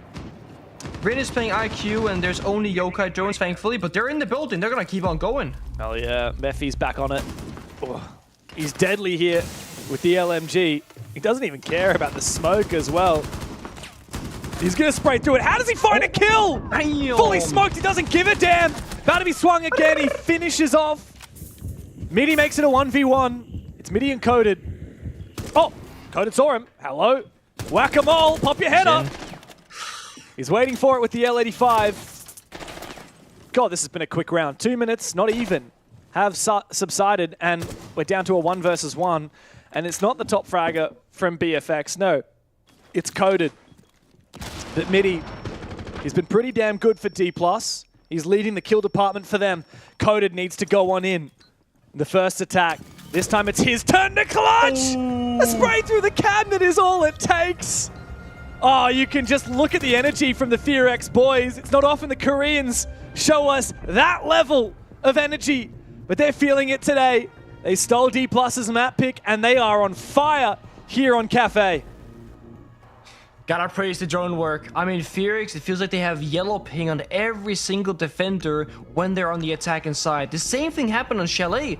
Like, you have like 5 defenders dying around, and there's 4 people dying to a yellow ping pre-fire. It's so good. You saw Coded right there in the very beginning in the 1v1. He thought he had the upper hand. He goes in quickly, goes for a spray, doesn't find the kill. What does he do? He resets. Walk back, check T4 cam, that shot, destroy the Banshee, and then I think what his teammates said, hey, you have a drone, if you move it from top white staircase, you can now see him. And that's where that yellow ping came from after he moved the drone over. So he just mapped out the whole situation, and it's why it's very important to have what I call second level communication on people that are dead. Because what a first level communication player will do is he will say, oh, he's in stock, I think I hear him. A second player will say, hey, Coded, that's your drone. If you move it, I can confirm where he is. Yeah. So you give the command instead of just the information, because if I say, hey, I think I hear him on a drone, Coded could ask, who owns the drone? Is it my drone? Can I move it? And he goes, oh yeah, actually it is your drone, you can move it. Yeah. And that loses you 5 seconds of communication, and Coded might not even ask the question in the first place, right? Yeah. So having somebody like Woogie who goes, oh Coded, that's your drone, move it, massive. It's proactivity, right? And it's also like the difference, because some people would call that backseat gaming, and that's not what that is.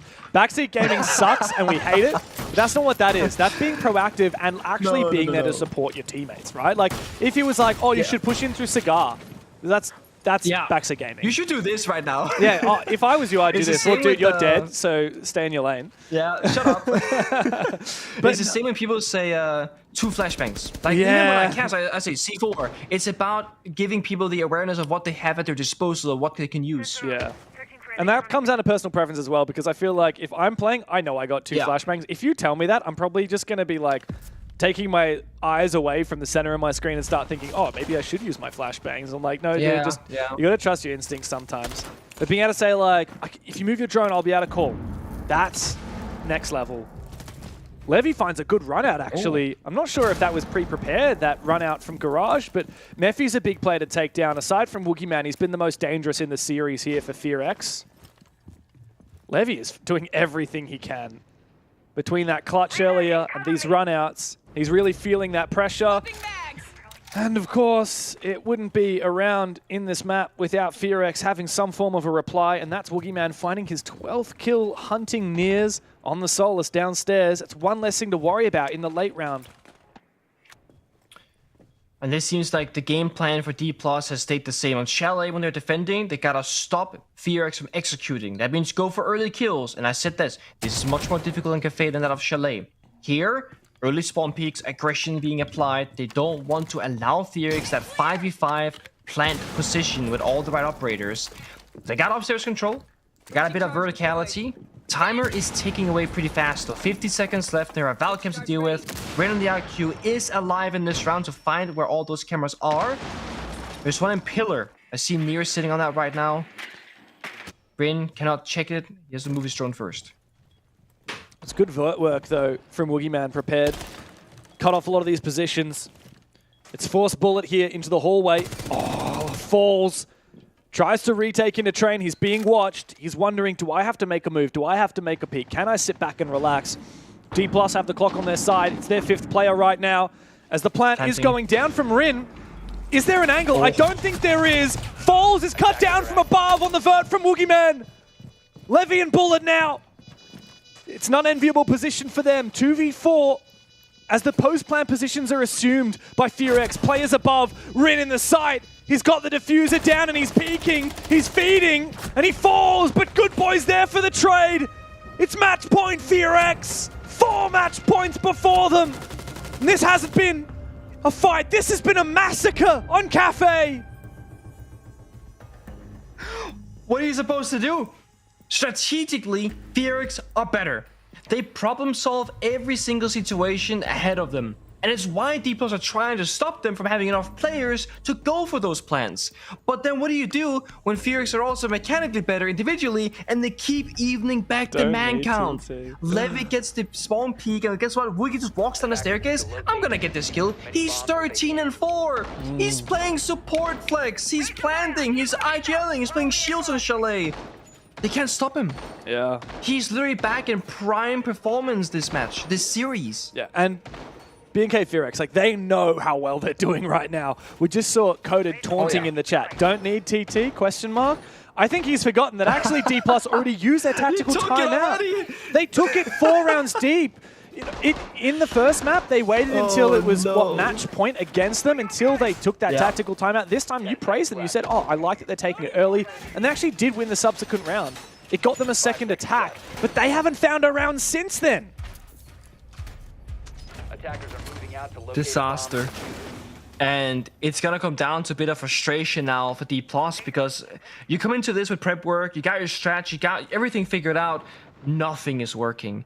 And then on Chalet, it was looking really good until Woogie clutched and went into overtime. And that might have just been that slight mental boom starting Cafe on the wrong foot. Yeah, more aggression here. Yokai drones outside, looking for a run-up again, perhaps. At this point for D+, it's like, how do you play? Do you play really aggressive, try and get on the front foot early? Or do you play really passive? Because you're like, oh, we can't take any risks now. If I'm D+, what I want is an early pick that I don't really have to take too many risks for. Like, for example, if Rin overpicks something or a C4 on a player in a window. Have a look at that, though. It's 4 players on these windows. Good Boy's the first one to fall. I don't know how he overexposed himself a little bit there to Levy. That's a good kill. D+ should be able to chill. They have a good read on what this attack is going to be. But where's the util going to come through? Oh, is he going to go for it? Oh. Gets the kill. Risky. Finds it, though. Now, you said early pick for free. What do you do after? Because they got 2 picks. Falls low on HP. Is it play safe now? Is it play in the corners? Crossfires? What's the game plan? Yeah, Mephi's just used one of his Railroads as well. I mean, if I'm D+, I'm just being absolutely cowardly and just hiding at the moment. I'm just sitting in my positions. I'm like, you're chilling. You're being a coward. Okay. Yeah, I'm being a coward. I'm not doing what Middy's doing. That's for damn sure. I'm like, guys, everyone just chill the hell out, right? We know these guys are dangerous. Yes, we've killed Woogieman. That's always nice. Mephi is still alive. Keep that in mind. Coded, he's already clutched up. Let's be wary of him. Rin has his moments. Let's be careful, right? We know that these guys like to get sneaky. That's exactly what Coded's doing right now. He's lurking from up the brown stairs, and you can get a lot of angles from these stairs. A lot of the people on the top floor don't realize that they're exposed to these angles. There's also, if I'm not wrong, nobody on that camera right now, the default camera. There's not. Because everyone is alive here on the defense. Thankfully, Levy is down in position and can take him on down. No trade here from the player upstairs. FearX, that's Rin. I think this round is solidified. That's a good kill for Rin. Takes a lot of health damage. Mephi finished off. 1v4. Yokai taken out, but yeah, this will be the round in the bag. Sorely needed one for D+.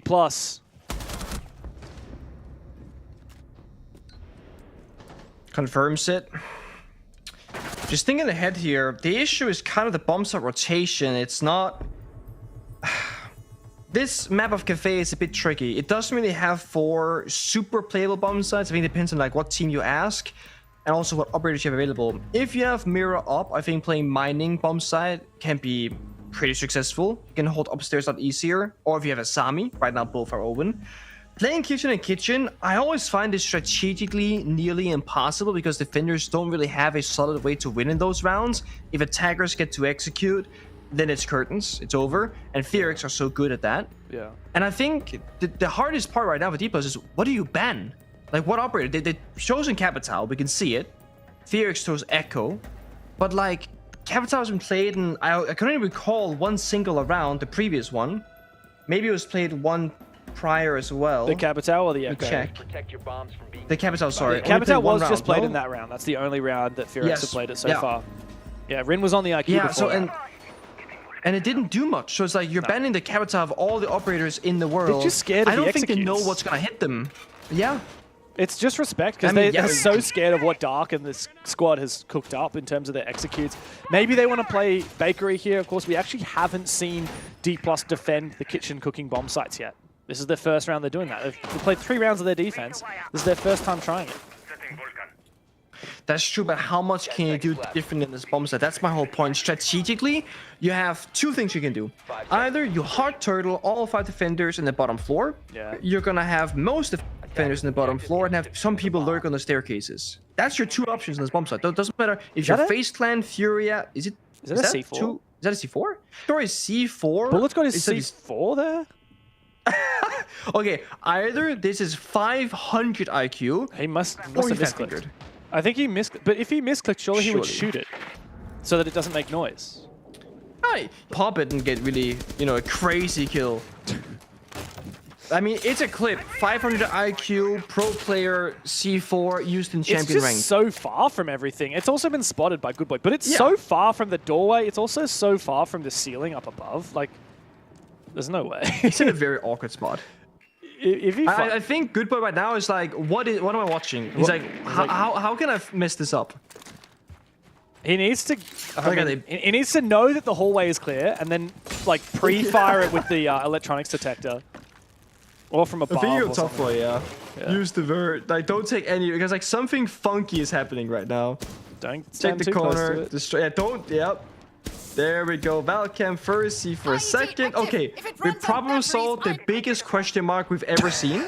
And now we see all 5 defenders are downstairs waiting for FearX to execute, right? And you got no This clash. is where obviously You got no echo. yeah, there's no win condition, no smokes. There's no C4 because Bullet used it.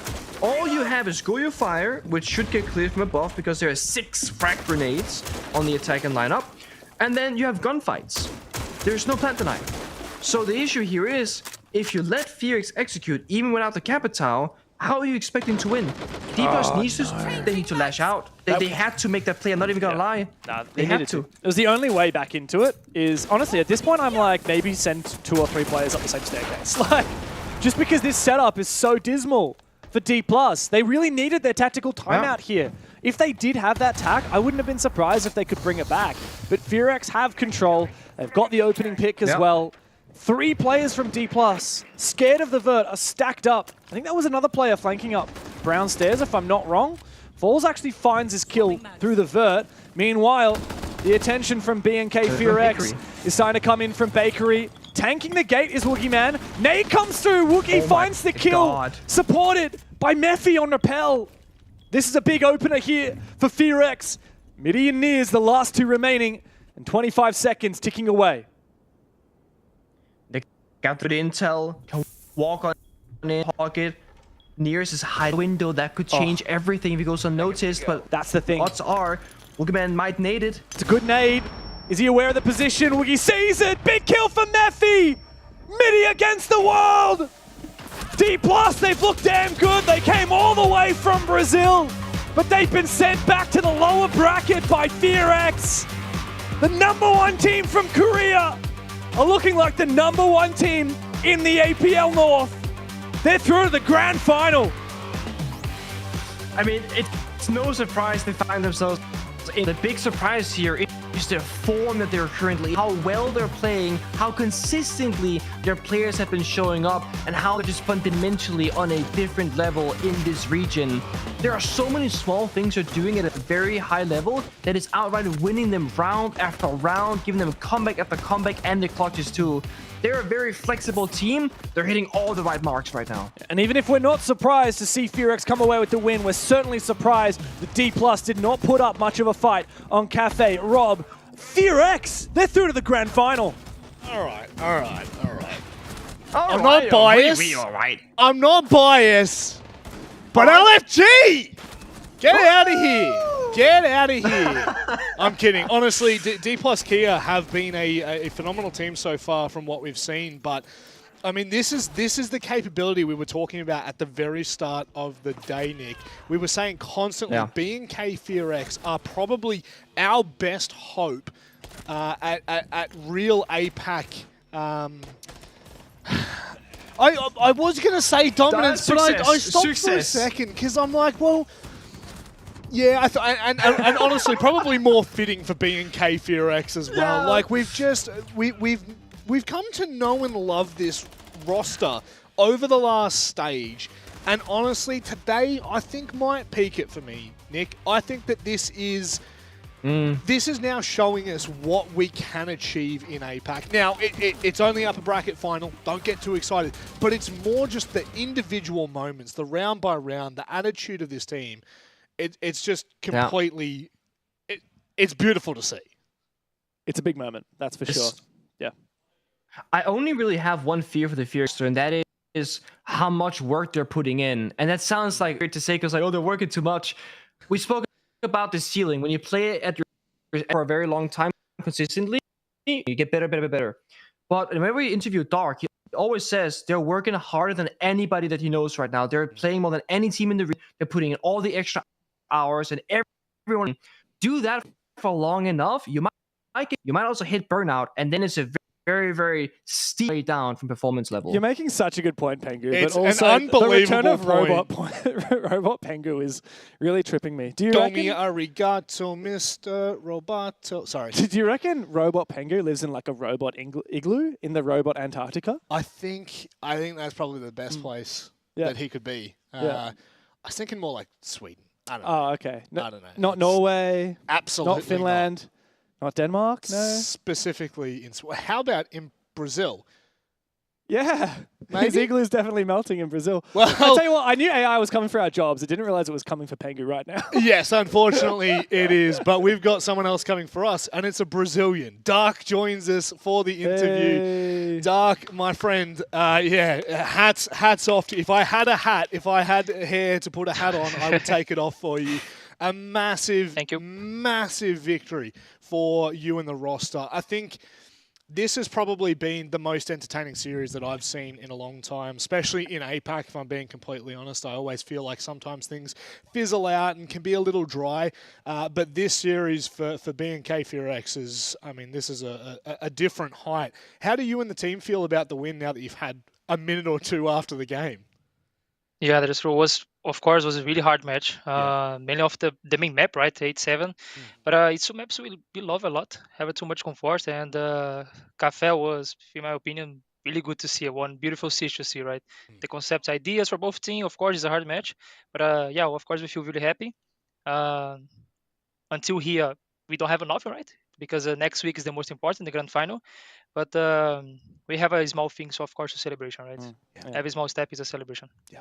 Oh, it was a great game, honestly. Really entertaining, especially the first map of Chalet Cafe. You guys kind of ran away with it, which was a surprise to me. I was thinking this was likely to go the distance, big 3-mapper. D+ have been in really solid form. You beat them before, you beat them again today. It looks really solid. What's that like for you? Being Brazilian, obviously you know a lot of these guys on the D+ roster. Yeah, like, have a things I can use, of course, about the style, but we try hard a lot in checking all the things, how they play this group stage, because when you play the first time against them, we don't have idea. They never played before, right? So they don't play nothing. This year was starting the league, right? Like because have a reload before, so they don't play. So in the first game, when you play bank against them, we don't have idea. So we play default against default. But today is really different. We have a too much idea like about the style. Not about Cafe. Cafe was the first time they play, but Chalet they play against 886 in the group stage, and this gives to us two men north to know how play against their style, right? And this make me feeling too much good, so preparation good for the match, right? Nick? Am I good? Just a little check. Am I not a robot anymore? Or am I Let's a- try it, hey? Let's see what happens. All right. Sorry about that. So, Dark, insane game today. First of all, great fundamentals. You mentioned how much you guys have been practicing lately, working more than anybody else. It's absolutely showing the results.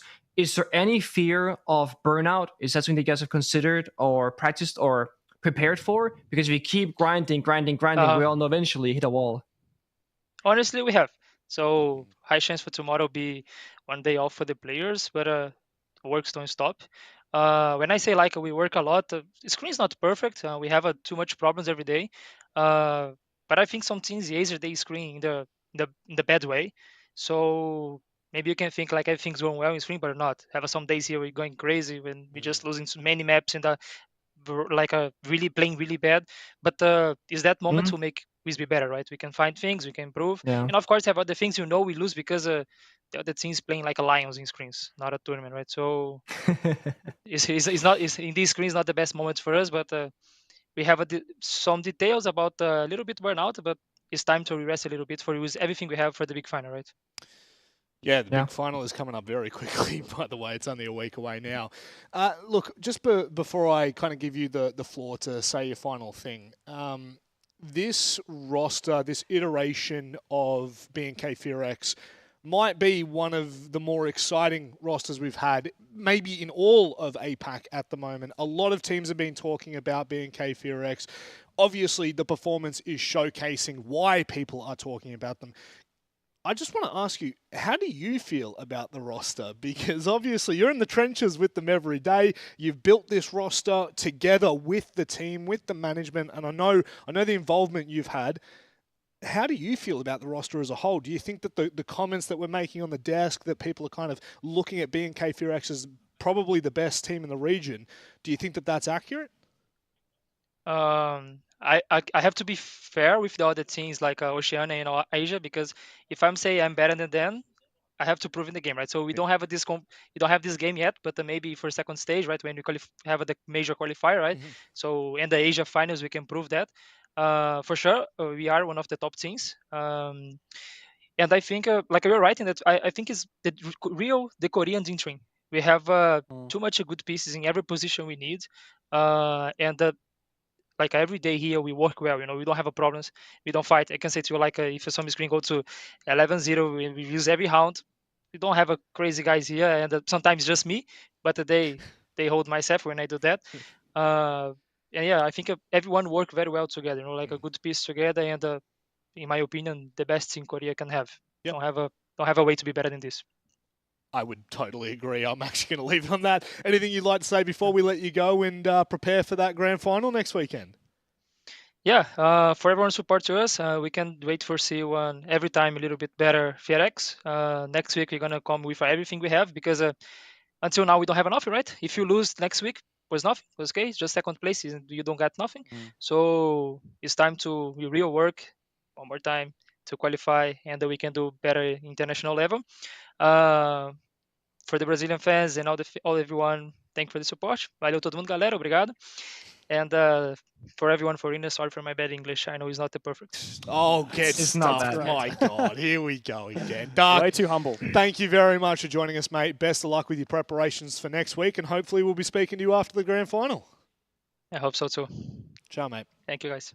Honestly, a humble man, a responsible leader for the team, and a very smart man at that. Yeah, Dev. He's got a brain on him. Yeah, he clearly does. He's really lifted up this team, and he's been with them for a bloody long time as well. Like, this isn't like a recent import or anything like that. But he says the best team that Korea could possibly have. That's a big call, and I'm so close to agreeing with him. We've talked about one of the few weaknesses of the current iterations of FearX. Unfortunately, Rin just keeps dying early. What the hell's going on there? He needs to have a little bit more consistency there. I don't know whether it's something individual that he can work on, like just having the judgment call. I think you said it, Pengu, like in that map, playing VIP with Ella, why are you dying 30 seconds into the round, swinging an external window against a DMR? Like, don't do that. Yeah.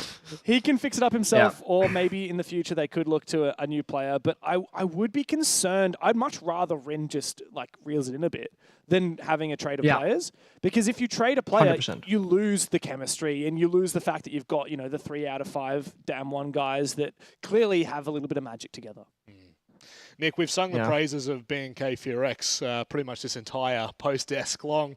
What's your takeaways for D plus Kia after this series? I honestly think they're probably still going to end up as the second best team in the region. I wouldn't be surprised if we saw a rematch in the grand finals. I do think today was kind of the stars aligning for FearX in a lot of rounds. Like, not saying they got lucky, but like everything that could go right went right. Rookie got all the right kills. He never died. Coda won the 1v1s. They had the yellow pings. Like, Jones weren't being spotted from D+. So I do think that we should expect a closer matchup and a third map banger if they were to rematch or on a different given day. The only area where D+ needs to tighten up is maybe their depth on defense. I feel like on defense, they do the same kind of similar setups on repeat, and it becomes much easier to counter for their opponents. So a bit more depth, but they're a new team like Dark said. This will come with time. Yeah, it certainly will. And look, I think that it's fair to say that the stars definitely aligned for BNK FearX tonight. They played absolutely phenomenal. Lights out, in fact. So D plus Kia now await who they will play down in the lower bracket, which will be coming up next. Just very quickly, I know you're about to head off. Final comments for the night? No, I think it was a great game, particularly Chalet. But again, I wouldn't be surprised if it ends up being a very close rematch if we do see these teams play each other again. Chalet could have gone either way. And Cafe, clearly just a much better map for FearX, so it might come down to the veto next time. Regardless, PSG versus Scarz, I'm really keen for that game. That's going to be a tight one. We didn't expect either of those teams to be vying for third place. We did not. And so, I think it's also the last chance for Japan, by the way, on the back of Scarz. And they had a good game earlier today. So we'll see how they go against PSG talent. Pengu, anything from you, mate? Sorry for the tech issues. There's a mute jammer somewhere in the basement. I haven't found it yet. I've been looking for it. I'll give you an IQ scanner next time we meet up. Thank you. Yeah, but don't die to a C4 like Rin when you're playing IQ, right? You gotta stay up. It's been good. It's been great fun. You're all great. No, love it. Thank you very much for joining us, gentlemen. Hope you go and enjoy the rest of your day, Pengu, and the rest of your night, James, Dev, Marta, Stewart. But for everyone at home that is watching right now, stick around, because on the other side of this short break, we get to find out who D plus Kia will be playing in the lower bracket grand final.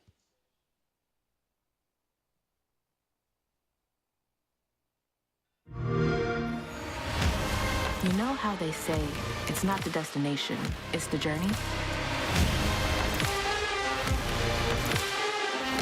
And the journey of 1,000 miles begins with a single step. And you know what? They're right.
Banger after banger, tell 'em Tina, Mina, do it better. Banger after banger, tell me who could even do this better. Banger after banger, tell 'em Tina, Mina, do it better. Banger after banger, tell me who could even do this better. I can do it better.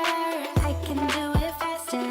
Ladies, 밀들게 주문을 걸어봐, yeah. I can go much longer. I am so much stronger. Ladies, 밀들게 주문을 걸어봐, yeah. They provide me shade and I really thrive on it. 오늘도 역시 괜히 기분이 이상해. Sipping lemonade from my lemon tree, honey. Let me spill the tea on all these haters all love me. Broke up all killing it, winning attitude. 당당하게 올라가, see my altitude. 나랑 맞서 싸우면, baby, you would lose. If I wasn't me, I get it, I would hit me too. I can do it better. I can do it faster. Ladies, 밀들게 주문을 걸어봐, yeah. I can go much longer. I am so much stronger. Ladies, 밀들게 주문을 걸어봐, yeah. 자신과의 싸움에서 지면 야구르지. 매일매일 일어나서부터 보는 거지. Look in the mirror, say you're a winner. 주문을 걸어봐, yeah. In a bad mood, 바꿔버려 in a hurry. 꿀꿀한 기분 털어버려, I don't worry. Get through the weather, feeling get better. 주문을 걸어봐, yeah. I can do it better. I can do it faster. Ladies, 밀들게 주문을 걸어봐, yeah. I can go much longer. I am so much stronger. Ladies, 밀들게 주문을 걸어봐, yeah. Banger after banger, tell 'em Tina, Mina, do it better. Banger after banger, tell me who could even do that better. Banger after banger. Banger after banger. Banger after banger. Banger after banger. Tina, Mina, do it better. Who could even do this better? I can do it faster. Ladies, 밀들게 주문을 걸어봐, yeah. I can go much longer. I am so much stronger. Ladies, 밀들게 주문을 걸어봐, yeah. Banger after banger. Banger after banger. Banger after banger. 주문을 걸어봐, yeah. That sugar sweet, you got what I need. Sipping on the potion, all that good emotion, just my kind of heat. Keep it on repeat, tested by the motion, loving this devotion. Live it up, live it up, live it up, sweet emotion. Every time, every night, you and I on a roll. Switch it up, switch it up, switch it up where I'm going. Stay on the fly just in time, know the right way to go. I'm on the road, it's my time, taking control of my life. I want to run the red lights, I've got to run this show. You always take me so high, you always make the highlights. I love the way we vibe, you're like a centerfold. Ooh, that sugar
そうですね、プレッシャーもそうですね、やっぱファンの人からの期待だったり、自分自身のパフォーマンスがすごい良かったんで、それのプレッシャーだったりとか、やっぱ日本シリーズをやっぱ盛り上げたいっていうのがすごい大きかったんで、それに対してのプレッシャーで、楽しみ方が分からなくなっちゃって、そこからすごい迷走しちゃいましたね。そうですね、自分たちが RJL っていうリーグの昇格戦で負けて、そこで結構本当に信じられないぐらい落ち込んだんですけど、やっぱその RJC がきっかけでまだ戦いたいっていう気持ちと、プロで世界に行ってみたいっていう気持ちがすごい高くなって、本当にそういう気持ちでいっぱいで、もう仕事なんかもうすぐ辞めようって当時すごく思って RJC 終わった後で、いざ本当に戦国に行けるってなった時はすごい嬉しい気持ちもあったし、ワクワクする気持ちっていうか、また本当その気持ちが強くありましたね。やっぱり違うなって思ったのはチームの質もそうですし、やっぱコミュニケーション面だったりチーム力が明らかに自分たちがあるなっていうのがあって、やっぱ自分たちは思ってることを言い合える仲なんで、やっぱそれに比べてやっぱ他のプロチーム入ってみたりとかいろいろ思ったのが、やっぱ内に秘めてるものがやっぱみんなあって、こういう時こうした方がいいんじゃないみたいのを口論になるのが嫌であんま言わなかったりと。でも自分たちはすごいそれを口論になってずっと夜まで反省会するくらい言い合える仲だったんで、そこのやっぱチーム力で差が出たのかなと思いました。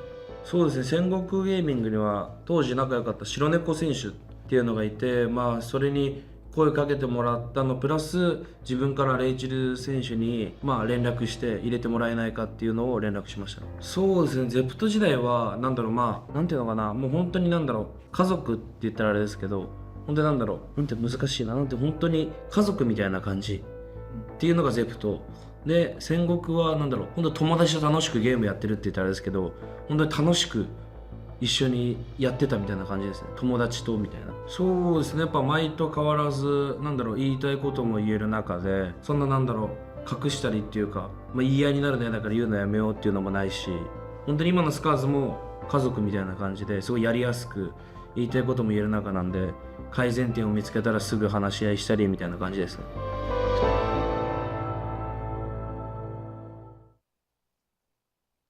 Rec talking about it feels like family. Speaking of family, how about these? He's in a box. He's in a box. He's not an elf on the shelf. He's a Xenox. No, I don't know. Xenox in a chair, mate. Come on. No, well, yeah, it's close enough. It's a nice little throw. It feels weird though, doesn't it, Rob? I can't touch you. It feels very strange to not be able to reach out and grab you like I can grab Michael. Like, I could throttle him right now. You know what I mean? Like that. You could. I'm not within arm's reach. I've maintained distance. Oh, mate, I don't know. I'm pretty quick. I look big, but I'm pretty quick. Lovely for you boys to be joining us here on the desk once more. We've got one more game left up for the APAC North matches, and we'll be done and dusted. But Scarz and PSG Talon, this matchup we were talking about a little bit earlier, this is Japan's last hope, which is absolutely insane to say after the teams and rosters that we have seen come from this region, especially in playoffs. To be at a point where they won't even reach top 3 of their region anymore would be absolutely devastating. However, as we look at the head-to-head, guys, Scarz do inch out a little bit here, but I mean, how much will that matter in a match like this? Yeah, we'll certainly have to wait and see.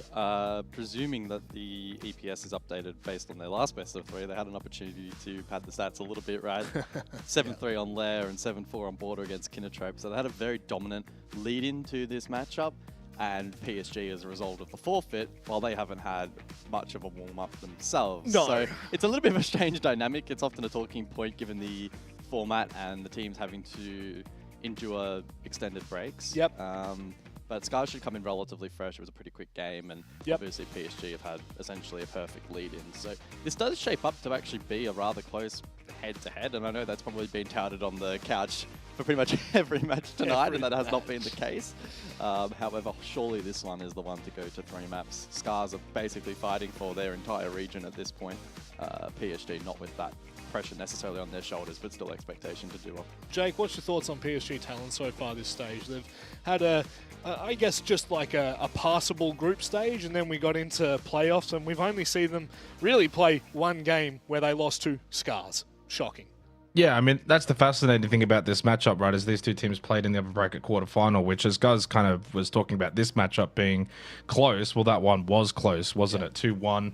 The maps themselves were quite close. I wouldn't even say passable for PSG. I think they've actually probably exceeded my expectations ever so slightly. Like, I thought this was a roster that was going really downhill really quickly. You think about the highs when Fabian first joined and they were able to, qualify for international events, and then it just ended up going down this slope. And it feels like for PSG, they could never really kind of stop that, downward trend. But this stage, they finished third in the group stage. They picked up 4 regulation wins, which was actually one more than D+. And then, obviously they did lose to Scarz in that quarterfinal, which I think I might have had them pegged to win that. Yeah. But it was only a 2-1. And now they get that chance at redemption. So if they win this series and finish third at minimum, which would happen if they win this, then I think that's an okay stage. I don't think there's anything wrong with that. And if we skip forward one stage going into stage 2, that would qualify them for the major qualified land. So that's probably where they're at least in this region, and probably where they want to be. And realistically, I think that for PSG Talon, it's now just about stabilization. Obviously, you peaked really high, this time last year, and since then it's been a bit downward, but I do think they've stabilized. And I think that if they can play to their strength in a series like this, they can easily flip the result that they had against Scarz 2-1, but in their direction. Yeah, they had a lot of strengths going into 2025 that have somewhat dissipated. One massive, glaringly awful weakness for PSG Talon at the moment is their entries. They are absolutely horrendous in that department. Even if you just look at the individual entry stats across the board, it is absolutely shocking. But we will very quickly start to lean into these vetoes so that we can get this match underway and we don't have to leave everyone sitting on the edge of their seat to figure out who will be playing D+ Kia, because that is who waits in the lower bracket. A terrifying prospect and matchup for either of these teams, but I do feel as though both of them are capable of winning on their given day. Consulate is where we will kickstart this as PSG Talon pick it, Michael. Yeah, so both teams get their favorite map, right? Scarz have not only banned Cafe once throughout the regular stage. They had it banned against 6 times. That being said, they played it on one occasion and lost out to FearX, which I guess is understandable to an extent. Yep. Circling back to Consulate, the selection of PSG. Again, their first preference map. 0 bans by 7 against. They haven't played at this stage, so they are comfortable on that map, presumably, and have let it through and tucked it away hidden throughout the group stage. Bank is where it gets a little bit more interesting. Again, not banned by PSG. Scarz with a 2-4 ban record, so maybe a little bit more mixed in that department. But, I mean, we're kind of splitting hairs at this point, and probably, again, expecting 3 maps. And I guess circling back to the last time they played one another for reference, it was Club Bank Nighthaven. So the Bank will persist, but the Cons and the Cafe are new introductions. So they're going all out for this elimination match, as you would kind of expect. As you'd hope so. Jake, thoughts on this one? Yeah, I mean, Guz touched on it at the very end. I was just going to sort of mention the Labs Clubhouse ban. Of course, those two were the maps, or at least 2 of the maps that we saw last time out in the upper bracket quarterfinals. Yeah. It's pretty natural that PSG ban out Labs. They couldn't defend it. They had 1 defensive round, so it was a bit of an onslaught. They gave up a 5-1 half on Labs, and that cost them. That was the decided map, so they don't want to go there again. And on the flip side, of course, you think about, well, we only dropped the 1 map to tell them. What was that? It was Clubhouse, so you get rid of that if you're Scarz, which then leaves us in a good position to go to some new maps. Of course, Bank the decider, and that in itself, in that series, went to overtime 8-6. So that's kind of the situation where for Scarz, it's like, well, we'll leave the Bank. We won it last time. And for PSG Talon, it's like, yeah, we don't mind the Bank because it was close, so maybe we can fix a few things. Yeah. And this is where you get to the point in playoffs, and we kind of talk about this, group stages, for example, where you're playing, more best of ones. But this is where map pool really matters, when you're getting repeat matchups. Yeah. And that conversation that I'm bringing up now will be perpetrated next week even more, Rob, when you're going to probably get grand final matchups again that have already happened in, say, lower bracket final, or sorry, upper bracket final. So realistically, this is where now like Consulate Cafe, it's like, well, where really are these maps in their map pools, and how proficient Oh, there we go. I went like half and half between the two words. Yeah, they both work. Either way, so like with Consulate and Cafe, clearly not coming through last time, now they're the secondary maps, and so this will be quite intriguing. It certainly will be. Last time these two teams played, we've already mentioned it, 7-5, 6-8, 7-4 was the scoreline. Scarz won that out in the upper bracket quarterfinals, but it's different now. It's do or die. It is the lower bracket. It's time for us to get this matchup underway. D plus Kia sit in the wings waiting for the winner of this matchup next week before that grand final can be decided. It's time for us to get underway with our third and final best of three of the night. It's Jake and Guz from the Jake and Guz podcast. Yeah, Jake and Guz. Jake from home, Guz from the studio. I didn't have to do the little run over from the couch to the caster area that I'm sure Michael would have done a nice little shuffle over. But yeah, we get into this. Final best of three of the day. Next week's the big week across all of APL when we get into lower bracket finals and grand finals. And for these two teams, only one of them is going to be able to attend that, get that opportunity against E+ in the lower bracket final, which obviously for Scarz, guys, they did play against E+ in that upper bracket semifinal and they got trounced 7-3, 7-3. So if Scarz can win this, they're going to have to really improve on that previous result against E+. For Talon, though, looking to obviously make that lower bracket run, which a reference point is maybe SSG and what they did in North America, losing in that upper bracket quarterfinal, and then making the dream run from the lower. That's what Talon's trying to do here in APAC North. So the bands have played out Clash, Kaid for defense, Monty, Grim on attack. Grim is a particularly popular operator here on Consulate. You think about CEO hits, even Garage to an extent, being able to flush out or at least get in front. A lot of those key positions is rather useful. And so PSG won't be able to crutch that heading into this first half. Early signs, though, indicating that it may still be a CEO hit. Despite the Grim not being on the board, tools like the ROUs from Yas, the flashes from the Candelas of Soldier, etc. will be very powerful tools. They can use that to try and bait out some of the denial utility from the likes of Fishlike on Smoke, and maybe some of the Goyo canisters as well from Wreck, depending on what kind of setup Scarz elect to go for. They are investing actually quite a bit of utility over towards the admin half of the map, so maybe anticipating a map clear here from PSG, or just being worried that that is a possibility. Early spawns indicating that it could actually be a map across hit here from PSG, but especially with the kind of personnel they have behind the scenes, PSG should be well equipped to rotate and pivot accordingly, depending on what they think is the best option. Yeah, Rob did his homework on the desk as well. I want to commend him very quickly because he brought up the entry statistics, and I got the previous match as well in terms of the tracker. It was the last two maps where things got really, really bad for PSG Talon. We're talking about an 8-6-7-4 game, games, I should say, and they only got 4 opening kills in those 2 matches. Like, that's quite a domination to a very, very high level. So that's something to kind of take into account here. You're attacking Consulate. What do you need? Opening picks. Really stretch that defense. Well, that's not going to happen. Yas peeks over, headshot, and Rek will get the opening pick for Scarz. And, well, that kind of ties into what I was just saying, is that Scarz, they're the best opening kill team in APAC North. A Soldier has Where's he going? And there's nothing that can be. He's just dead. So it's a 5v3. He's gonna lay it in Oregon.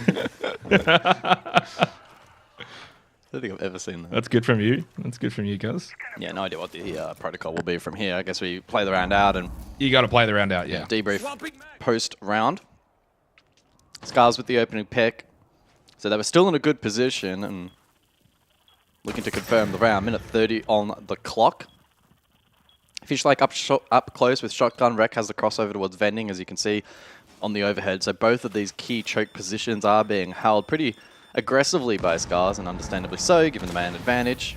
There's no real incentive, though, for them to swing into these peaks. Instead, force PSG to be the ones to show initiative, which is certainly the correct call. There is some flash utility. You also have the full belt from Ryder. PSG, I mean, it's certainly not round over. They should still have the mentality that they can try and grind this round out, but such is the nature of Consulate, it will be very difficult. Misa, good flash up close. Should be a kill, but unable to find it. Now rushes through the flames. It does eventually net that pick. Leaves Ryder in the 1v2, but he's still stalled out. Still got 40 seconds. There's a bit of time here. He doesn't have to rush this Ryder. I mean, he's low, but he certainly doesn't have to rush it. Just has to see if whether or not Washoy Aegata end up giving him a free pick. Oh, Washoy's gone below. Has Nitro. Aegata has his still as well. So default plan will not be the play. I presume Washoy's playing for it. Or maybe not. Oh. Yeah, Yellow Ping gets off it. He's probably expecting contact. If he got that kill, he could have actually pushed in to CO and gone for a plant there.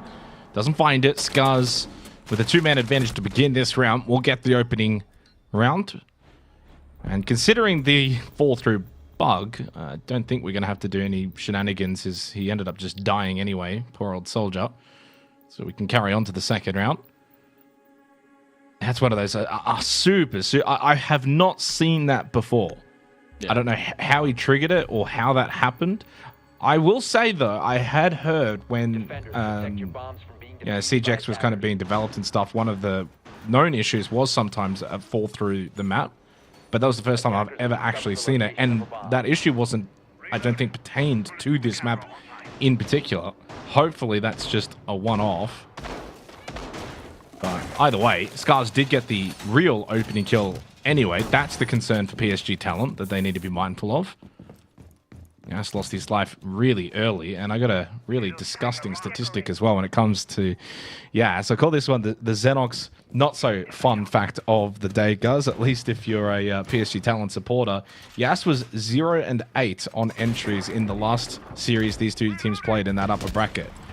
And he starts now 0-1 in this one. So he's 0-9 against Scarz in opening kills over the last few weeks. Yeah, pretty concerning for PSG. They're shooting themselves in the foot a lot this stage and being forced to play out difficult scenarios, which I guess in some respects maybe builds resilience. They'll certainly want to be finding more entries here on Cons. It's a traditionally very, very difficult map to trade out at the best of times, so being a player down makes that even more difficult. It's basement for round number 2. They introduced the Deimos for this second round. Mute available, but not selected by Scarz, and so they may be a bit vulnerable here to vert play from above. And there should be a ton of vert in play. Ram Buck combo. Early fight over towards this lobby position. Washoy catches right up, and the trade misses. Oh! Well, eventually lands, but it was sloppy. Yeah, it was a little bit sloppy. I mean, at least you do get the trade, but you lose the buck for the mirror. It's a small win for Scarz, and another opening kill for them on the stat sheet. Miss is going to have to get aggressive here on the Deimos. Deathmark activated onto the fan area of Choppy. Oh, that's a lovely swing from Soldier. Right, clean. And gives PSG Talent a pretty good look into this round now. Lots of time to work with this man advantage.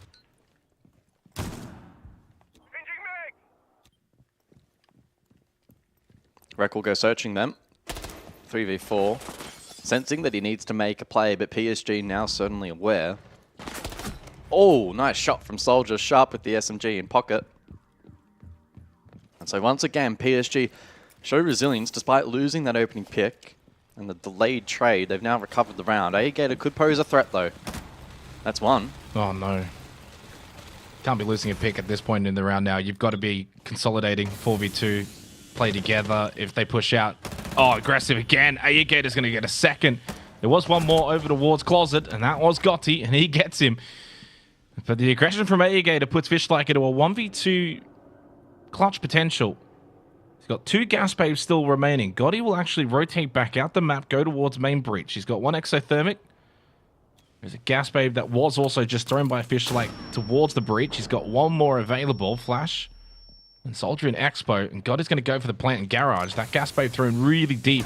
And Gotti's not going to be affected by that. And through the floorboard, Soldier will hit the headshot. And PSG Talent are on the board. It got a little bit spicy after what was a sloppy start to the round. It was a pretty decent end for PSG Talent, but Aegata did give Scarz a little bit of life towards the end. Alas, though, 1-1 the scoreline. Yeah, certainly got a bit dicey through the mid to late round. One of the things that really did aid PSG Talent, though, was the fact that Soldier was on the Dockerby. They had cams hacked at that point in time. They had one over towards Piano. They had another in basement, which may also have aided them in locating Fishlike. So obviously, yeah, right about here, it does get a little bit interesting. This camera feeding information to Aegata was then used against him. Swing from Gotti, that was clean. Fish like I think his position was potentially spotted over towards lockers, and then they may have seen him rotate across, and there was a pretty easy shutdown from the hatch. So again, goes down as another good round of resilience for PSG. They've had so many throughout this stage. Again, I'd love to be able to break down the entry conversion number for PSG. How many rounds are they actually winning with the entry, and how many are they winning without the entry? Must still be a pretty substantial number without the entry, considering that number is so drastically low compared to the rest of the competition, and they still find themselves in the playoffs. Round 3 then we prepare for. Glaz in play, and the Blitz as well to get some airtime with the Monty band off. So Blitz is the next best option. Could be a pretty snappy entry here from PSG. Yeah, it's opening up the route for a basement lurk as well for Soldier. Oh, if he can get through. He's like, boys. Come on, little sloppy. There we go. He does have the diffuser, so keep that in mind. A-Gator as well, and Solus could potentially spot that out, but he's all the way over at console, so directly opposing portion of the map at the moment. Instead playing for Vert and potential plant denial. It kind of just looks like a clear out rumors down below, get basement, okay, and start making our way up. Go over towards lobby. You can get yellow stairs control as well. Looks like main focus is going to be towards Spiral. 4 smokes available in this round. Misa on the Glaz, he'll be the impact player later on to try and clear out power positions. Most of this holding back 4 of the 5 players for Scarz are top floor, Fish like the only one in Expo. It's kind of fascinating for Talon. They've kind of wasted a lot of time clearing out basement to make their way up towards Spiral, and only just now getting to site, but they haven't cleared anything above, and that's where the majority of this hold is, and that's got to be their concern. Yellow ping intel, of course, on the player that is holding. He's going and losing the battle as the Glass with the smokes active. Why? It's the Warden. Wishoy was able to stop that, but the plant does go down. That's the main thing that Scarz needed to stop, and they did not, and suddenly now with this blitz, it's a nuisance. You got a Nitro Cell from Choppy. He's towards yellow stairs. One to watch. He gets flashed out though. No, sorry, that's going to be Fish-like. He's got 0 and 3 to this start. 3v3 post-plant. Still got this Nitro. Soldier is quite low though. May not even need it. Yeah, 20 on the board then. And the Blitz able to fall back. Yas with a headshot onto Wreck. Good post-plant positions held here by PSG Talon. They cooked on the plant. And Scarz unable to deny, now being punished. The retake far too slow, and so the clock will expire. The round is essentially over at this point. Had the stats a little bit both ways. PSG Talon with a pretty clean attack. Yeah, I mean, a really good round from Talon, but you have to kind of be questioning Scarz a little bit. You're playing a top vert hold, that's fine, but you got to then deny the plant. That's the whole point of the vert, and it's not like they had pressure on that second floor either. It was a really direct attack from Talon. Slipped in through basement, straight to first floor, plant straight down, despite good vert angles. You don't stop that plant, and then you've got to be pretty swift on the rotate. And as we could see at the end, the time was basically running out anyway. Like, there was not going to be an opportunity to get that counter defuse. So it's kind of like you failed in the vert hold, then you kind of failed in the retake as well. So you definitely give a lot of credit for PSG Talon, but it was a brazen push in first floor without clearing top. And if they had not been able to get that plant down and a proper Nitro Cell or plant denial and the blitz goes down, we'd be criticizing Talon for just sending it in and not really having the due diligence to clear top floor. So for me, that's a round that Scarz really fumbled the bag. Attackers need to locate and defuse as many bombs as they can. So round 4 and we return to the top floor objective. PSG leading on attack on cons. So it doesn't happen with a particularly high frequency, so we are looking to convert this position. Last time out though on this top floor they lost the opening pick. There was a bit of an unfortunate bug for the second, and then they were forced to filter into a 3v5. So I wouldn't take a ton away from their last attempt. Outside of the fact that it wasn't admin across idea, and Scarz actually did stack quite a bit of utility and setup on that side. So we'll see what PSG look to go for this time. Again, it's important to note, like we highlighted in the pre-desk, PSG have done a very good job at avoiding this map throughout this entire stage, and so they'll probably have some new ideas, a little bit like that blitz plant cooked up and ready to go. Posturing CEO this time around, so a complete 180 pivot from what we saw last time. So far, Consulate in APAC North, 60% defensive win rate. So this is a really good start for PSG Talent. I mean, the only round that they lost was an opening kill into a player falling through the floor. You're never going to win from that position in a 3v5. Now, the one caveat to all of this, though, is they're still losing that opening kill department. 3 rounds straight for Scarz, where they've been able to find the opening picks. But in a round such as the prior one, it doesn't really matter if the plant does go down. That opening kill is largely irrelevant. Amos employed again with Ryder. Misa also again on the glass. Didn't really get to have impact in the last round due to Washoy on the Warden countering. Up close in the smoke. And only has 2 smokes this round, Misa. Doesn't have a lot of help from teammates in terms of extra smokes available. 5 drones left. Choppy, another opening kill for Scarz. So PSG Talent have been at a constant man disadvantage this entire first half. Yet they lead.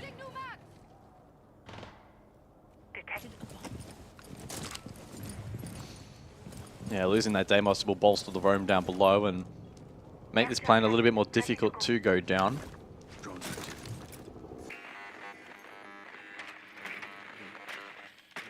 Minute 20 on the clock. Good drone over towards console office. Fishlake up close. Gas Babe in hand. If and when a player is to rappel in, he'll respond with a smoke babe. Yeah, and 2 nitros as well. And now without the Deimos, you can have Rek over towards Expo. A lot less pressure on that first floor.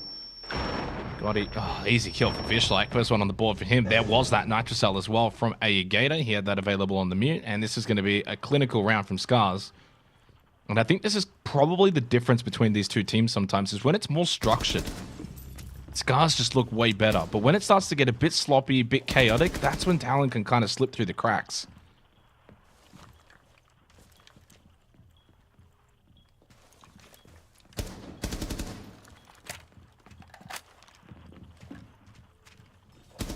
Round will be over in a moment here. Soldier just farming picks. 25 seconds on the board. No diffuser. BPC position well and truly known at this point, and Scarz will now stabilize and not feed anything for free. Shotgun swing from Fishlake, and it's back-to-back wins on the top floor for the defense. Well, that was a round, though, on that floor that was won, actually, in a comprehensive fashion. I mean, you kind of scratched the first round. There's not really too much more to it. But that round was really won nicely by Scarz, and probably the most comprehensive round win that we've seen so far here on Consulate. 2-2 scoreline. Talon, desperate for a third attacking round, really set themselves up nicely going into that second half. But remember, it is also their map pick. And I think a map like Cafe is going to play far more similar to the round that we just saw. More structure, more set play, more holding positions. Talon having to then push in and clear out these angles.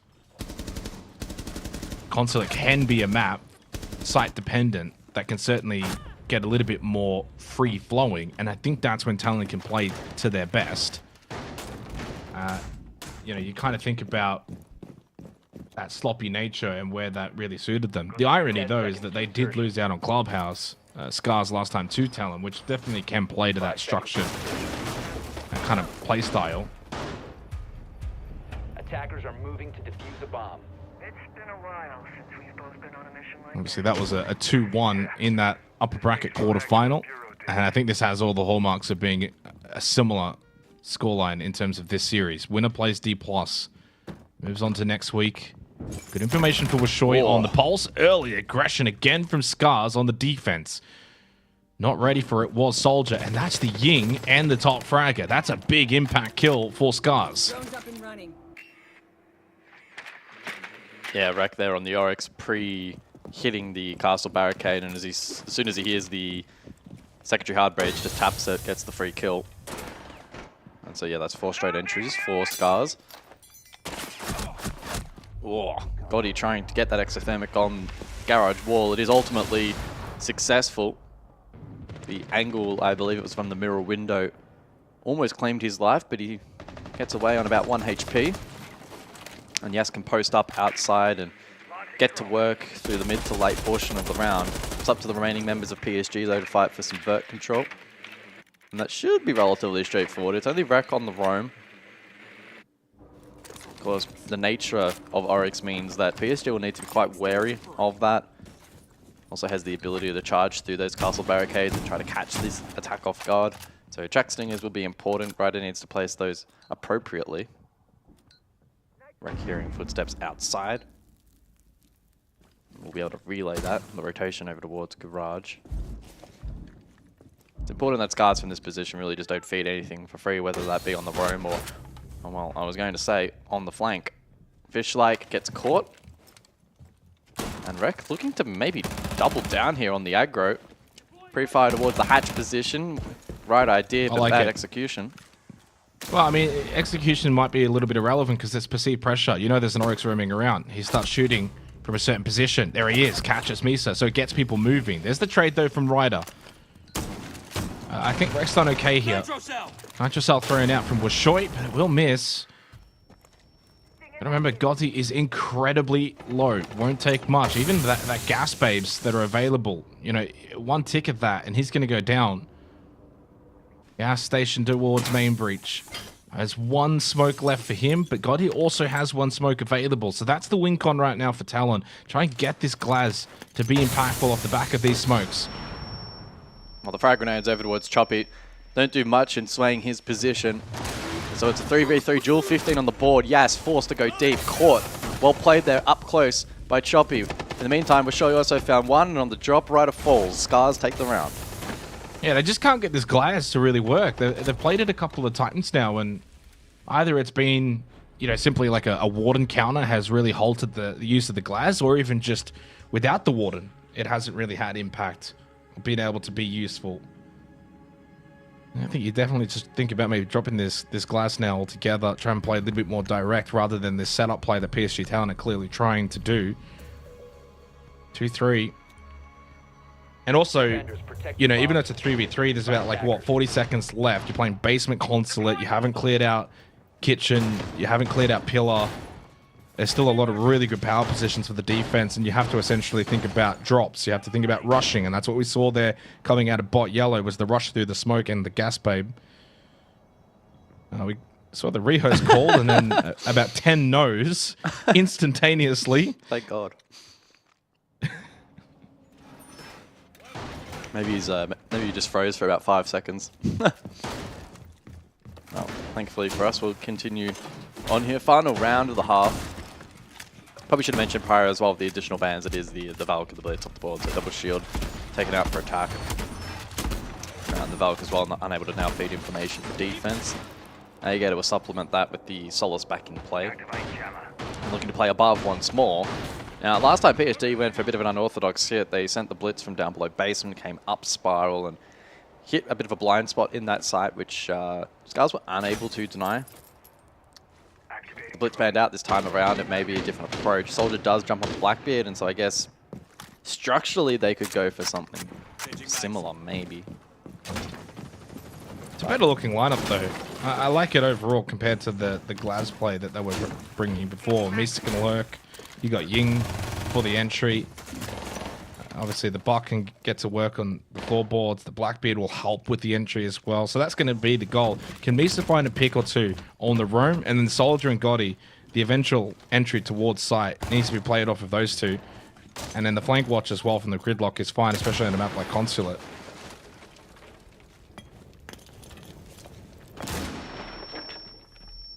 Long test opened up.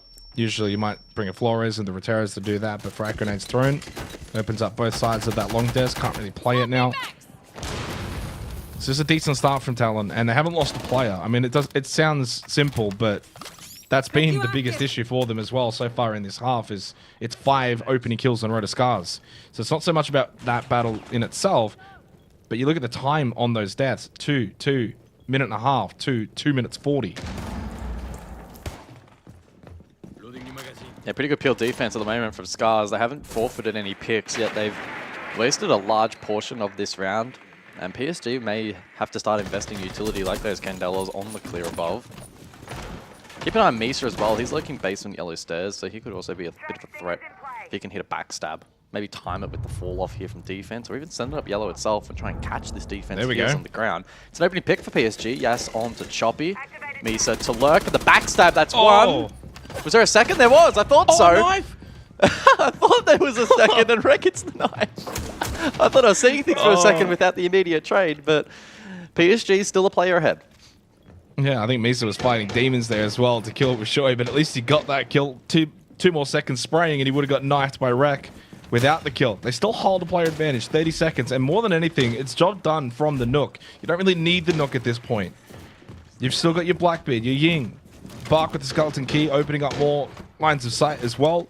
But it's this drop. This is going to be the scary one. There's not a lot really to contest it. No Nitro Cells.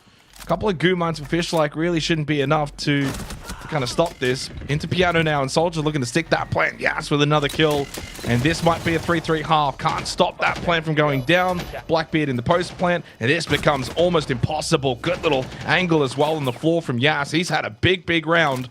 And it's been a decent half from PSG Talent. And I'll look to tie it all up 3-3.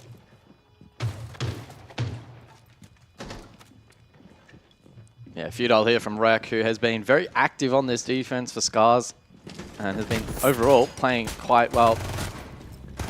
One more, 20 seconds on the clock. Caught on the trade. It's an even half, a 3-3 scoreline. PSG, I think, will be pretty satisfied overall. They had that one unfortunate round with the bug. They then had the second attempt on basement, which kind of went a little bit astray as well. So maybe that would be the most disappointing round for them. Unable to crack top 4, but that's a little bit more forgivable on cons. And they, again, rounded off. Those Expo Piano attacks overall were definitely standouts. So I think a well-deserved 3 rounds for them. We'll see if they can translate that into a strong defensive half as the bands now roll through. Monty and the Clash. I do wonder if we see the double down with shields here from PSG to kick things off, or if it will be something like the Grim or a Cap.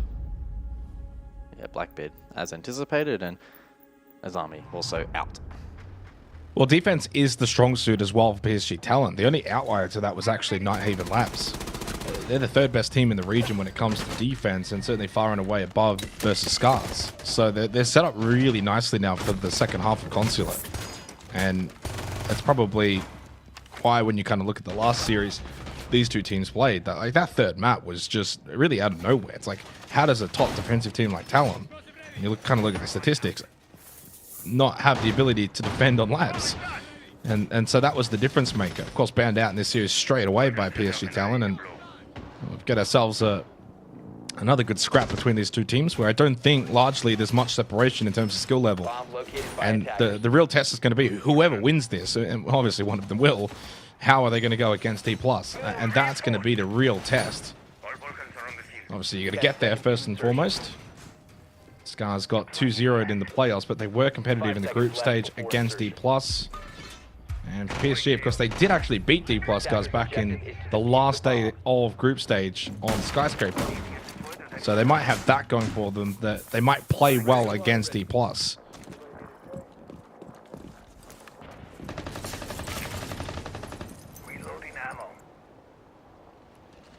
They actually missed out on the second seed against D+ by 1 round differential. So if they had beaten them 7-4 on Skyscraper, PSG Talent would have finished second in the group stage. So it's admin across, and as you can tell quite clearly, rather uncontested. There were some reinforcements established, but very little in the way of actual presence. First contact will be made likely with Ryder. He's at the vending machine with the shield setup. And there is catch in play. The ADS devices from Soldier, which, to reiterate, do now catch bolts from Capital. So there'll be a bit of a reliance here on Scarz and be able to clear that efficiently. They do have the shock drone. They also have impact EMPs, and A Gator will throw that out. Still, some of that catch, though, is available, but not all of it. Frag grenade will land, and that's well played to kick things off by Scarz. Who did you predict for this series? Good question, Jake. I'll get back to you on that one. Well, I went for PSG Talon. It just kind of felt like they've gotten themselves stable as a roster and as a team. And, you know, sometimes you lose a series 2-1, especially in a close fashion over the first 2 maps. And Nighthaven Labs was not quite as much of a close fashion, but so far they're looking pretty switched on. I mean, you look at this scoreboard, yeah, it's tied, but they also lost a round as well due to a bit of a bug. I think overall had good moments. I went Scarz, FearX, PSG for the day. Oh, yeah, same as me. So I feel like most of us probably would have, to be honest. Oh. Right with the opening pick. How are you? A little bit helpful, but not for the attack. It was probably more helpful for the defense. Choppy on the rappel down, top spiral. One Hive Launcher used to try and put some pressure towards Vending, but Bees alone aren't going to do enough. And that swing towards long desk, it's being watched from multiple angles. And while it is only a 3v2, Choppy very low. And they still haven't cleared Vending. Yes, he's playing really well right now. He's switched on. He's got yellow and red ping intel onto the final player of Washoy, who got shot from a distance. And realistically, this is looking like 4-3 in favor of PSG Talent.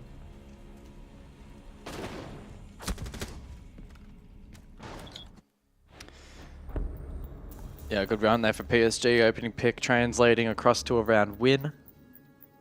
The initial Vending clear was actually not too bad from Scarz. They dealt with the shield, some of that utility, like the Goyo, etc. But then the follow-up wasn't great. They went for that kind of unorthodox upside-down repel spiral as well, which didn't have some success, but in the meantime, the rest of the hold kind of faltered.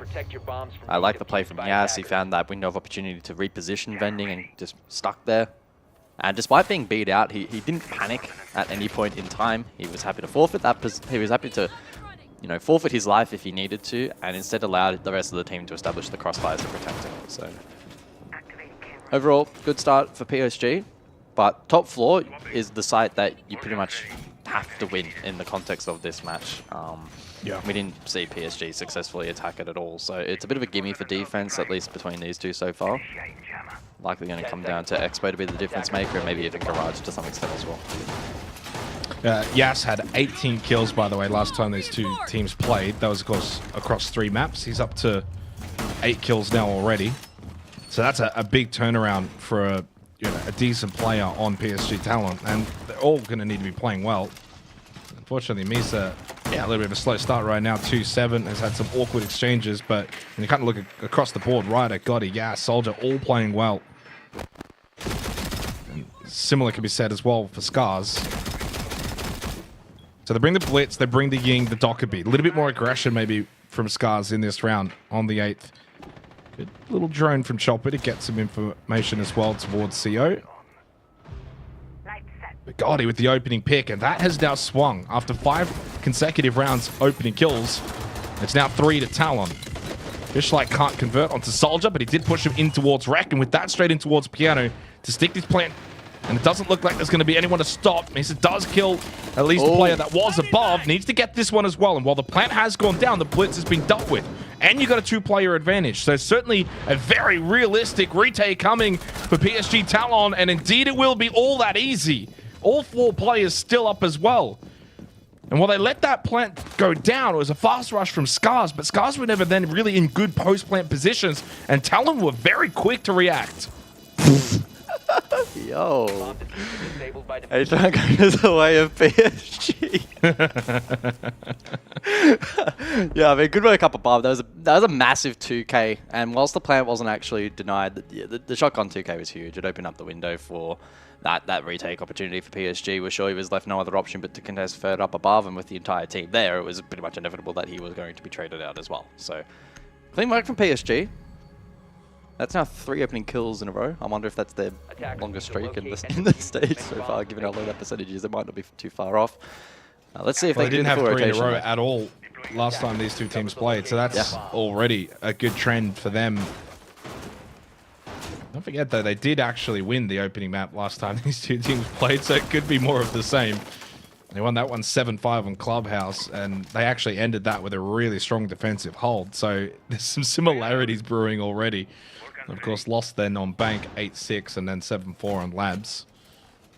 Cafe to follow this, and then, if required, Bank. Which would be quite fitting to probably go to Bank, considering how close it was last time. And obviously, Talent, they'd like to avoid that. They'd like to close out Consulate and then cause the upset on Cafe. And so far, it's looking pretty good for them. Up 5-3.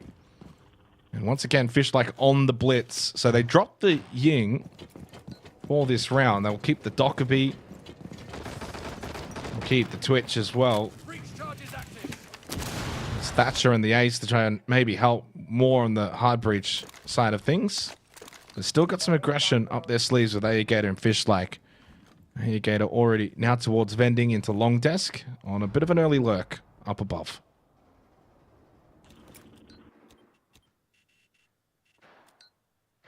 Oh. Wait, can he spot the top of his head from that default? I don't think so. It's just hiding behind long desk. Either way, Alligator now down spiral. He's obviously towards the yellow. Could catch him on a timing here.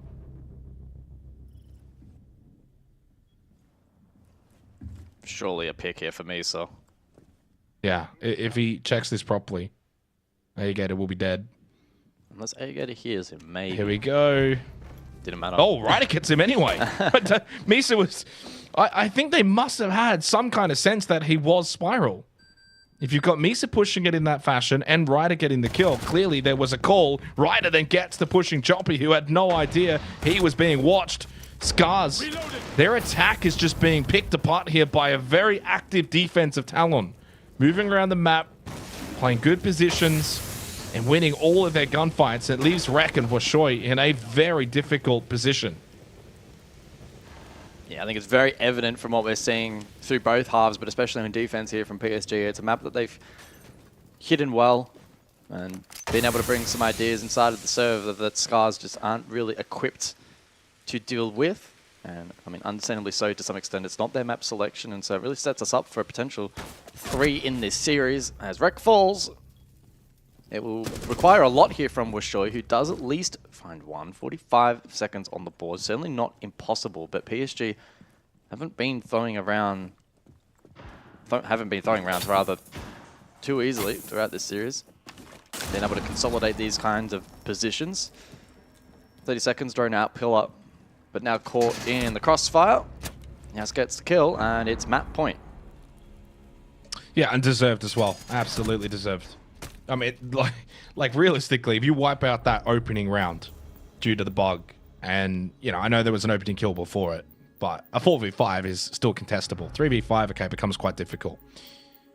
Since that opening round, it has just been 6-2 in favor of Talon, and they've had a pretty good control of the game, outside of the fact that for a lot of those rounds, yes, Scarz, we're still getting opening picks, but look at the difference now that we're seeing these opening picks from Talon. 4 in a row for them. 3 alive, 4 alive, 3 alive, 3 alive in those 4 rounds. So they've been quite dominant. A 3k from Misa, a 3k from Yas. And even the one time that we really got to see that plant actually go down from Scarz, it was just pretty much an easy retake anyway. The Scarz have not really had much of a say at all in this half. Nothing is working for them. They've got absolutely no control on the attack. The fast-paced rushes are not working, and if they try and play a little bit more slower, that it probably plays into the hands of Talon anyway, who have had really good map control. Dare I say, I think we're going to be heading to Cafe rather soon. Yeah, I mean, it really does have all the hallmarks of ending here. We will return to top floor, presumably, unless PSG elect to go split, but I doubt it. Top floor has been impenetrable for attack in this series, and 3 rounds it has appeared, and it has not been attacked into successfully once. So all the numbers are leaning into PSG being able to close this out in a 7-3 fashion. Head us over to Cafe, the map selection of Scarz, who should show a little bit more fight, you would assume, on their selection. Again, for context, it's a map that was banned by them once throughout the group stage and banned against them 6 times. The one time they did play it, though, it was against FearX, where they did fall short. 7-5 scoreline, though, so very close in the context of a best of 1. On the flip side, the stats for PSG on Cafe, very much low down in terms of their preferences. It's number 7 out of the 9 map pool. It was banned by them 7 times throughout the group stage. They did not have a ban against them once, so essentially a permaban for PSG. So we'll see if that's, you know, them successfully hiding it, and maybe a little bit like their consulate, but I kind of doubt it. I feel like Scarz will have a similar advantage to what we're seeing here from PSG. We'll just flip heading into that second map, and expectations that we should get back.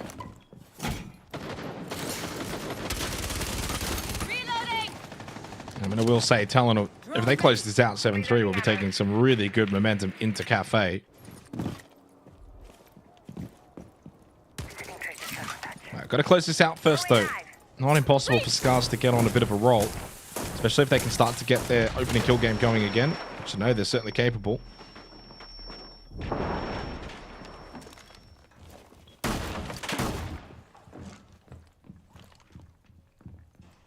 Well, here comes Rex straight through Coffee, and again, Scarz trying to just bring pace.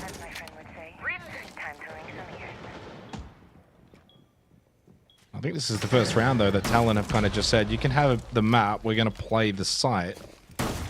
And back in the defensive setup that they've brought. Vulcan canisters, ADSs, the Warden on site as well towards reception. God, they're trying to play up close. Reload! 2 drones left, by the way, Guz, and there's a minute 40. Yeah, I was checking that. One drone left. Yep. Oh, good frag grenade. Big nade, though, onto Gotti. He just couldn't get out of the way in time. He's down but not out. Glass is activated from Yas, and the plant going down now from Washoy, and no one close by to stop this. Scarz are going to take this round. Okay. They've just blitzed it. Yeah, I mean, completely subverting expectation. It will be the first successful attack here on the second floor, and unlike every other attempt, very unorthodox. The send through con window, the Amaru to back hit. Good grenade at the start, which was the trigger point for this particular attack. Scarz then steamrolling Talon, who are still in their default positions. Yas fighting back 2 versus 2, but now only about 5 seconds, maybe a little bit more to jump on that diffuser, and I mean, no time to deal with Rek, who's outside. Only 8 kills for Rek in this series, but I feel like every time we're watching him, he is having impact. We'll show you upside down, finds the final kill. Okay. I mean, that was a well-constructed attack from Scarz off the back of that attack. Definitely their best round of the half, no question about it. And finally, that pace that they've kind of been trying to bring all half does reward them. All off the back of that frag grenade, though, that got the down onto the smoke as well. And Gotti, to be fair, wasn't doing a whole lot wrong. He just got outplayed. But if he stays alive there, I don't think that plant could have gone down as successfully. So that was the big pick. That kind of opened up the door for Scarz, and they played off that really, really quickly. Attackers need to locate Good teamwork, brings it back to 6-4, out of the timeout. That's the result they were hoping for. Keeps this map alive. Still got some work to do, though, Scarz, and winning 3 rounds straight against a strong defensive team like PSG Talent isn't going to be easy, but again, I think a lot of it just is going to have to come down to Scarz trying to adapt on the fly, see how things are developing in the round. You get the pick on the Gotti, you go.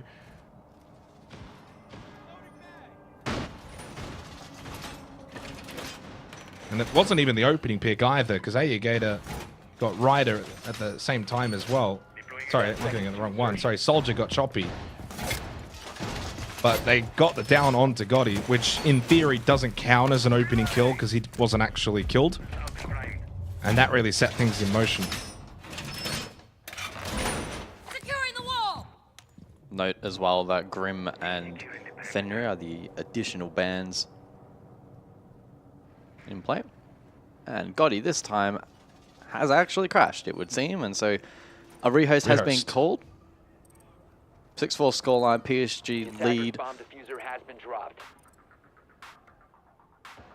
Bit of an unfortunate way to just temper things a little bit, but yeah, the momentum was building in this match as well, so it's a little bit unfortunate. Probably more for Scarz than anything. Out of the timeout into a round win, you want to carry that momentum, then into a rehost. So a little bit unfortunate for them. For Talon, it's probably not as much of a big deal, but they would also too like to close this map out. They don't want to linger here and allow Scarz to get comfortable. So I don't think either team's going to be too happy with this rehost. Well, the break is ready, Jake, so we'll take 5, get this lobby back up and running, and be back in a moment's time.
how they say it's not the destination, it's the journey? And the journey of 1,000 miles begins with a single step. And you know what? They're right.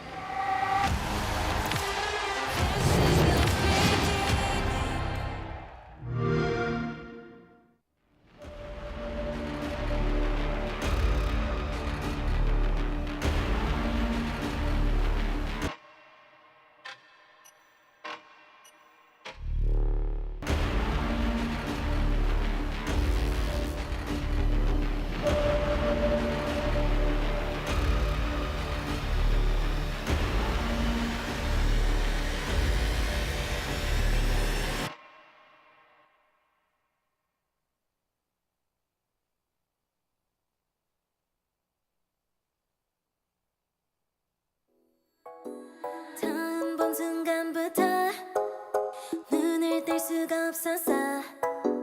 이 세상 하나뿐인 너 처음 봤으니까 빠졌으니까 Then you got me sinking low. 사랑이란 단어로 썸도 아닌 썸을 타며 행복한 줄로 친구들이 다들 바보래. 사랑 표현 못한 벙어리 한 번도 안 해봐서 어떡해 honestly. Cause 1, 2, 3 중요한 건 you and me. 내 곁에만 있다면 Baby can't you see. 자꾸 쳐다보면 boy 말이라도 걸어봐. 속마음을 표현해. I know we're gonna be alright. 손이라도 잡을까 몸에 안겨볼까. Whatever your love language, I know we're gonna be alright. Can't take all this hot and cold. Love shouldn't be this hard. I know 뭐라고 있는지도 모르겠잖아. 어렵지 않아. 무슨 생각한지도 정말 진심인지도 Guess like I've never guessed before. 나 좋아하는 건 맞아. 친구들이 다들 바보래. 사랑 표현 못한 벙어리 한 번도 안 해봐서 어떡해 honestly. Cause 1, 2, 3 중요한 건 you and me. 내 곁에만 있다면 Baby can't you see. 자꾸 쳐다보면 boy 말이라도 걸어봐. 속마음을 표현해. I know we're gonna be alright. 손이라도 잡을까 몸에 안겨볼까. Whatever your love language, I know we're gonna be alright. I know we're gonna be alright.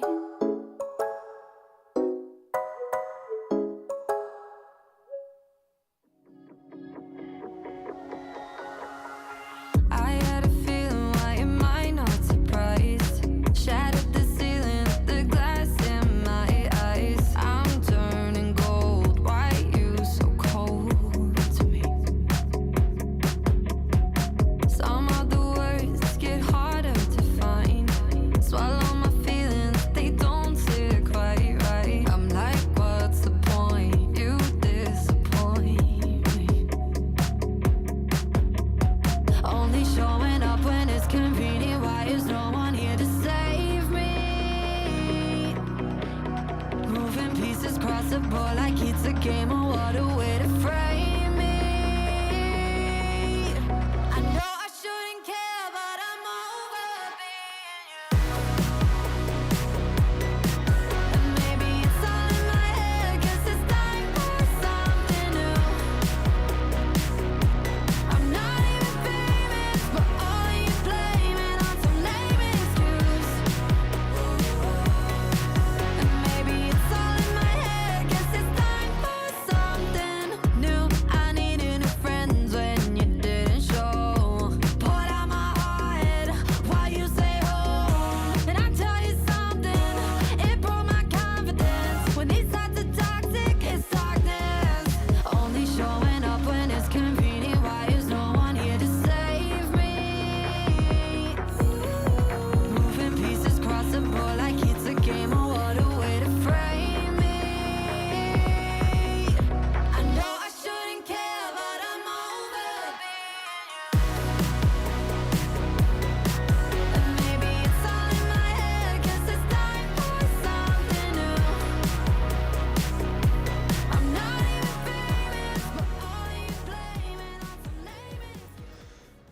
Alrighty then, welcome back from the technical pause. The action will resume in a moment's time. 6-4 scoreline. We will return to Expo and Piano for this map point round. PSG with 2 more opportunities to close this one out in regulation, but Scarz off the back of a tactical timeout prior to the previous round were able to hit a very successful attack on the top floor, the only round where the attack has been able to find success on that objective. So can Scarz cook on 2 more occasions and push this one to OT? Yeah, we lose the stats unfortunately due to the rehost, but Yas has been incredible so far in this match. 11-5.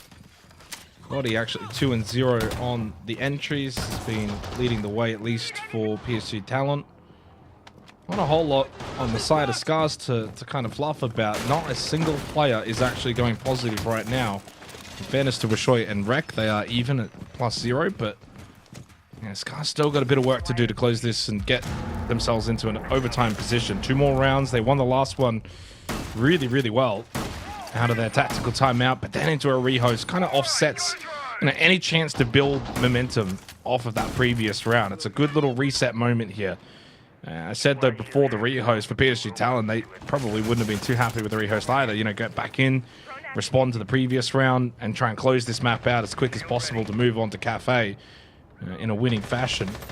Slight change up in terms of some of the compositions as well. We're going to see the Allah for the first time for PSG Talon in this half, along with the Echo. So they've changed up their composition to try and close this out. On the flip side for Scarz, a combination we've seen a little bit of from both teams. The Ying, the Docker Beat, the Blitz. They want to go fast. Logic Bomb does get called out, and with that, the hit's going to come straight through into Piano for Fish-like. He can't make it all the way in. Gets shut down. Rek's going to find a pick onto Ryder, so it's a 1-for-1 trade, although still down is that Blitz. Now has been finished off by Gotti. Rek's going to be able to pick up that diffuser. And this is where Scarz need to adapt very quickly. You no longer have that quick plant potential. So 3 versus 3 then. Misa also falls. Rek still unable to get that plant down, is repositioned over towards lobby. Working with Agator for more. Yas is on the ground, but Soldier bites back and covers his teammate. The res now on the cards. Should be a 3 versus 2 midpoint of the round. And the plant here for Scarz just becomes increasingly more difficult. Yeah, nothing up above in terms of pressure on this second floor. And all 3 players, the Talon, are up on this second floor. And now you can send the Yoke down below, although it has been spotted. Soldier's going to send this one up. Little burst and red ping information as well. Good pressure onto Wishoy. Rek running around has also been pinged out. I'm not sure exactly. If they got a minute, they could have potentially gone for a top floor clear. But they're going to try and go for a smoke plant and see if this will work. And if it does go down, not bad. But not only shot out, but they had the Yokai as well. That burst is not going to be affected by the smoke. And it's an easy position to know where that plant is going down successfully. This is looking like it'll be the map, Guz. It seems as if PSG Talent have done enough. Close out Consulate from above. Wishoy will take a battle that he must win. Cannot. Very, very low. And eventually shot out by the shotgun of Soldier. And it will be a 1-0 start in the series for PSG Talon. Really convincing win on Consulate. Yeah, really clean work there from PSG Talon. A 7-4 victory on their map selection. They had to really grind it out, especially in that first half, but ultimately too good on defense, and Scarz with too little, too late. It's Cafe on the other side.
You know how they say it's not the destination, it's the journey?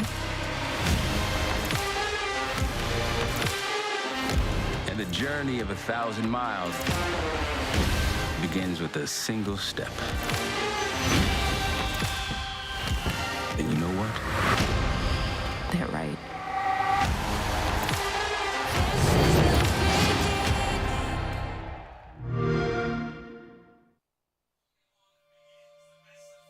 As I was saying, we have to look at what's ahead of us now and not worry too much about Wait, the did you past. see that? What?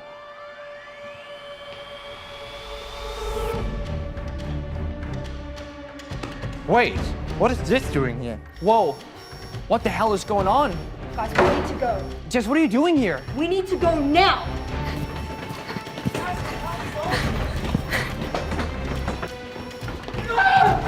Jess, Doc is gone. We have to go back. There's no time. There's really no time.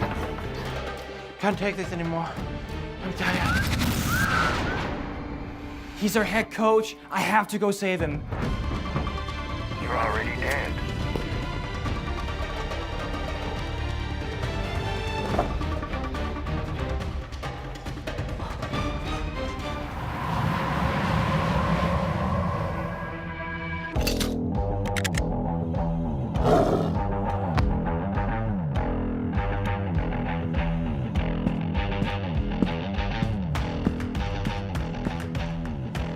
There's no escaping now.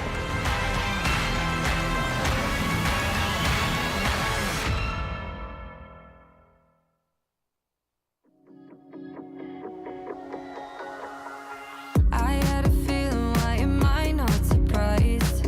Shattered the ceiling, the glass in my eyes. I'm turning gold, why you so cold to me? Some of the words get harder to find. Swallow my feelings, they don't sit quite right. I'm like, what's the point? You disappoint me. Only showing up when it's convenient. Why is no one here to save me? Moving pieces across the board like it's a game. Oh, what a way to frame me. I know I shouldn't care, but I'm over being you. And maybe it's all in my head, 'cause it's time for something new. I'm not even famous, but all you blaming on some lame excuse. And maybe it's all in my head, 'cause it's time for something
ready tonight. We don't have to keep it in, so don't hold me back. We don't have my side. Why can't you be the light that I need? Can't you see what you've done to me? I wanna fall with you. I wanna flow with you.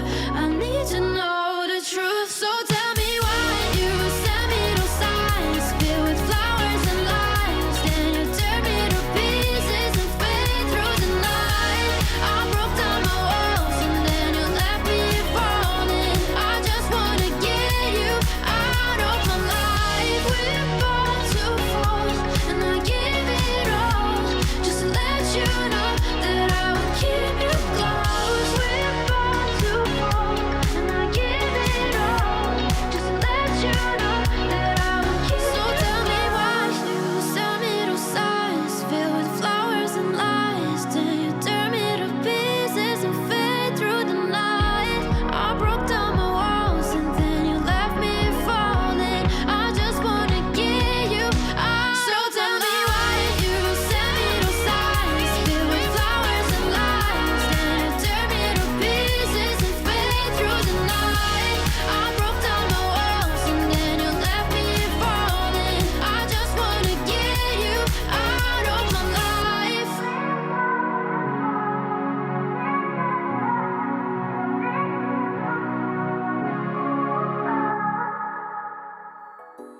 처음 본 순간부터 눈을 뗄 수가 없었어. 이 세상 하나뿐인 너 처음 봤으니까 빠졌으니까. Then you got me sinking low. 사랑이란 단어로 섬도 아닌 섬을 타며 행복한 줄로 친구들이 다들 So we return in this elimination match between PSG Talon and Scarz, heading to Cafe for the second map of this series. PSG Talon taking out Consulate 7-4. Pretty convincing fashion. Certainly the better of the two teams, and now looking to see if they can book their place in that lower bracket final next week against D+. But we go to Scarz map pick. They do begin on the attack of Cafe, so they'll be able to see if they can get themselves off to a decent start as we head into the ban phase. It'll be the Blackbeard and the Grim banned out by PSG Talon, and the Castle Clash by Scarz. So PSG will begin on defense, and they should be able to find comfort from this particular position.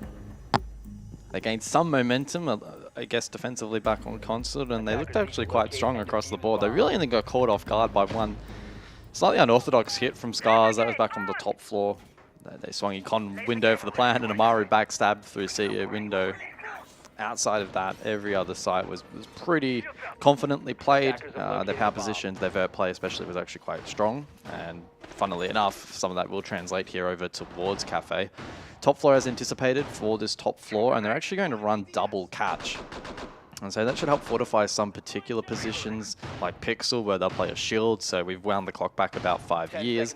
It could even open opportunities to play inside lounge itself a bit more aggressively. Cocktail as well, difficult to clear. So we'll see what Scarz can bring.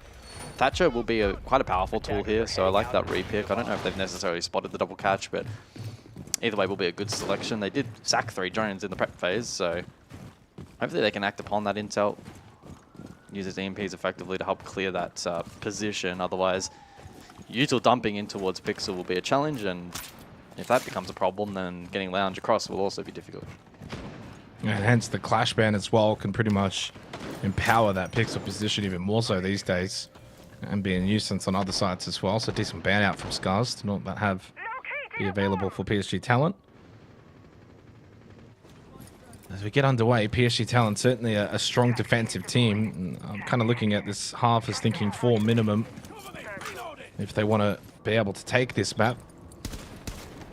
And Scarz played with a lot of aggression and pace on Consulate, but Cafe doesn't really allow that to be the play style. You have to clear out, you've got to play, especially top floor. Spend a lot of time clearing out positions, clearing out util. Can't rush. While they clear over towards Pixel's already been a failure. The EMP was successful. Gotti takes a chunk of damage from one of those frag grenades, but the shield's still standing, and that catch will now be back online. So the early portion of this round has been, unfortunately, a little bit messy from Scarz. Now, fortunately, they do have backup with 4 grenades, but they've used all of those EMPs. This has to land now. Gotti has once again been hit by the EMP. Okay, he falls back this time around, shield cleared. So, look, not too bad from Scarz. I guess just adds an additional 20 seconds and maybe takes away a bit of utility that could have been used elsewhere, but yeah, certainly could have been a lot worse. There's a lurk down below. Misa in Laundry has a nitro cell. Won't do much with that from Laundry, but the main thing is really the lurk. These guys really need to get good shot control, and that's where Rek now finds himself located. Put some pressure towards washrooms. Clear out Gotti, who has taken a bit of damage, still has 2 impacts available. Good util here for the defensive talent. These are the kind of rounds you really need to be solidifying. Gotti does find an opening pick. Art was onto Rek, who had got shot control. Fishlike will fall as well. Okay. There you go, does get the pick onto Soldier. Now looking to clear out Gotti is choppy, and does do so towards washrooms. And suddenly, actually, Scarz has done a decent job to open up this site. But as they did that, they lost Washoy in the process, and Choppy now finds himself at 1v2. Pistol out, no, back to the main gun. There's this one cocktail, and knows there should be one towards White Stairs. Line scan is good, can move, try and get a little bit of space, get closer. Really Talent need to try and make sure... Oh, lovely clear. I was going to say make sure to play off of each other, but Misa was kind of stuck towards top White. 15 seconds, Choppy doesn't have the diffuser. Yellow ping intel here, though, for him to play off towards Planks. He just misses the shot. He had the chance, though, guys. He hits his shots, they win the round. But just in the final stages of that, he was looking a little bit closer to the right. And PSG Talent will escape with a round win that they should have always gotten. But a win is a win. Yeah, first round setting the stage for maybe a close one between these two here on Cafe. Quite an even round. Scarz didn't have the best initial util clearance, but they were able to make up for that through the mid to late round. However, PSG just outnumbering them there at the end, making that clutch attempt very, very difficult. They both played almost too patiently to the extent that we saw Choppy with a bit of a forward play, but eventually shut down. We rotate over towards Reading for the second round. Pulse will be in play, casting the mind back to Consulate. We did see a bit of Solus play, but it's Pulse this time around to gather information, and with triple Nitro in play here from PSG, Soldier will be able to position himself in such a way, probably over towards that train position where he can watch for the red hatch drop. Maybe they can find a pick or two, whether that be in lounge or bar, etc., try to alleviate pressure later on. IQ, though, available for a Gator, so there is direct counterplay on offer here from the attack. The other thing to note as well, it was 6 opening kills to close out Consulate, and then to start with an opening kill here as well on Cafe is a real testament to PSG Talent, because it's the biggest strength of this Scarz roster, guys, at 58% coming into this series in terms of opening kill engagement battles being won. It is a whopping goal. It was only 37% for PSG Talent. That is a 21% difference, but yet Talent have got the last 7 in a row. So if you're taking away the strength of Scarz, and then you're playing into your own strength, which is defense, it's really doubling down this advantage. Clear over towards Planks, Ryder's going to be able to pivot, move away, then back in towards Freezer. And in the end, a whole commotion goes on while we got to watch Ryder kind of navigating that situation. That's a trade. Now down to a 2 versus 2 with 2 minutes on the clock. Scarz is still trying to bring that pace and aggression that we saw on Consulate over to Cafe. So far, though, mixed results. Yeah. Strange old round. PSG doing a good job of sort of controlling the tempo a little bit there in that round. Sustained some of that pressure. And then Scarz looking like they lacked info right at the tail end of that round. Weren't particularly aware of how many players potentially were still above, and certainly where they were positioned back to one of those positions. And with that, it's a 2-round kickstart to the half for PSG Talent. And I don't think we're quite at the point where this is applying meaningful pressure in context of the series for Scarz, but a clean rotation here and then potentially translating that into a fourth, that's where it starts to get pretty dicey. So Scarz need to be ultra locked in here for this round, give it their best attempt. We'll see what they've got on offer for Kitchen. It's a site that can play out slightly different to some of the others, and there's a bit more versatility on offer. I think they've thought about maybe the sense drop Kitchen, but they'll rotate off that lineup, suggesting that it could be a little bit more direct bake. Rayor in play 2. 10 seconds left before insertion. So let's see how PSG react on defense. They do have the Maestro in play. Brava available, but not selected here by attack. Attackers are heading out to defuse a bomb. Yeah, I agree. This is going to be surely a bake hit with the Montang. Try and push through prep, open up with the Selmas, that bakery wall. Use the Rayora over towards probably small. Just don't really have the lineup to, you know, really put pressure on from above and go for a freezer hit. So the question now will be for PSG Talon how they kind of adapt to this, and if they've got kind of a backup plan in defending this bakery here. Goddy's actually in bakery right now. Now I don't know if he's used his nitro or it's a pre-place. Surely it's a pre-place. I can't imagine he would have found the need to use it already. That's 5 drones gone. And I will say the one thing for Scarz is you can't just go for a 5-man funnel bake here. You got to get some pressure on the other side of the map. Get some white corridor pressure. Or even red stairs for that matter. For me, the position's up close. There's only one impact for Soldier, and, well, he's already used it. So it'll be manually open. Gotti gets the first. Pressure from the Montang will see Gotti fall eventually. 4v4. Good pressure. He's opening up that Rayora gate, but doesn't really find anything towards small bake. Fish like on the Montang, trying to think about how he wants to navigate through in towards. He's going to use the secondary hard breach to get line of sight opened up. Hope he can play off of this. Still has one flame bolt available. Better pacing though from Scarz, not just rushing through. Really looking like they're playing the setup game. Ryder up above. He's in a pretty chill position Ryder's for that plant on. There's power no one position. contesting that. There's nobody that's going to contest that. At least not from above. The best hope would be, though, if Fishlight can get in, shield on the back, maybe doesn't quite find an angle, but I think that's highly unlikely. It is very much full stack towards Bake. Under a minute left. You can see them coming, thinking about how they want to hit this. And there's still a Maestro cam that needs to be dealt with. Choppy does have an impact EMP for that if needed. Ryder is definitely going to be the one to watch. And from above, gets the kill onto Fishlight. Kit down, but more importantly, the Montang is down. Flames go up as well. Not a lot of time, and it forces Yagator to go and clear above. And for Ryder at this point, he will be very much aware if they're sitting in mining, watching, waiting. But the headshot from Yagator. Here's just a little cleanup. 20 seconds, though, and a 3v3. Still set up nicely for PSG Talon, but Scarz have cleared that second floor control. So it's all about the horizontal pressure now from Talon coming over towards bot red. Choppy will lose his life, and Ayagator has to make his way down, and they got the cross covered. Talon go 3-0 up here on Cafe, and it forces a tactical timeout by Scarz.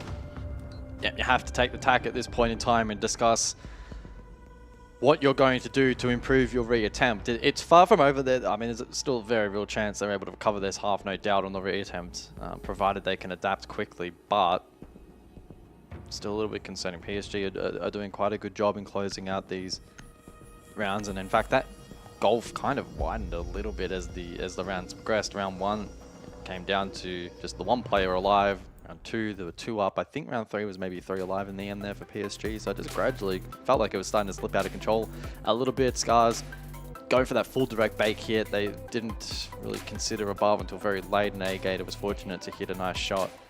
But then the final push as well, yeah, fell a little bit flat. I mean, the initial clear right here was great, but a little bit too one-dimensional in the end. And PSG are the kind of team with pretty good tactical depth, and they're not going to allow that to really be successful most of the time. Now, by no means is a 3-round lead safe in Siege. It's a good start for Talent. They've got to stay locked in, though. Really capitalize on this defensive side of Cafe. Attacking it's not going to be all that easy. Talon's attacks aren't necessarily their strong suit. It's their defense that gets them map wins. And Scarz will be aware of that. Scarz will think and talk this through and say, look, we don't really need a lot of rounds. Maybe 2 is all we need. 2 might actually be enough here on Cafe for Scarz. They got 3 attempts to get those 2. Go top floor. Attackers need to locate and defuse bombs. And, you know, you think about the first 2 rounds in comparison to the third, wildly different. First 2 rounds, Scarz tried to bring incredible pace and try and disrupt PSG Talon. Talon, though, to their credit, were able to be switched on enough and actually deal with it. But it came down to a 1v1 and a 2v1. So those rounds were still gettable for Scarz. So they just kind of slow things down a little bit. Look for these opening picks. See if someone from Talon oversteps their position. Open up the side a little bit more. It will be more gettable. No deployable shield brought this round for PSG Talon. Never mind, I'll take it back. The old Sentry with the Nitro and the deployable shield. 5 seconds to insertion. Reloading. Attackers are moving to defuse a bomb. Yeah, it should be a pretty similar game plan again here from Scarz like last time. They'll probably just look to refine the execution of the Thatcher EMP clear over towards Pixel. Last time out it took them a reattempt and an extra 20-30 seconds or so, so the efficiency wasn't quite as good as they probably would have liked. Maybe PSG look to aggress a little bit more this time around to disrupt it. We'll wait and see if they are to maybe contest some of these repels a bit more fiercely, but at the same time they likely don't want to throw away a pick for free, and to be fair they've looked pretty solid late round as well. This is a more systematic setup though. More systematic setup for Scarz. Like, it to me looks like they're going back to a bit more of a default kind of nature. We'll play the slow clear. We'll clear things out. We're not going to rush. We're not going to go full head of steam.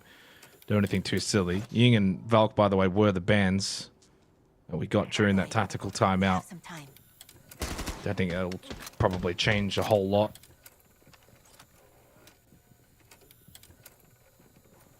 Ying was not banned, was not used at all by Scarz in the first half. Valkyrie, same.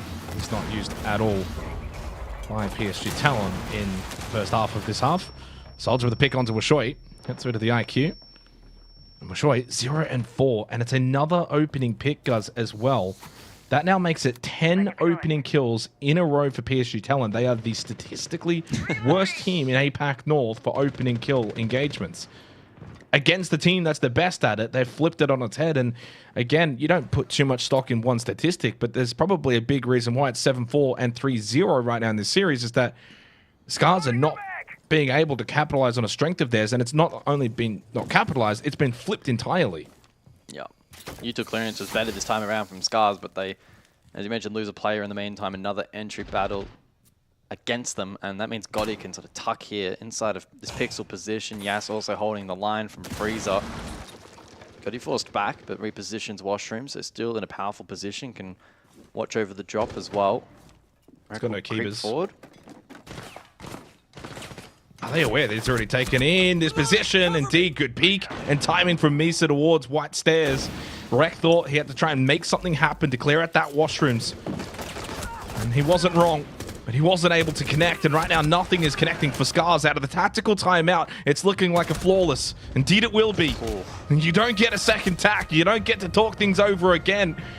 PSG Talon go 4-0 up here on Cafe. The map pick of Scarz.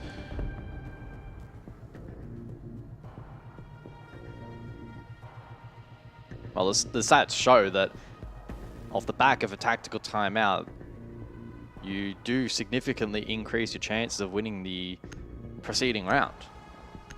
I don't know what the percentage is for losing it flawlessly, though, off the back of attack. I would imagine that number is very, very low. Quite demoralizing for Scarz in this series.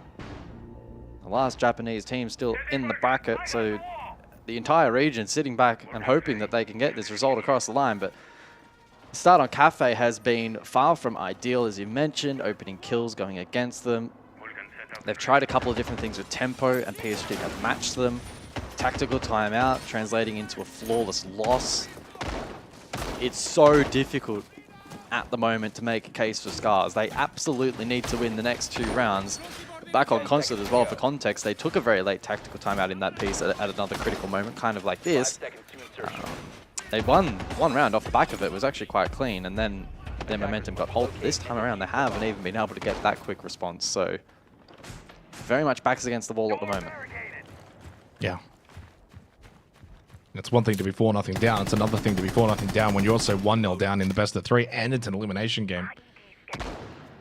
Attackers have located a bomb. It's a critical junction hit for Scarz. They're a bit of a crossroads here. You lose these next 2 rounds, and really this series is done. You lose one of these rounds, and it's highly unlikely. You win both, and it's game back on. Pressure, though, well and truly on Scarz. But PSG Talon probably feel their own pressure ever so slightly. Sometimes you do get pressure when you're winning. You know, that you got to close out now. You're up quite significantly in this series at this junction. And you will feel that pressure as the team that's winning, ever so slightly. It's there. Certainly Scarz have more of it right now, because it's do or die for them. Backs up against the wall. They're just struggling to get into the building, win the opening engagements, get map control. But there you go, Fish-like on the board against Misa. Finally, they've stopped the rut in terms of the opening kills. Now, can they follow off of that and get this round? That's more important than a single statistic. If there's one thing PSG have shown that they're pretty good at this stage, it's losing the opening kill and still being competitive in rounds. So it's far from over. Good frag grenade over towards Yas in his position, exposed. The second lands as well, and in fact that is what nets the kill. So really clean utility game from Scarz in the mid-round. We approach that minute 30 mark. Pressure now on the remaining members of PSG to manufacture a play they need to try and find a pick. Scarz have to be cautious, as PSG will grow increasingly desperate to find at least one kill back. Soldier currently feeding info on the pulse scan, but has no nitro in pocket. Can't be losing this round though if you're Scarz now. Oh, you lose this, you're losing the series. Yeah, 100%. You'd be down in the mud, surely. Minute left. Just got to make sure you think your way through this. Two-man advantage. Big run out from Gotti. Doesn't find anything. Expected maybe some pressure up above from Newbelk. Was able to get back into reading. And while he didn't find anything, that in itself is information here. Doesn't have to maybe worry too much about that default rush in through pillars into reading. All the pressure at the moment is coming from above. Choppy almost winning out that battle. That time continues to tick down. Got to find a pick here. Oh. Just to solidify their advantage. Gotti staying alive, but eventually falls. 25 seconds down to Soldier and Ryder. In a 2 versus 5. Plank going down in reading in an open corner. Easy pick for Ryder. One outside the doorway. And they got the numbers though. And in the end, it's flawless as there was only a down onto the planter and Scarz on the board. 4-1 lead for Talon. But one more attacking round for Scarz, and it sets them up going into the second half for their own defense. Yeah, flawless into flawless. And Scarz holding on. Just holding on to that ledge at the moment. I mean, PSG have their foot on those fingers, but unable to crush them in that last round. Attackers need to locate and So well, this should be a Freezer hit. Yeah, I would anticipate Freezer, right? I mean, quite clearly Bakery was a weakness for them. They could potentially go for it again, but they must have earlier pressure top floor. We did see initially on their first attack picks that sense, and they'll actually re-pick onto it here. And they'll also adjust and bring Bravo this time around. So yeah, anticipation would be a Freezer hit. Bravo to counteract the Maestro. Do they double down with Twitch maybe as well for the Goyo? That's a difficult decision to make. Clearly they want a bit of flank watch as well, and I mean double vert is always welcome on this site. So 10 seconds left. there'll be a reliance on the Bravo here to ensure those Maestro cameras are dealt with, and then we'll see what they do with the Goyo canisters. They should have a decent belt of grenades, yeah, so 4 total, and those will need to be placed accordingly. A big round to close out this half. In this lower bracket semi-final matchup. Lose and you are out of playoffs. Win and you play D+ in the lower bracket final next weekend for a shot in the grand final. No kills yet for Rek. Rough time for him on Cafe. After he wasn't so bad. In fact, he was the top kill getter on Consulate for Scarz. He had to get on the board here, and Ryder was going to say very lucky to be alive, but he doesn't make it out alive, and that's the second floor pressure that they were going to hope will be there, and there's a pick on the gas as well. Scarz haven't even really needed to get into their setup work. Forget about the Freezer hit. They've just gone and found 2 kills. And PSG Talon from 4-0 up have somewhat capitulated at the end of this half to give Scarz the 2 attacking rounds that honestly are more than comfortable enough to then take things into matters into their own hands in the second half on defense, and caught out by a clutch drone, and yeah, this half's done. It's going to be 4-2. A good fight back here from Scarz on Cafe. Yeah, things have really fizzled for PSG. They had Scarz pinned in the corner and yeah, couldn't land that knockout blow in this first half. 5-1 would have set a perfect platform, but 4-2 still looking good for Scarz, who, if they can shake that off and find momentum on defense. Might be difficult to shut down. They won't have their attack, but perhaps that won't be needed. We'll wait and see. Dynamic could shift dramatically. PSG still could look clean on attack as well. They look pretty good on Consulate. Minute on the clock here. Pretty much inevitable that Gotti will die. He gets caught. So it's 3 flawless rounds in a row. 1 goes the way of PSG, then back-to-back for Scarz to close the half. Yeah, and it just breathes life back into this series now, because if it had been a 5-1 half, you'd think that should be enough for Talon. And a 6-0 it certainly would have been. But Scarz get a little bit of momentum now going into the second half, going onto their own defense as well. We know PSG Talon statistically not the greatest when it comes to attacking. 44% attacker win rate in the APAC North region, which is a staggering 8% behind Scarz. Even further than that, almost 20% behind D+ for even added measure of impact on the point. Mira and Grim will be the first 2 bans. Probably a shield to follow, you would think. Indeed it is. Blackbeard will be taken off the board. The Azami as well. PSG Talon 3 rounds away from a lower bracket final, but must now do it all on the attack.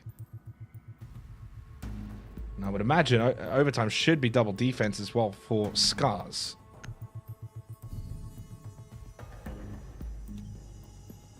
Attackers need to locate and defuse as many bombs as they can.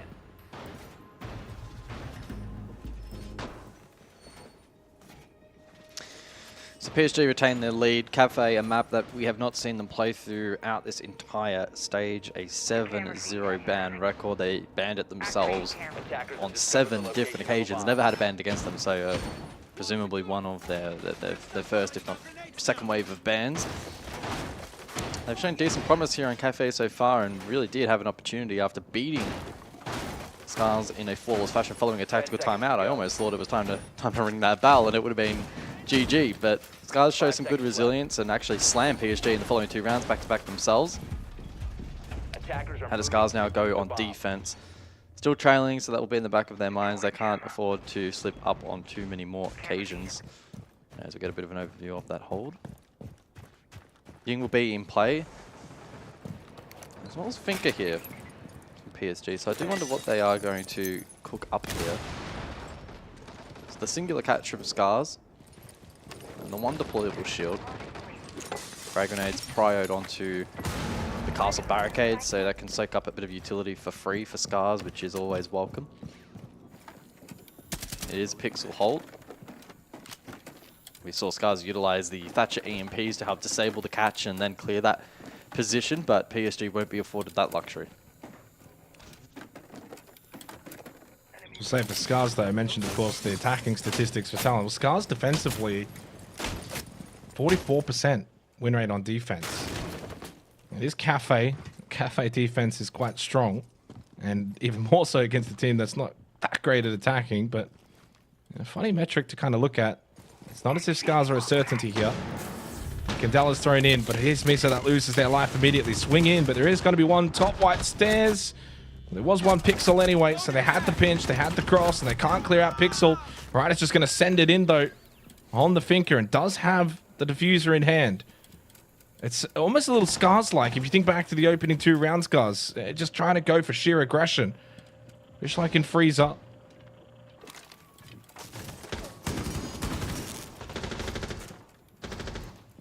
Maybe Ryder can slip in here, and if he lands that shot, could have broken the cocktail cross. So 3 versus 4. But it still feels like Scarz are under quite a bit of pressure. They're pinned into these positions at the moment. Somebody from the attack there needs to be the one to split them. Gator as well. Right now, Talon. And yeah, Talon's got nothing to clear out. Yeah, Util's so low. They can't flush out these positions with a lot of ease. This is going to be very tough for Talon. Scarz are in a very, very good position. We've got a Nitro as well. 2 impacts. Ryder, though, finds the pick on the Choppy. Final Adrenal Surge does get everyone quite healthy now, though, in a 3v3. They've got to clear out Fishlike. He's the one towards Backstore. Gotti gets the kill onto Gator. Trade, though. Gotti is down. And no more Adrenal Surges, so you have to pick him up manually. Fishlike goes for the move, though, through Backstore and gives up his life. And with that now, an avenue. 25 seconds, so you still have the time if you want. You can go for the res, pushing up, rack, and plays the kit now. 20 seconds, knows it's plank. 1v1 versus Yas towards shop. Still has time if he wants to go for that res onto Gotti. Wreck is quite low. Gotta make a move. Yas is so slow towards bar. 10 seconds remaining. Yas finds, of course, the elimination on to Fish like 6 seconds. Wreck, white stairs, wasn't ready, Whoa. and Yas will get the kill. Wreck was just a little bit bewildered. Look at this on the cam. I would have to imagine that the footstep cue was in anticipation of pickup kit, run back site, go for the plant. He maybe wasn't anticipating the full-blown send down white stairs. Or he doesn't hear it over the nitro, maybe. I'm not too sure. You probably do. You probably should be anticipating the kill win con there in the late round. That was quite unfortunate for Scarz. They got pinned in awkward positions, and despite not having utility, they kind of just got filtered down, continuing to get caught in these weird positions. Wreck progressed forward, diffuser down, and it was right as he blew that nitro. Really bad timing. Soldier chilling out. Yeah, got really bad timing on that nitro rip. It was probably a completely unnecessary piece of utility.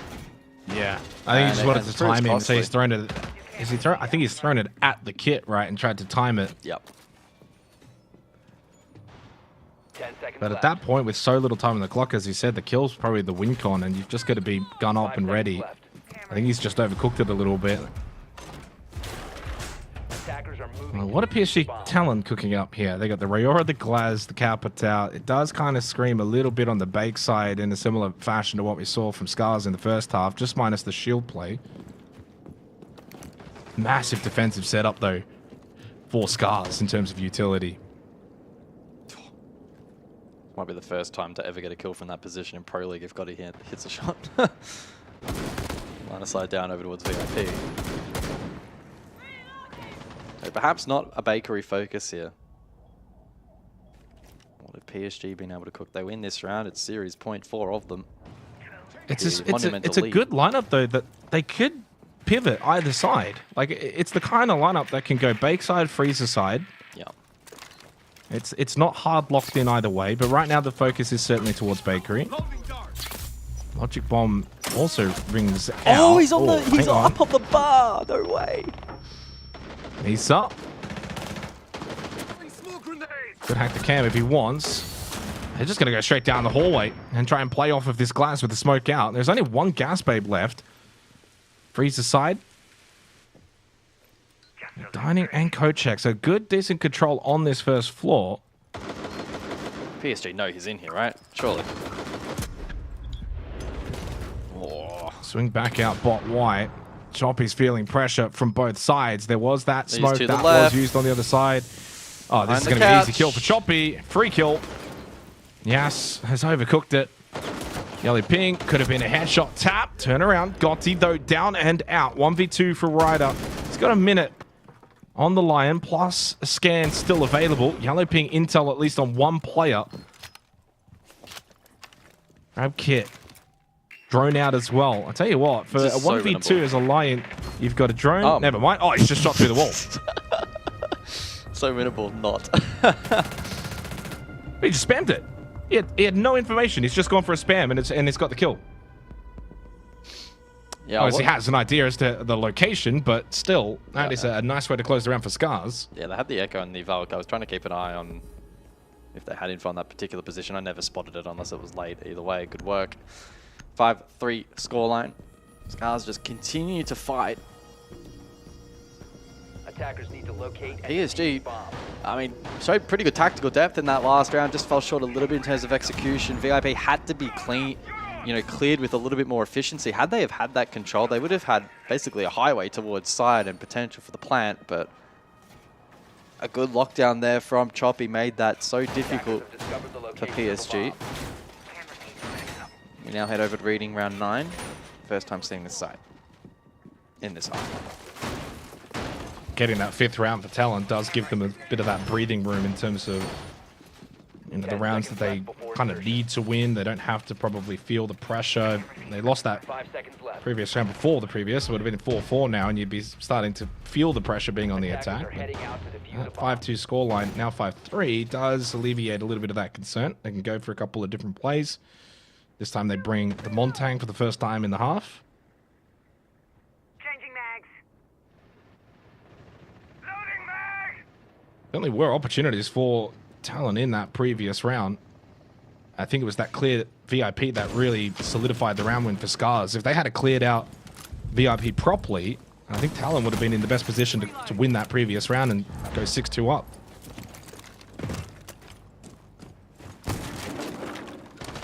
Tracks released.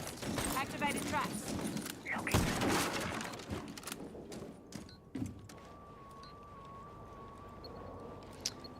IQ in play then for the 9th round, and the Valkyrie will see an appearance as well. So Gotti will need to try and find as much of that information as possible and look to deny it from Scarz. Monty in play. First time we'll see shield play from PSG in the half.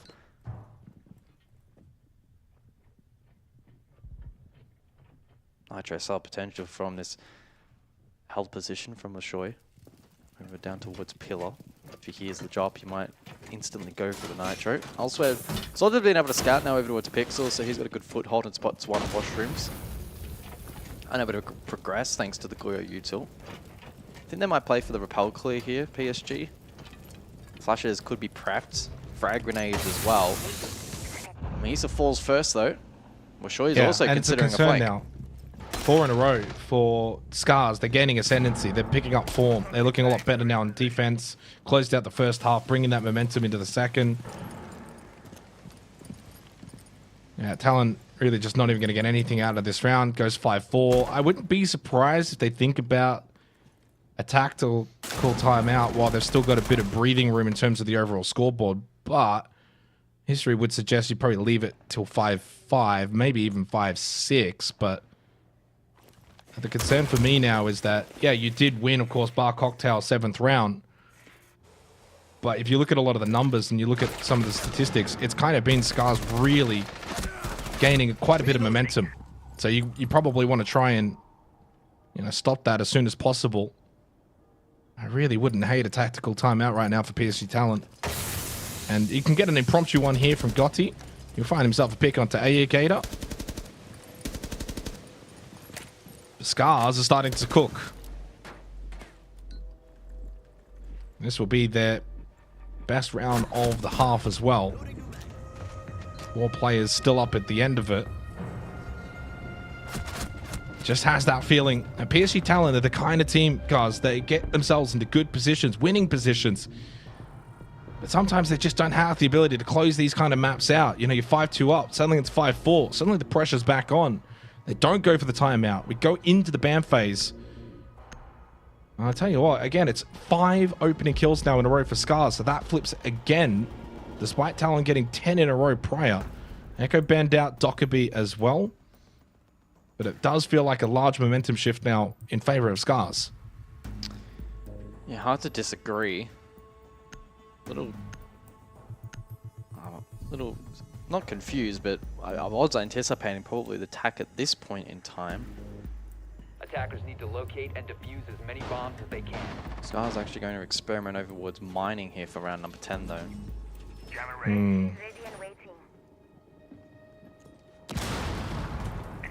Mute Mozzie combination in play for this 10th round, and so I mean, info is going to be absolutely huge across the board. It was the Echo and the Dockerby banned out. It means that, kind of like we saw in the previous round, the IQ and the Valkyrie interaction will also still be active as well. So the Echo has been played every single round this half. Yeah. So it has been that's a big loss. Yeah. The Dockerby played twice. Also played, you know, I guess to a decent level. But I don't think it's had too much of an impact. Yeah, they're essentially... One thing again. Yeah, they're essentially introducing the Fenrir as an info gather tool. And well, I thought PSG might stick the Twitch there for the shock drones, but as you highlight, the Monty's in.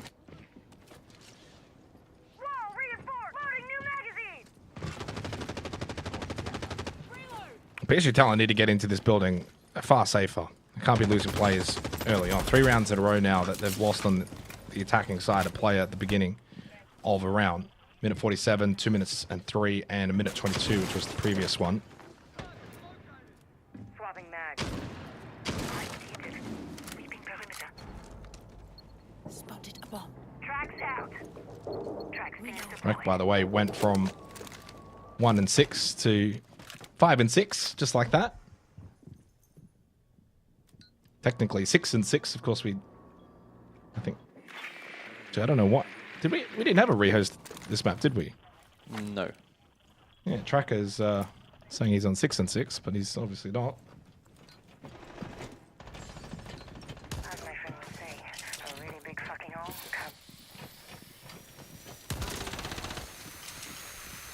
Mushroom pressure, plus the Montang looking to clear above, so top down. Oh, big pick from Misa though onto Fishlake. So Fenrir deactivated. He's done. 90 seconds. Good information on the Valk camps though by Choppy. IQ is being played this round, but so far no impact from it.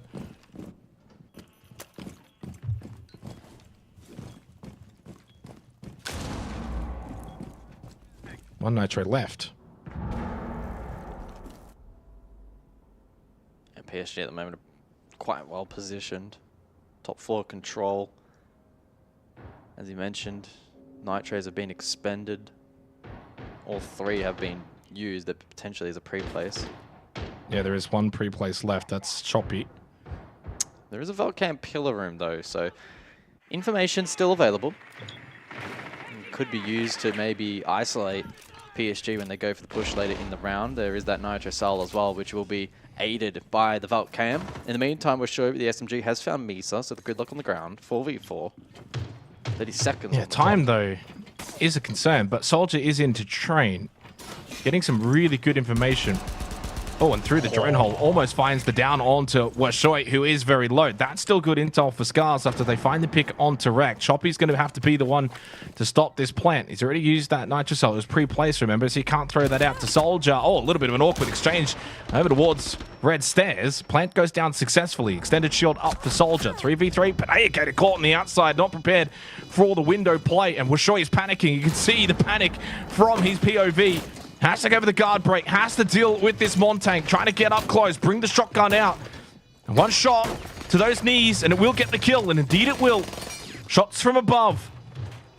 And suddenly Scarz need to quickly navigate towards this kit. Washoy also gets the kill onto Ryder. This is a pivotal moment for Gotti. Holding the angle towards the kit, and he gets the kill onto Choppy. Washoy jump out. Gotti's ready. And with that, PSG Talon have match and series point.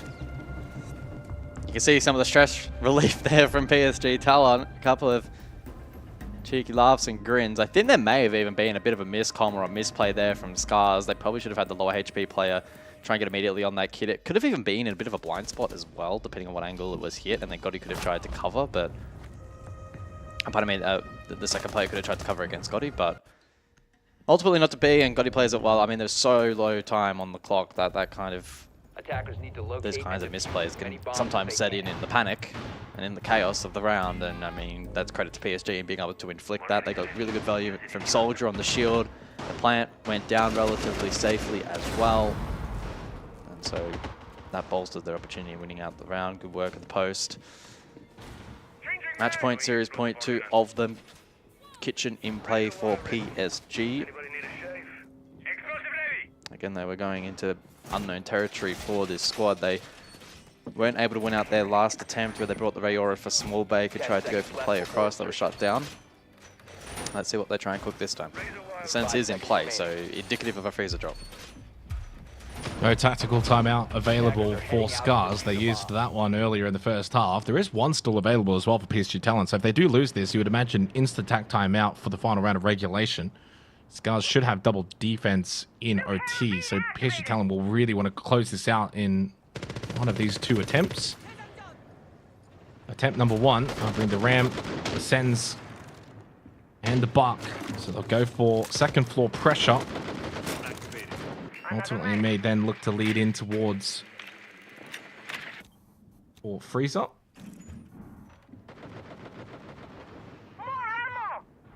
Remember, no echo available. Very, very strong on this site. And you don't really need the Dockerby. So in terms of those bans, probably favoring PSG Talon for this site, for this round. And no one pressuring second floor as well from Scarz. They're going to leave it. They'll play horizontal, first floor. Choppy will play VIP on the tube route to try and delay towards Freezer, and it's pretty much a delay-heavy composition that's been employed by Scarz. Vulcan canisters, gas babes, even really goo mines to a degree, and the belt cam for information.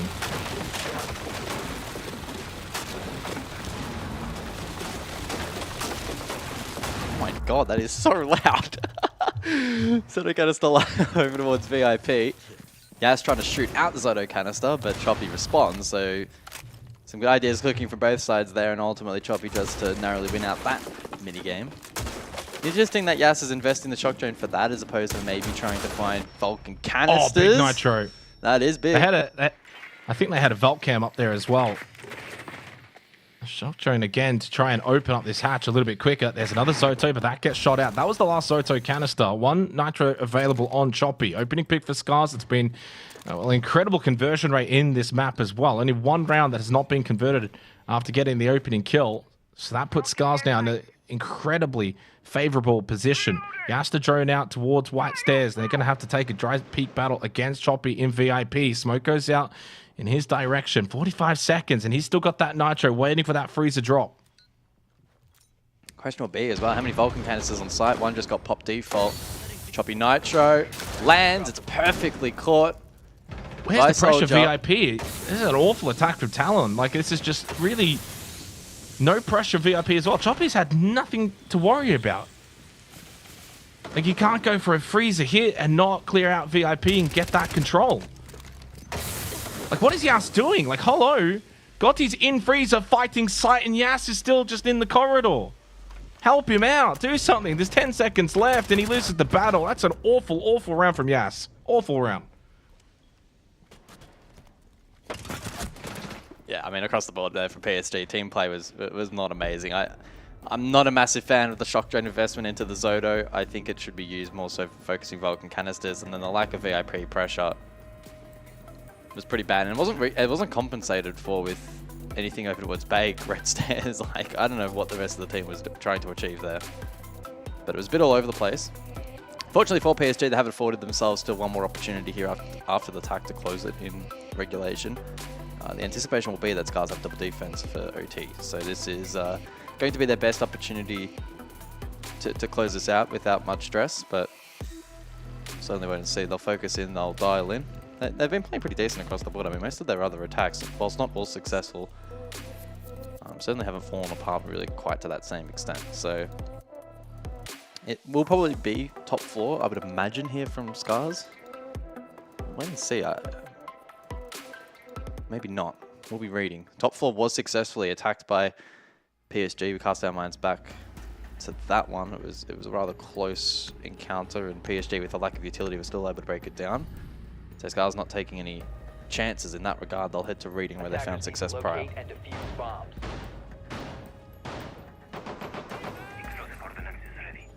Because it was Fireplace and Mining that was won successfully by PSG Talon. This is slight differentiation, slight variation. Has not been won by Talon in this half, as you mentioned. 11-7 for Choppy, 10-7 for Washoy. Timeout expired for PSG Talon. They talk shop, big round. You win this, you're into a lower bracket final. You lose this, and objectively, it's far more likely you're off the bank. It's not a guarantee. You've got OT in back pocket, but Scarz will have double defense. It becomes a very pivotal round now for PSG Talon, and of course then therefore Scarz. Scarz lose this round, they're out of playoffs. So it's a huge match point round now for both of these two teams. They go for the Montaigne once again. It did help them out on reading and Fireplace, and certainly a good operator in getting a plant down on this site. Gridlock to stop any potential flank on either red, white stairs. And Gotti honestly has to be playing a super critical role. Default was up for a little bit of time, but it gets shot out. That IQ needs to deal with these Velt Camps, because they did play a big part in that previous round. Yeah, it's always a little bit tricky to track just how impactful the IQ has been, but from what we have seen, it's been doing a decent job at spotting out utility, but there has been a couple of instances where key cameras are still left standing throughout the mid to late round. So See if PSG can action that a little bit better this time out. Refocused after their tactical. Red had to drop from Soldier to lead the line with the Monty, and that's one Vault Camp dealt with. Nitro Cell pre-ripped from Washoy. Sends that up above and catches the drone, but no player. You got the drone? Maybe he thought it was a live drone situation. Someone would be following behind it, trying to get the timing. They'd lost the Vault Cam, so he'd lost really the ability to get good information. 90 seconds in the round, 2 spotted, 1 obviously towards Backstore and 1 in towards Cocktail. So Soldier's trying to press forward. There's 1 in washrooms as well. There's 3 players up above. Good information here from Soldier. Flash in towards Cocktail. He tries to get a different angle to get the pinch onto the tuber out. Yas, though, maybe he didn't spot the player washroom. No, he did. He just kind of ran in, and we're going to overtime.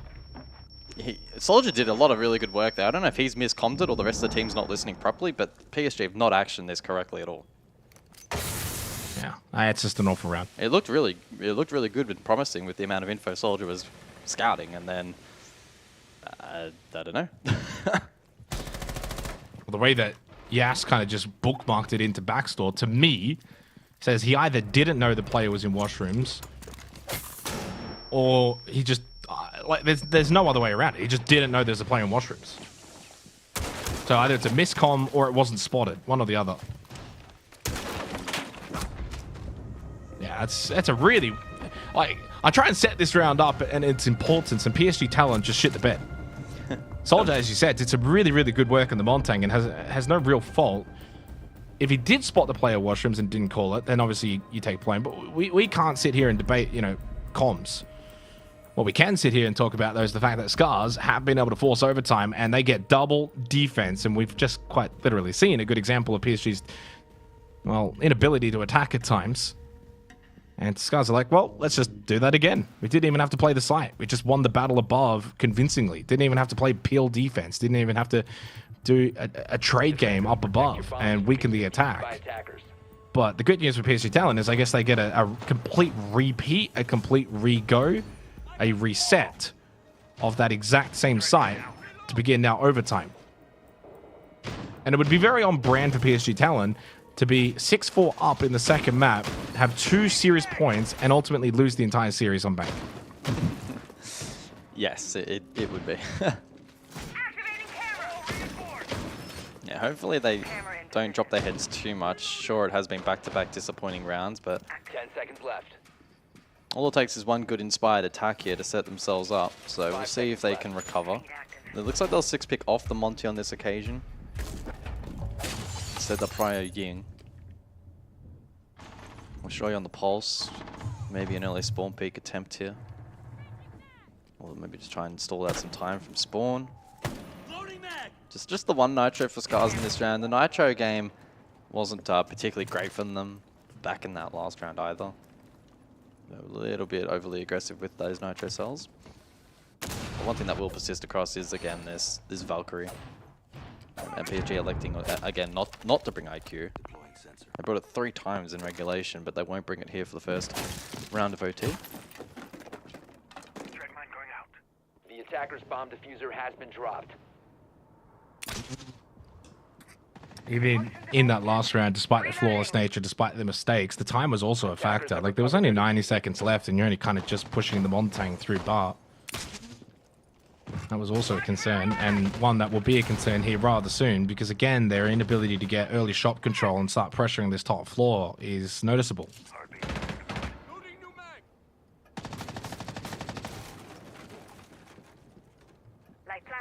Wreck is in a... Mesa's just got no idea. Yeah, I mean, they've capitulated. This series is done. Let's just skip the next round. Let's go to bank. This is absolutely abhorrent from PSG Talon. And I said it a good couple of rounds ago, Gus. I think it was maybe at 5-3. And I said the pressure's on both teams, but it's still there on PSG Talon because they're the kind of team that gets into a winning position. They just lack then that critical thought process to close things out. And there is always pressure on both teams.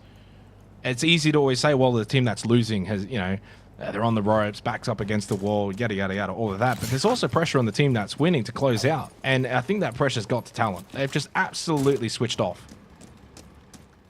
And you can give the credit to Scarz, and certainly a good aggressive position from Rek. And Scarz have really upped their game, and they're not making mistakes.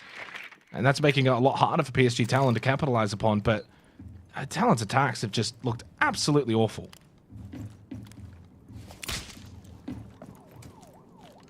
Yeah, 4 players up round 11, 5 up at the conclusion of round 12, and it may be flawless again here for Scarz.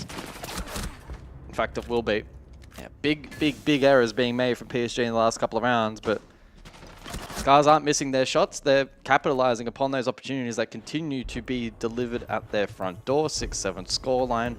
Sides flip, bands restore. It's been quite some time since PSG were on defense.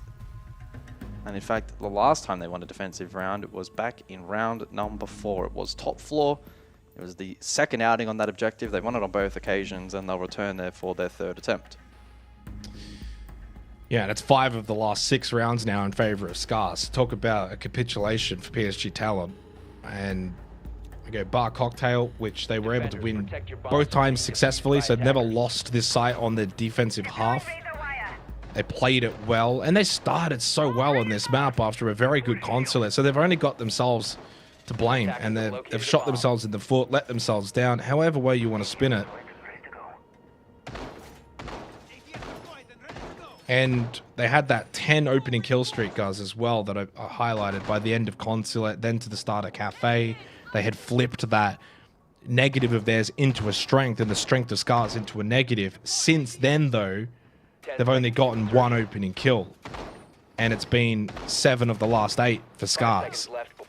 And they're converting in those rounds. So, like, it's been a total reversal of the momentum in this series in favor of Scarz. They will then get to take that to bank a map in which they beat PSG Talon on a week ago.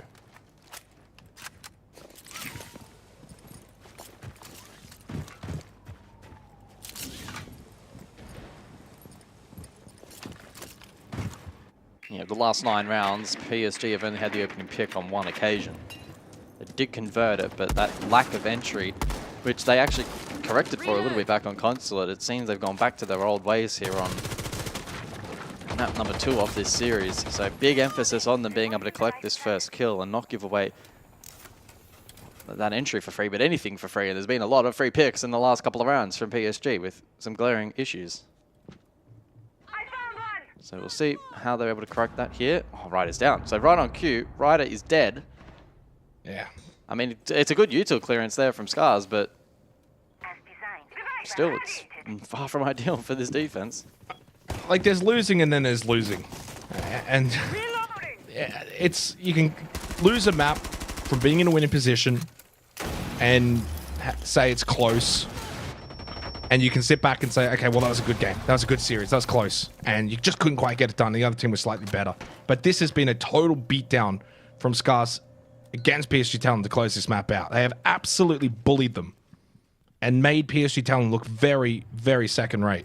These rounds haven't been close. You mentioned it before. 5 alive, 5 alive. Well, that's a 5v3. We're talking about no contest at all from Talon. They come defense, which they were pretty good at in the first half, and immediately lose 2, and big pieces at that. Yeah, I mean, this is an, like, I'm being completely blunt here. Absolute throw from PSG Talon at the end of Cafe. They have themselves to blame. Scarz now have all of the momentum going into bank. They will be dead set favorites to now close this series out. It is a wasted opportunity for PSG Talon. Scarz steamroll, absolutely steamroll all over PSG Talon towards the second portion of this map as we head to bank after the break.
know how they say it's not the destination, it's the journey?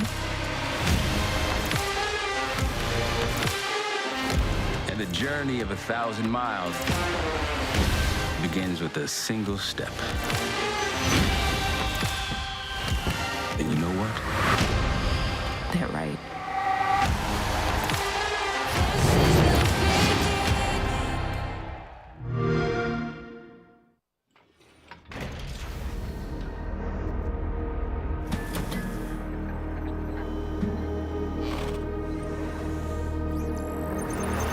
It's another 1v1, the close end for the ball. Win saves the first. What is going on?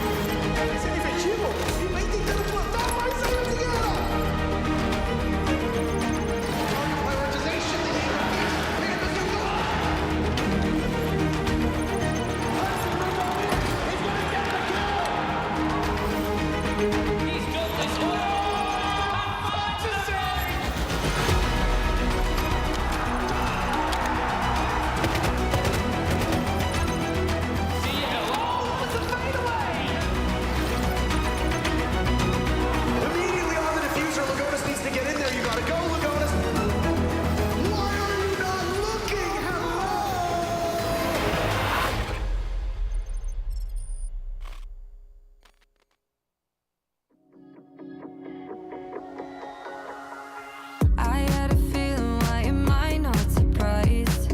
Shattered the ceiling, the glass in my eyes. I'm turning gold, why you so cold to me? Some of the words get harder to find. Swallow my feelings, they don't sit quite right. I'm like, what's the point? You disappoint me. Only showing up when it's convenient. Why is no one here to save me? Moving pieces across the board like it's a game. Oh, what a way to frame me. I know I shouldn't care, but I'm over being you. And maybe it's all in my head, 'cause it's time for something new. I'm not even famous, but all you blaming on some lame excuse. And maybe it's all in my head, guess it's time for something new.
G, grinning 기분이 sunny. Sipping lemonade from my lemon tree, honey. Let me spill the tea on all these haters, all love me. Broke up, they're killing it, winning attitude. 당당하게 올라가, see my altitude. 나랑 맞서 싸우면, baby, you would lose. If I wasn't me, I get it, I would hit me too. I can do it better, I can do it faster. 내리에 스며들게 주문을 걸어봐, yeah. I can go much longer, I am so much stronger. 내리에 스며들게 주문을 걸어봐, yeah. 자신과의 싸움에서 지면 야구르지. 매일매일 일어나서부터 보는 거지. Look in the mirror, say you're a winner. 주문을 걸어봐, yeah. In a bad mood, 바꿔버려 in a hurry. 꿀꿀한 기분 털어버려, I don't worry. Get through the weather, feeling get better. 주문을 걸어봐, yeah. I can do it better, I can do it faster. 내리에 스며들게 주문을 걸어봐, yeah. I can go much longer, I am so much stronger. 내리에 스며들게 주문을 걸어봐, yeah. Banger after banger, tell them Tina, me not do it better. Banger after banger, tell me who could even do that better. Banger after banger. Banger after banger. Banger after banger. Banger after banger. Tina, me not do it better. Who could even do this better? I can do it faster. 내리에 스며들게 주문을 걸어봐, yeah.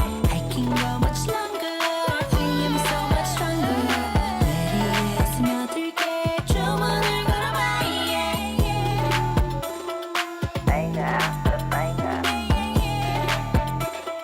Banger after banger. Banger after banger. 주문을 걸어봐, yeah. That sugar sweet, you got what I need. Sipping on the potion, all that good emotion, just my kind of heat. Keep it on repeat, tested by the motion, loving this devotion. Live it up, live it up, live it up, sweet emotion.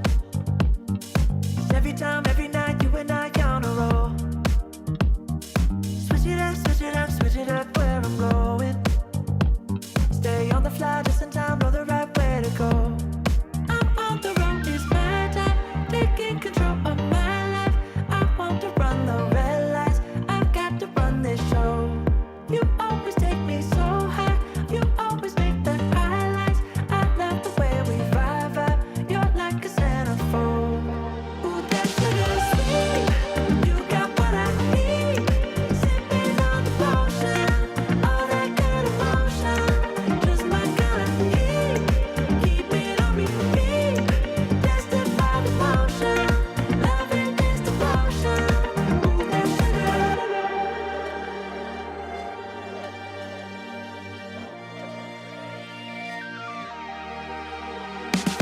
All I want is satisfaction. Make a move, baby, you got nothing to lose. Give me that, give me that, give me that good reaction. Gonna make it right, little like an offer I can't refuse. I'm on the road, it's my time, taking control of my life. I want to run the red lights, I've got to run this show. You always take me so high, you always make the highlights. I love the way we vibe, you're like a centerfold. Ooh, that sugar sweet, you got what I need. Sipping on the potion, all that good emotion, just my kind of heat. Keep it on repeat, tested by the motion, loving this devotion. Ooh, that sugar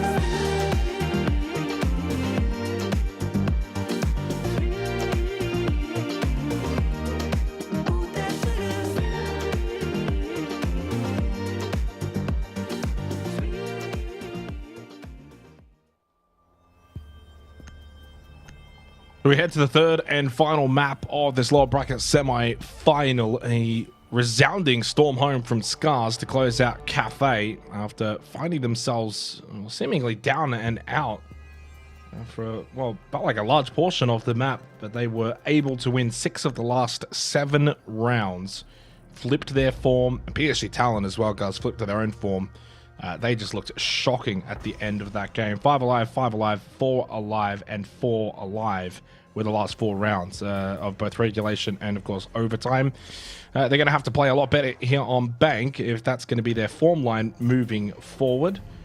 And for Scarz, dare I say, after already beating PSG Talent on this map last week, they're certainly now the favourites to progress forward to play D+ next week. I mean, it has all the hallmarks of PSG being in the driver's seat and having the perfect opportunity to progress in the bracket, and then falling very, very short, it must be said, at the end there. They had such a good opportunity. So many opportunities in so many instances. They had, yeah, that great start. They forced the tactical timeout quite early on from Scarz. They then had a couple of serious points towards the end, a 6-4 scoreline. They squandered that, and then towards the end of regulation and throughout overtime, just the volume of big glaring mistakes that were made from them was pretty crazy. So we'll see if the break has allowed them an opportunity and given them that chance to reset mentally. Scarz will be hoping that transitions across here quite nicely into Bank and the stage set, that they maybe go in as somewhat favourites. Sense in play, so Hats Drop will likely be the win con here for the attack if required. And the rest of supporting utility there to aid. Wreck will be given the license to try and frag. Fishlike will try and pop utility, most notably the mirror windows. And then Wishoy and Choppy can crowd control the rest. Interestingly enough, the Goyo available, but not selected by PSG.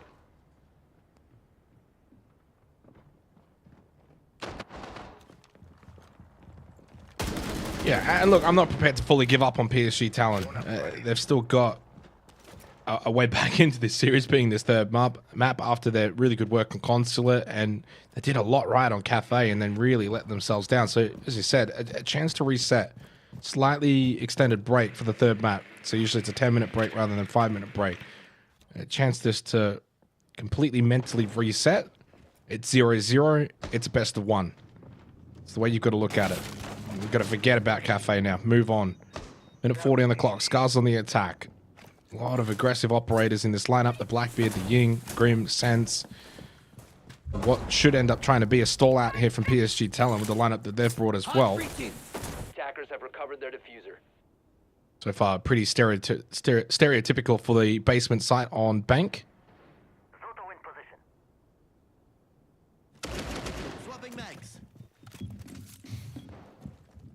Scarz playing the inverted mirror setup here in towards that default plant position, and so that may make things a little bit more challenging for Scarz later if that's what they shaped for. But again, it should be focused on a shield drop, whether that be gold or main. A-Gator is pushed over towards lobby, so it should be gold. Correct the pressure main stairs, but from the Blackbeard. Good drone work from Choppy. So the groundwork here from Scarz has looked pretty good. PSG not over-committing though defensively.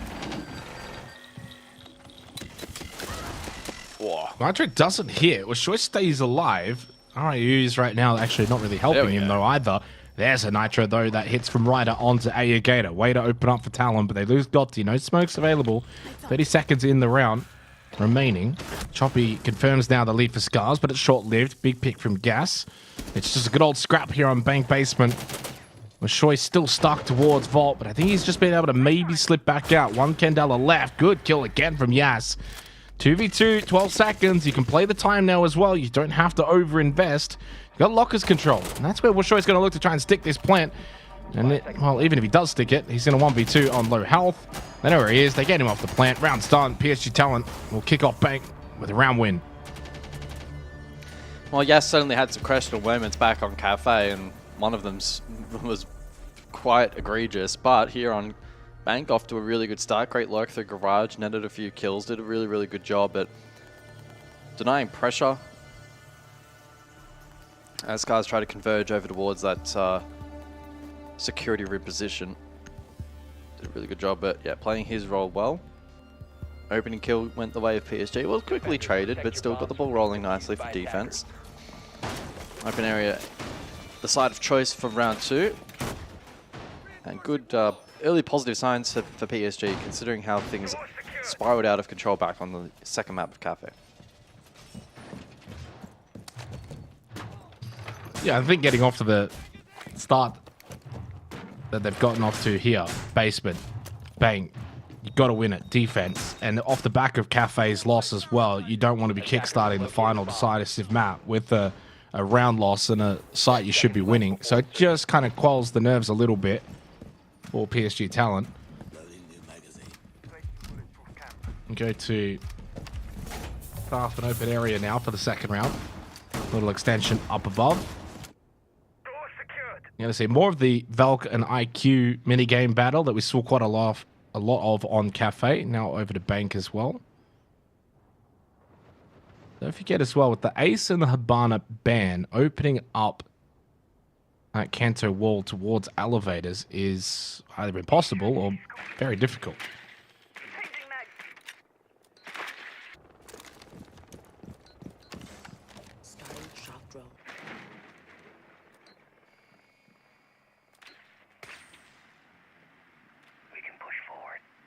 There you go, fighting drones. Of course, that one hacked by Misa. Able to find Valk Cam as well for good measure. And some decent map control already here from Fishlike, pressuring over towards this top Nana position. Forces the fall off already.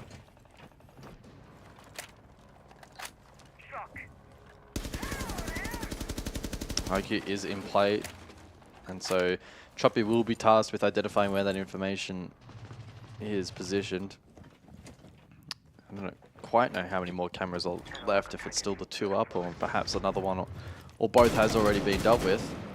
Gator meanwhile over towards Tullers begins to pressure in towards the position of Yas. And that prompts Fishlake now to rotate across, so maybe a horizontal emphasis here on the clear for Scarz. Elevator also occupied, so a decent little cross here from Misa and PSG. Relatively patient here at the moment from the defense. Yas trying to bait this attack in at the moment.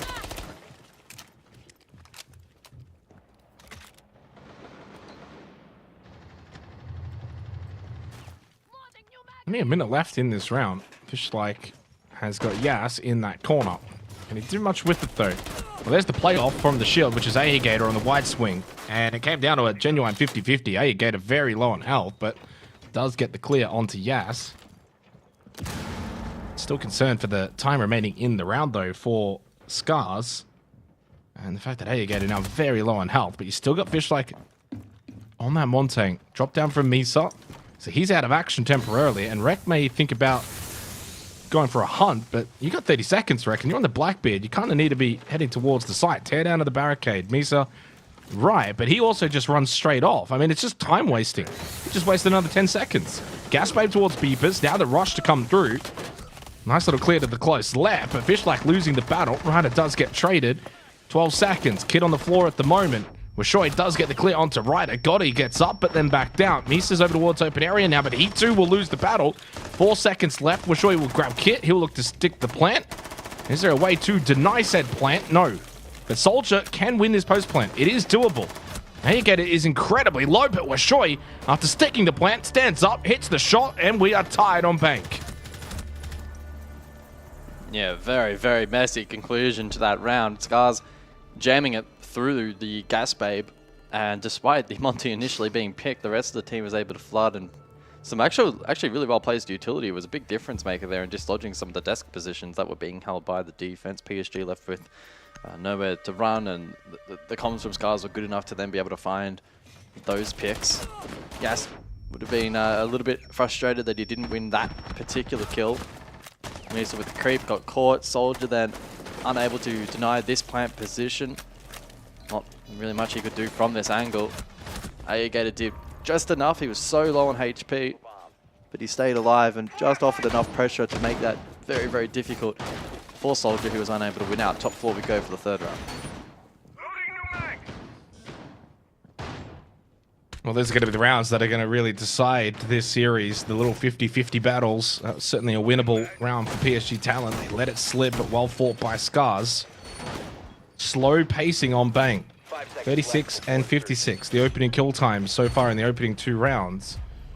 In contrast to Cafe, only one round was under a minute. That was the opening round, and we recall the pace that we saw on that explosive moment in the first 2 rounds on Cafe, but it was a 53-second, and never on Consulate was there an opening kill with under a minute left. So 2 rounds in on Bank, and that's been the case already. So a real change-up in philosophy for both teams here on this decisive map, and it might be also that factor of, hey, this is the last map. We don't want to make mistakes. So on defense, you're less prone to maybe going for aggressive plays. On attack, you're going to be more diligent. Yeah, it can definitely be an element of mental playing to not lose as opposed to playing to actually win, and that can cause problems in itself. Nook is in play here for the 3rd round, and Rek currently lurking through lobby. We'll see if he's able to connect something later on. In the meantime, Stockhall being pressured by the Roteros of Choppy. Ryder doing a good job in defending his position though. Fraginated to dislodge. Don't know if that one would have dealt with the deployable shield. No, it is still standing.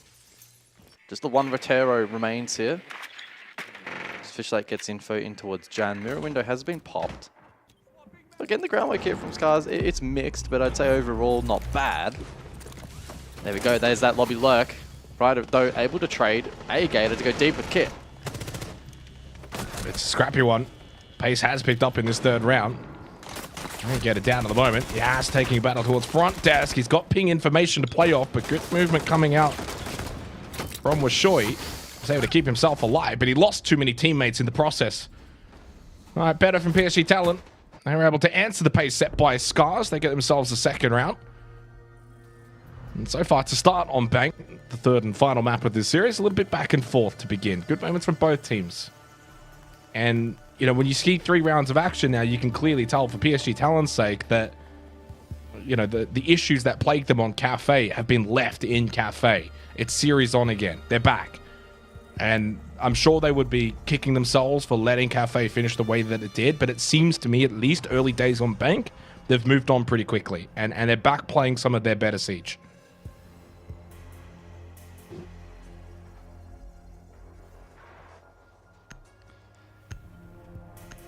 So it's basement then for the 4th round.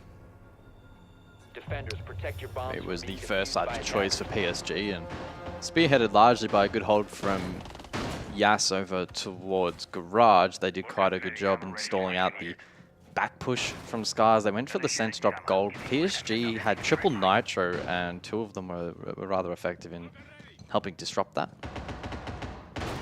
See what they opt to go for this time around.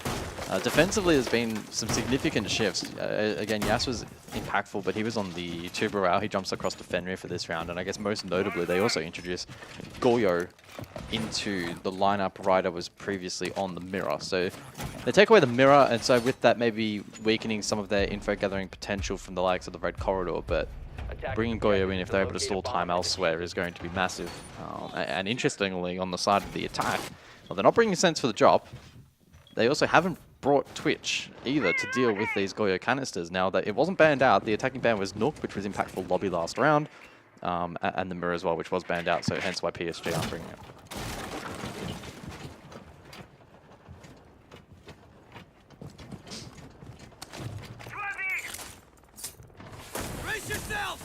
Bank is the most played map in APAC North with a slight defensive win rate, 53%. It is largely a 50-50 kind of map. So far, so good for Talon, and the 3rd defensive round would set them up really nicely going into the final 2. Rack trying to find a timing there to the player in Vault, which was Misa. Did have a Nitro Cell and he's got it in hand right now. Maybe thinking about a throw through the hatch, but already moved over towards elevators now. No mind, he's thinking about the drop. I don't think they'd be dropping at this point, not at the 2-minute mark, but I guess you always got to be prepared. I like the early pressure, though, from Scarz towards Vault and elevators and main stairs. Just keeps the focus of PSG Talon well and truly away from the more default setup. Yes, and Ryder both towards Garage. Logic Bomb rings out. Obviously, Choppy's on the ramp, and he has got a drone. Might not be as prepared, though, for Ryder if he comes back to swing and help out Yas. He's lurking the Doc's position at the moment, so if Choppy goes to take this battle and Ryder's in a position to swing, it'll be a 2-on-1. Yeah, Choppy's just waiting for a cue elsewhere. Probably wants to lurk in through garage while the rest of the team hits more of a default position, so he doesn't want to rush that. Of course, maybe he wants to try and catch Yas by surprise. Yas will likely maybe try and rotate back towards the ramp position. Taking that fight head on, even with information, is going to be a challenge. 50 seconds on the clock, and remember, Goyo canisters here are in play for defense. Have a ping on Ryder. So Choppy's aware that there is a player just holding around bot main, could swing the Doc position. He wants to try and take this 1v1 with Yas, but Yas has been able to kind of back out. Rek lost his life on the Glaz. I just heard a pop in the background, and Sol just found a headshot. It is the Warden. That's the counter for a reason. Choppy did win that battle against Yas, by the way, in garage, so he's got garage control. Ryder went to then challenge, looking for the trade. Oh, this is a really good angle, though, from Choppy. Prone below, hits the shots, an advantage now for Scarz. 15 seconds. Nitro just to push Fishlike back. Navigator will fall. The time will be the biggest factor, as you just alluded to. Deep into red time now, and Fishlike has to stick that plant inside a CCTV. Nitro will seal it. Nitro will hit. Round will be won for PSG Talon. They go 3-1 up on Bank. I mean, they just had all the answers. Yeah, I mean, pretty intense round, but you're right. Answers were good. Choppy was the shining light for the attack there. They did an incredible job in unlocking that position.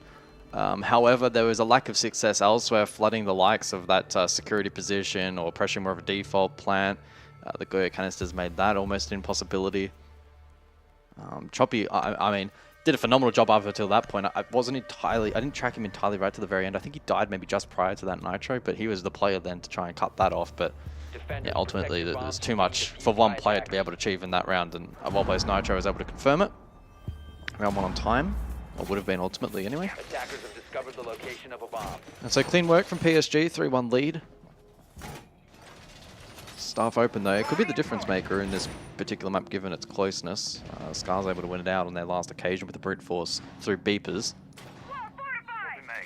PSG will be eager to maybe contest a little bit more offside with a bit more ferocity. We saw Yas, one of those players offside towards that Telos office position, and he got slammed. And that changed the course of the round a little bit by exposing those on site. Shield to be brought once more here from Scarz, like their last occasion. Big change though, being Scopos introduced. Saw the Mute Mozzie combo last time out, but the Mozzie dropped this time from PSG. They'll bring Azami for utility on side, and Ryder given the license to roam offside.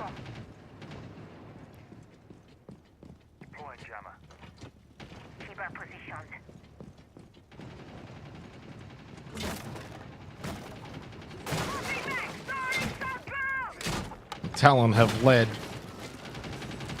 in all 3 maps now in the first half.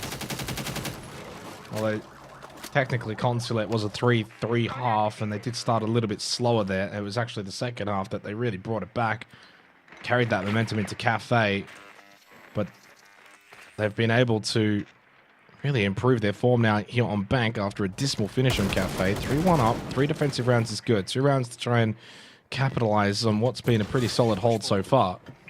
Good team effort. Been able to play their util really well, deal with both slow pace and fast pace from Scarz, who've tried to throw quite a lot at them. Once again, going to bring them on tank for the 3rd time in this half. So far only found success once with it, but that was when it was aided by the Blackbeard. Stay close to me.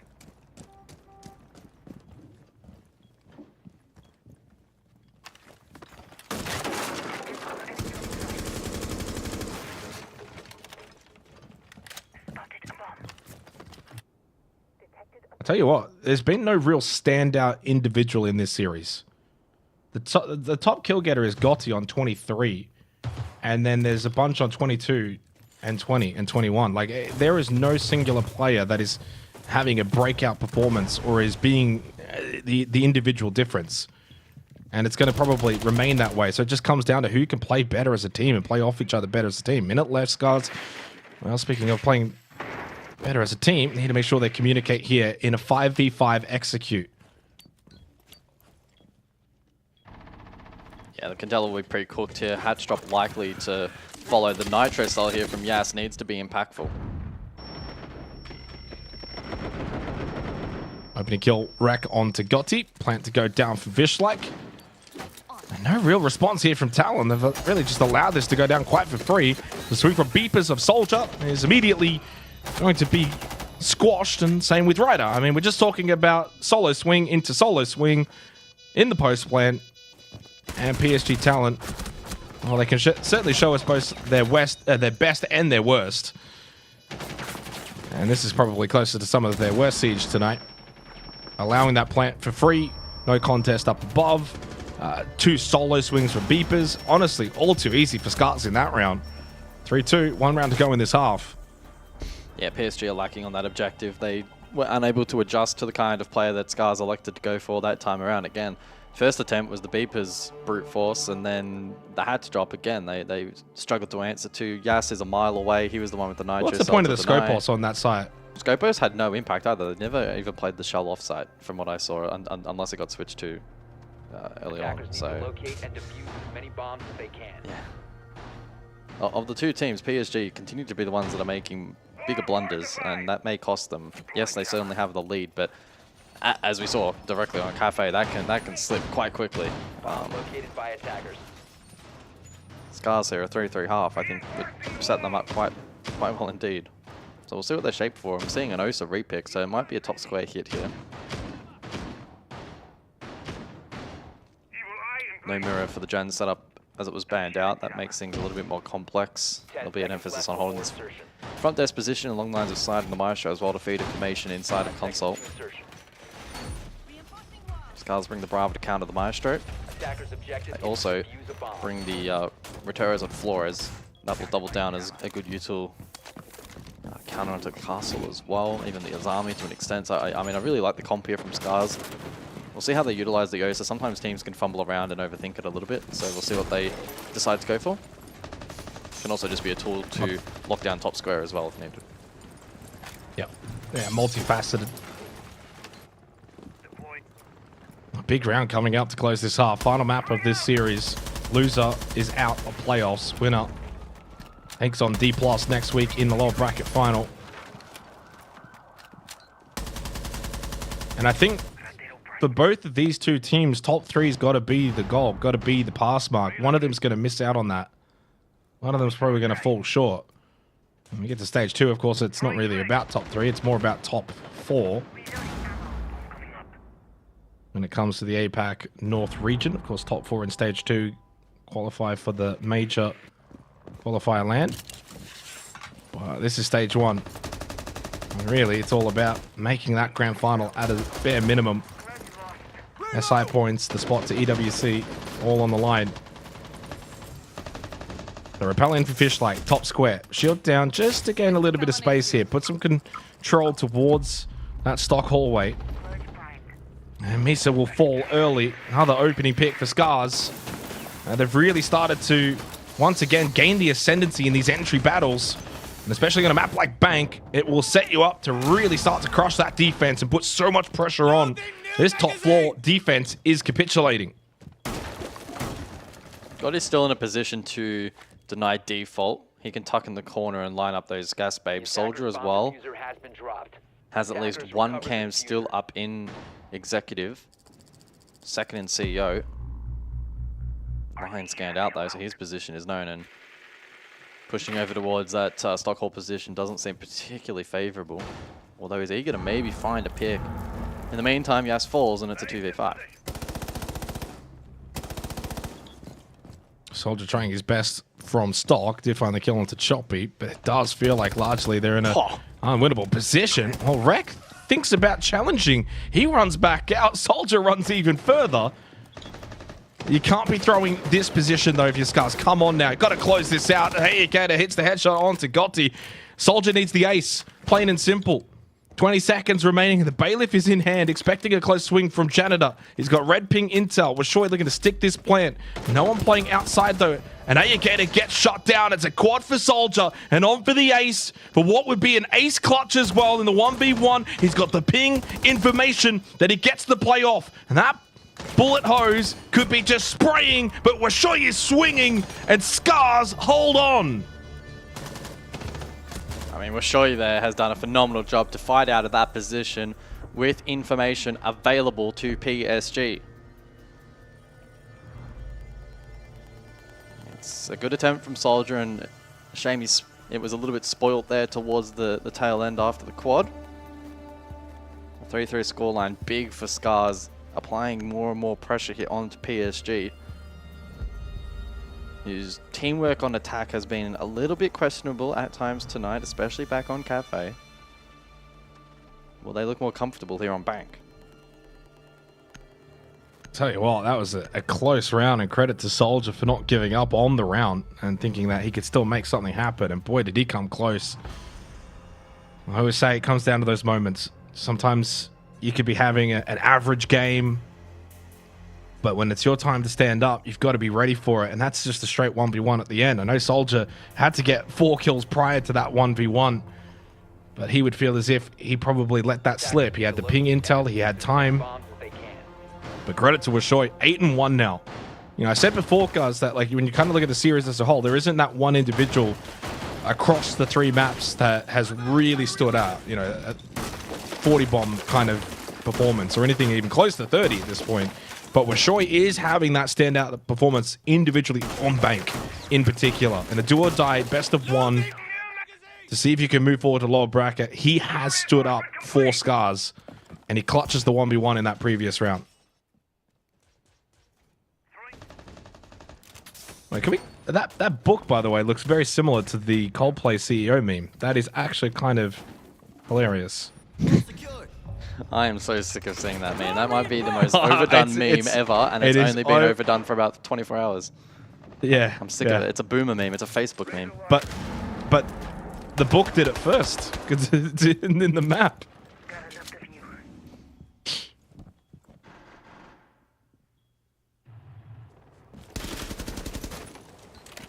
Well, it's a boomer concept for a boomer meme. What do you expect, guys? Alrighty, so basement in play for round 7. O's is an intriguing pick here from PSG. I wonder what kind of idea they're looking to cook here. I mean, traditionally, you would probably see it for a plant through the server wall to cover that line of sight. And you played a little bit more aggro in terms of the plant denial and preventing the red swing. I guess they were kind of at the point now where gold drops are popular as well, so maybe it could be used as a tool to try and facilitate that. Although typically I would have expected PSG to play the Sense instead, so wait and see. Bit of presence still on the first floor, but no longer. Wreck falls off, so 5 players basement, and PSG will be able to get to work with the remainder of this hard breach. Time to make a new door.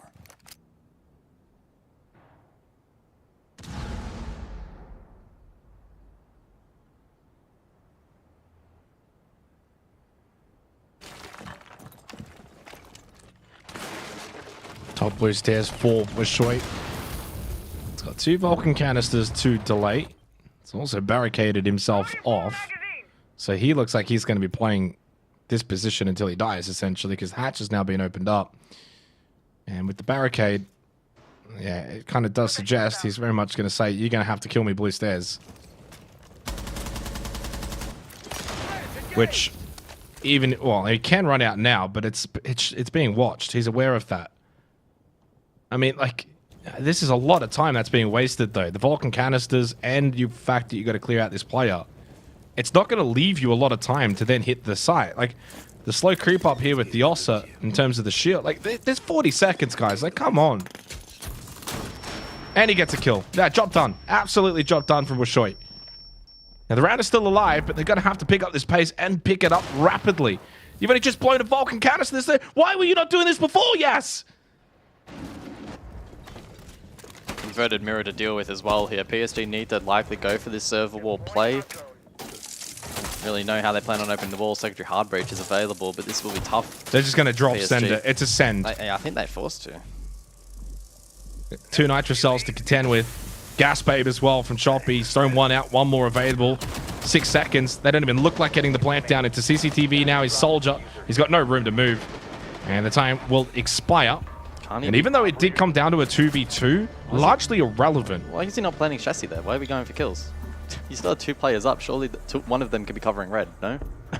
I didn't quite catch where the other 2 players were. Maybe they were in Narnia. But again, there's just these weird, questionable decision-making moments from PSG. And Scarz were able to capitalize. Their attacks need a lot of work. What They need a lot of work. What was the win rate for their attacks?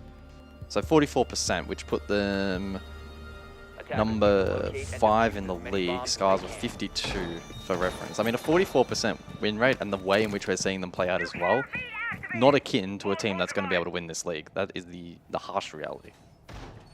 Not just this league, but you think about stage 2 against the top Asia teams, the top OST teams, you're quite a distance back. You can say 4th in APAC North. You're probably not 4th in APAC. So they got some work to do. Win or lose. They still have every chance of winning this series and progressing to the lower bracket final, but that's going to have to be what Joker and the team really work on, during the break, is these attacks just look fundamentally awful at times. Large breakdowns, poor time management. Defense is not their issue. I touched on their defense before. 60% is probably around the mark you want to be, roughly. If you're a top team and a contending team, that's probably a pass mark. So you got one part of your game in check, but your entries and your attacking game is so far below your defense, which is why PSG Talent, at times, they can look so good, and then they can also look so bad.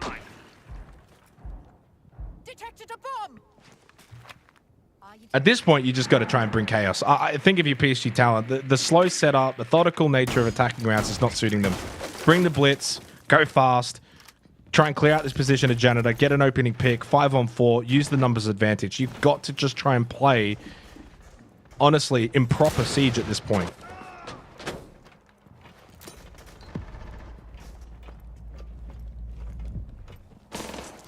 Yeah, I think I would largely agree. Going for big setups can work, but it's relying on clean execution, and execution has not been their strong point. The Blitz dies first, the Deimos second, so the 2 most powerful attackers are the 2 deaths for PSG. It's another round over before it begins.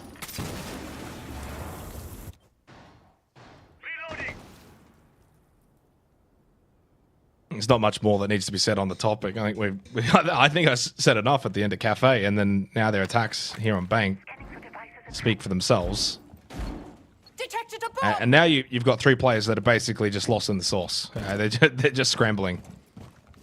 There's no game plan.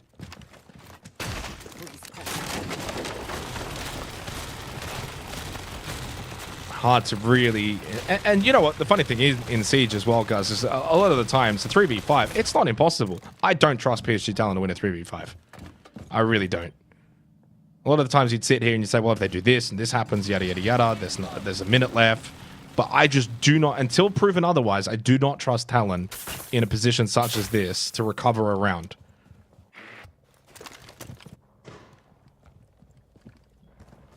Basically reliant on Ryder, pushing beepers, getting 2 kills.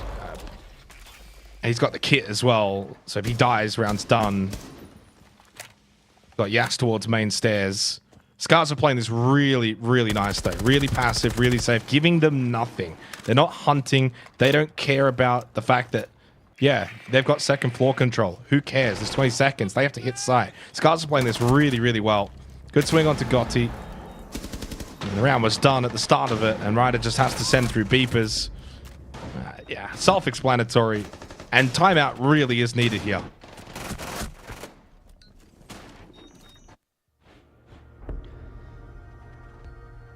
So that will be flawless round number 5 in the series for Scarz.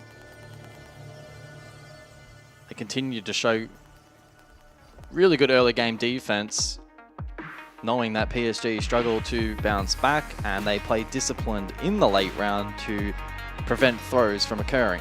It's just pretty good fundamental siege from them at the moment, and for PSG, they need to lock the F in. That would be my message as the coach. They're clearly not adhering to the game plan. This is obviously not the plan to be playing in this kind of fashion. There's a missing link somewhere in the team at the moment. How much can a coach do right now, game day, tack timeout? Because clearly what the issue is just basic fundamentals.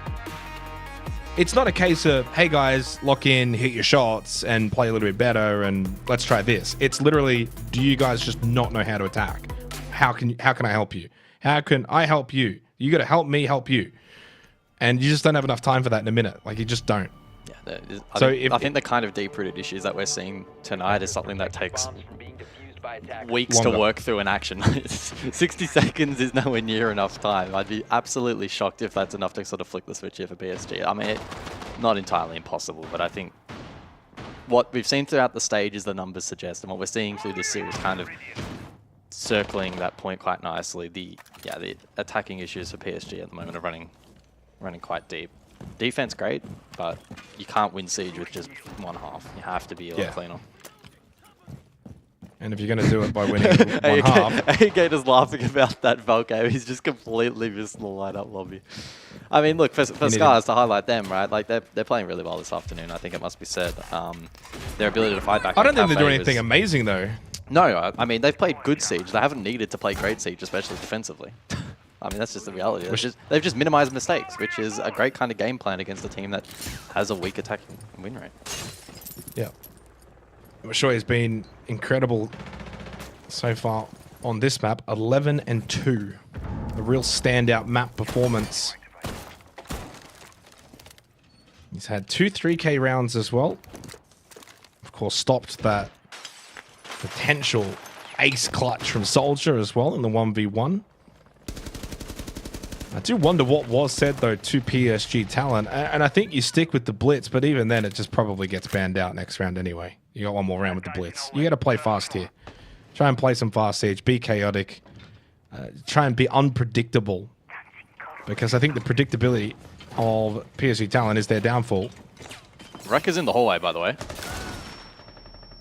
Do they know he's Soldier here? No, they taken don't. down a half, and Wreck does not get cleared. And honestly, almost and probably should have gotten that kill onto Soldier. If he just aims slightly more to the right, he would have caught the body. But he was actually shooting for the head, which of course was covered by the shield of Soldier. So Wreck certainly could have done a little bit more damage there. Soldier very low on this blitz. And to be honest, Soldier played that really well. Like, he understood the Nitrocell threat. It's Misa who just didn't clear his angle. I think much like Cafe, Soldier's shield play from what we have seen this afternoon has actually been quite strong in pressuring and gaining information. Again, it's the rest of the team maybe not having the systems in place to then play around that. They were 6-4 up on Cafe, PSG talent. They had 2 opportunities to get themselves to the lower bracket final. Since then, all Scarz. Drop down from Yas into Vault. You can maybe then look for either main stairs, blue stairs, flanks. Gridlock Stingers blocking a little bit this middle portion of main stairs. Yas could also look to elevator. Nade up elevator here. I think that might be the play. You would imagine Soldier has spotted this. They need to get Yas involved. They need to get Yas involved here. They have rushed that before Yas can get in position to clear from below. Yas is a beta. He's too slow. Too many times sitting in the back line, not getting involved, not wanting to be the one to try and open things up. That's what should have happened about 30 seconds ago. Yeah. It's a good example of PSG's timing being really off on attack. And Scarz could sit and wait for these mistakes. 2v2, 10 seconds left. Double over towards main stairs. They do have the kit, but there's no real time, and they aren't going to really have the opportunity to clear out Shoei and Gator. And that will be the round. And Gotti can't do anything but just save his KD, and Scarz are well and truly on their way to the lower bracket final, where they will get a repeat attempt against D+. They lost that out in the upper bracket semi-final, 7-3, 7-3. One of those actually on this map of Bank, and yeah, at this point you can pretty much all but confirm they will be playing D+ in the lower bracket final next week. Which I think D+ will go into that as favorites, but I think Scarz, if they can play to their best ability, certainly can still be contestable. But hard to really see anything other than a D+ FearX grand final as the way of predictions would go.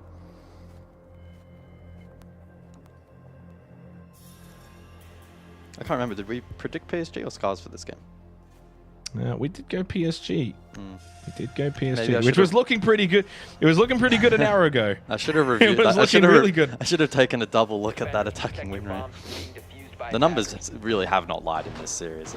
It's by far and away their biggest weak point. Well, the funny thing is, though, you say that, but Scarz' defensive win rate is the worst, not the worst in the league, but the worst in playoffs at 44%. Like, you know, it's kind of like one team can't attack and one team can't defend. Yeah, I mean, kind of that's definitely situation. true, yeah. But clearly, right now, Scarz have been able to defend quite a lot better today. And Washoy on bank has just been immense as well. Entry as well. It's 5 straight for. Oh, the entries is the big. Yeah. And that's what kind of like you think about the end of Consulate. It was 6 in a row opening kills for PSG Talent. What happened? They won the map 7-4 and they won 6 of the last 7 rounds. And you look at that in Cafe, the opening 4 rounds, opening kills, 4-round wins, 4-0 up. Like, we're talking about a team that was 7-4 on the first map, then 4-0 up on the second map. Our prediction of PSG Talent was looking pretty good, pretty darn good, in fact. And then suddenly, it's just like that massive flip, huge change. And since those 4 opening kills to the start of Cafe, they've only found 3 opening kills since. Like, we are talking about almost 18 rounds and 3 opening picks. And unfortunately, it's Misa who's 2-7, and you want Misa to be the player on your team who's able to perform in those opening engagements. Gotti's played quite well in this series. 5-2 entry overall, 23-22 KD. He's the only one that's actually now positive for PSG Talent, and I'd give Soldier some credit as well for his shield work. Ryder is certainly done okay, but has also largely been ineffective.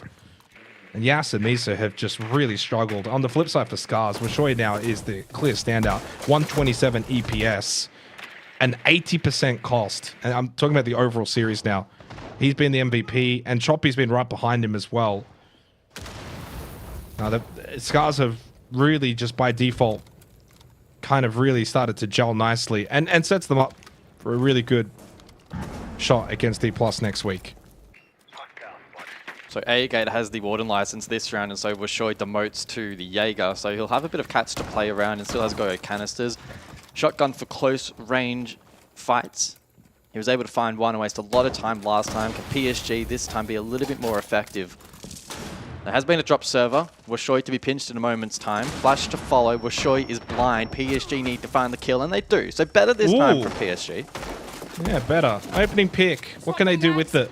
Well, they're going to try and go across open server and go for the Osa plan. It's been pinged out. Hackers have dropped the bomb diffuser. 45 seconds again. Time a factor here, Talon. You got the opening kill. You got the advantage, and you shut down Washoy. You've already seen so far in this series that you can come back from these kind of deficits. We saw it from Scarz on Cafe. They were able to win a string of rounds in a row. Bring the map back, send OT. You got to do the same now. Soldier with a double shield setup on the Ossa. Still 1 gas babe as well, and a Nitrocell. I mean, Choppy used double. He used double gas there, so I think there's going to be a small window maybe here right at the tail end for PSG, but it's very fine margins. If the Nitro hits, it's game over. It's, yeah, game over. And that would be series over as well. Rek waiting for this drop. Gets the angle onto Ryder. There's only 6 seconds. And Rek at this point senses I can get aggressive. I can push up and I can delay and I can find the kills. But he's the only one left standing. Runs away with the win. The series win from Rek at the end for Scarz as they defeat PSG Talon in this lower bracket semi-final. They eliminate Talon from the playoffs, move forward to the lower bracket next week against D+. Yeah, really good performance there in the end from Scarz. Played some rock solid siege and sent PSG packing. Unfortunately, that is the way it goes for PSG Talent. Not a convincing last 2 maps, to say the very least. Scarz, they boom out ahead in this one, which is so unfortunate. I mean, I can't stress this enough. I know you boys have talked about it a lot on the cast, but PSG Talent really let the ball slip here.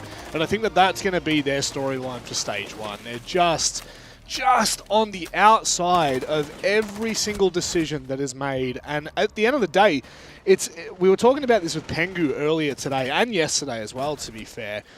Siege is a game of forced errors. It's very similar to tennis. Yes, you can make mistakes, but you have to be good enough to capitalize on it. And Scarz have just been good enough to find their way back into the game, back into the series, and ultimately they've found their way into the lower bracket final now.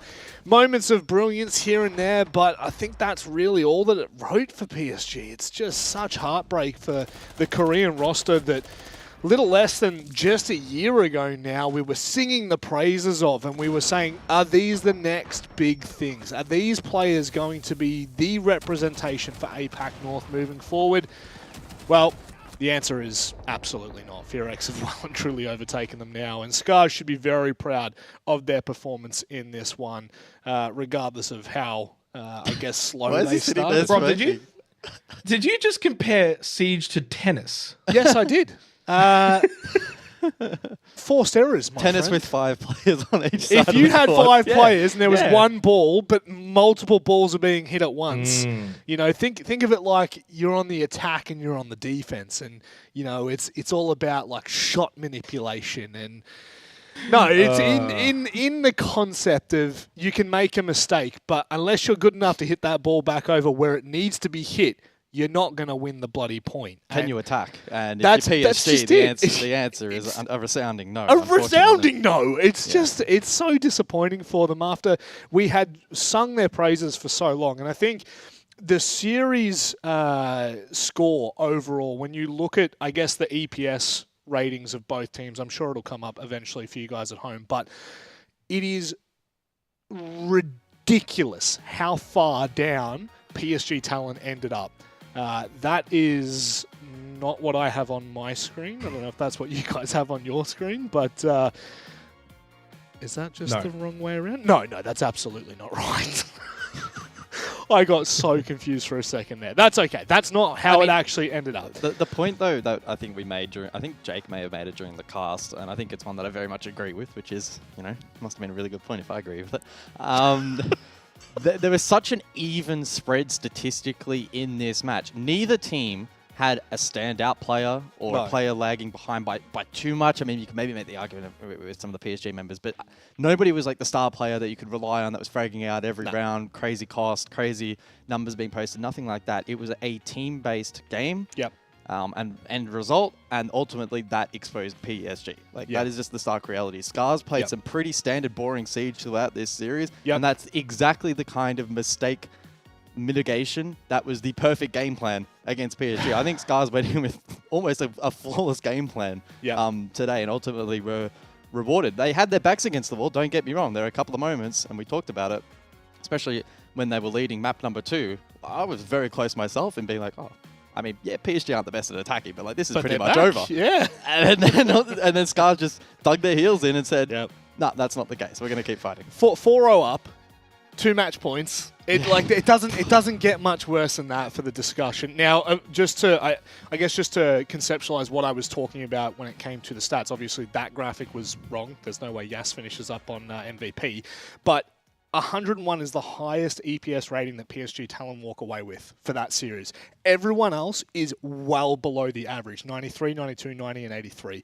That is, across the course of 3 maps, that's just where we start to talk about the consistency of this region. And I'm not talking APAC North, the wider APAC region. That's where they seem to struggle the most. But, well, sure, I mean, I know you were saying it there, Jake. He had a standout performance on Bank, but also just across the entire series. He had a yeah, I mean, he played well. I guess that maybe goes a little bit against the whole like standout player point. But yes, he was ultimately playing a lot of roles. Thanks, Jake. Where he's ultimately playing a lot of. This is what you do anyway. Is just waffle. He was playing a lot of these like power positions, and it's not even stats that he was farming a lot of the time. It was actually on defense, wasting time. There were so many occasions, especially on Bank, a good example, where he kind of just sat there and didn't throw his life. And again, goes back into this whole mistake minimization strat that Scarz played into. Just a bit of aura. Sorry, did you agree with that point, Jake? No, I agree. All right, thanks. Yeah, there we go. Cool, fantastic.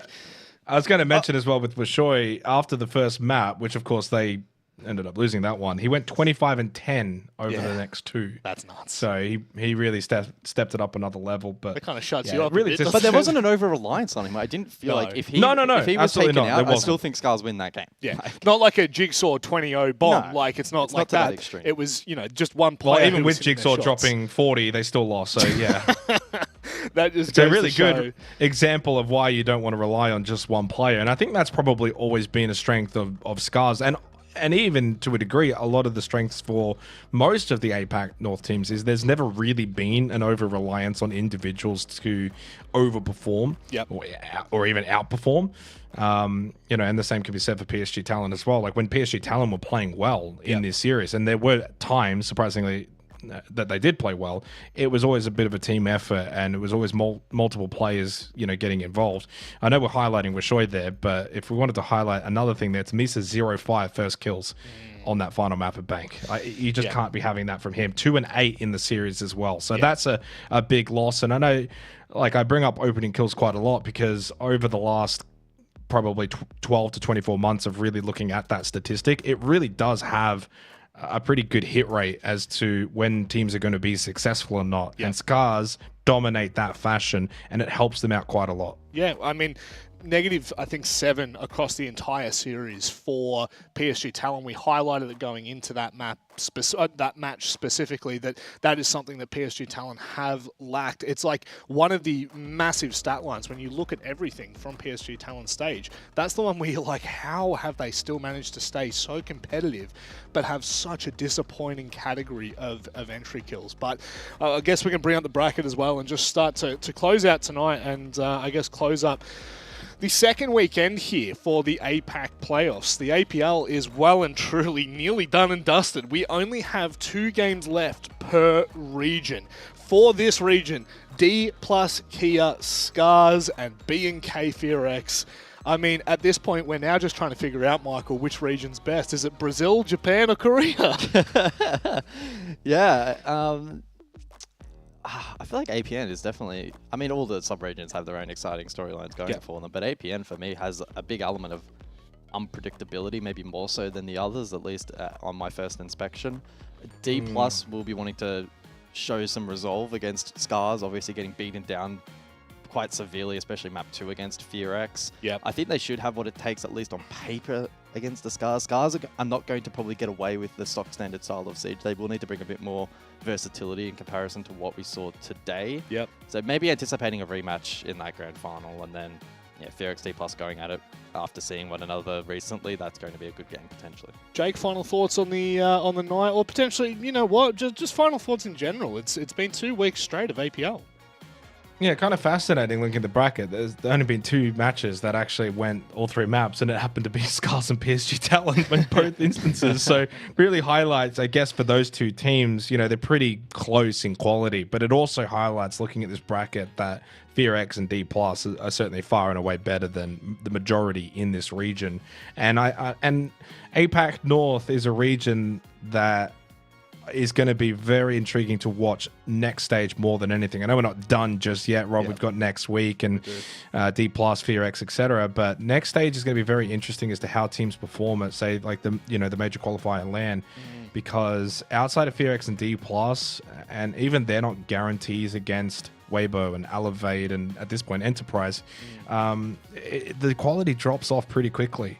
And I think that's what's most notable. I don't see teams like Kinotrope really doing a lot. They're kind of just almost filling the number in terms of playoffs. There's 5 teams in this region, but only 2 of them I think have got the capabilities to actually contend with the other top teams in Asia and OS. Yeah, I think that something that encapsulated the conversation just about like the entirety of APAC was summed up quite nicely with Dark's interview, where I said to him, a lot of teams and players around APAC are looking at FearX going, holy crap, they are terrifying, they're really good. And Dark just said, yeah, that's all good and well for people to say that, but like, we have to show it when there's a LAN, when the regions come together. That's the only time that it matters, is if they can perform there. And I think that they're starting to get there, guys. Just that, like, I feel as though of any team in the region, B&K FearX for me at the moment have the most hope. Yeah, I mean, I agree to some extent, but I also remember at Reload when everyone thought FearX was going to go on and win the whole damn thing, and then they floundered, right? So I think that's probably partially why, making an assumption that maybe Dark is kind of having that approach that he is. Like, it's not over until it's over, especially with this bracket. There's every world in which D+ are going to lock the F in, spend the next week prepping for FearX. That's the second time I've said that today. I don't know why I'm so... Oh, frick! Well, I dropped an F-bomb yesterday, so I'm trying to be careful today. They'll spend the whole week prepping not only for Scarz, but also intensively for that FearX game as well. So, they're the kind of team that's going to have the discipline, I feel, to be able to do that. So, yeah, FearX have to be very careful. It's not over till it's over, but they know that. I mean, FearX aren't the only ones that have to lock the F in, Michael. All 3 remaining teams for the 3 regions that we have for APL. That all concludes next weekend. We've got 2 best-of-3s for each region, OS, Asia, and APAC North to play out to send a team not only to EWC, but also crown them as sub-regional champions. Apart from that, it is time for us to close up shop. Gentlemen, thank you very much for joining us. I hope everyone at home has enjoyed themselves tonight, but please start to prepare for next weekend. It's going to be chaotic. Until then, take care, stay safe, and Michael, good night. Good night.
Love it when you couscous. Love it when you couscous.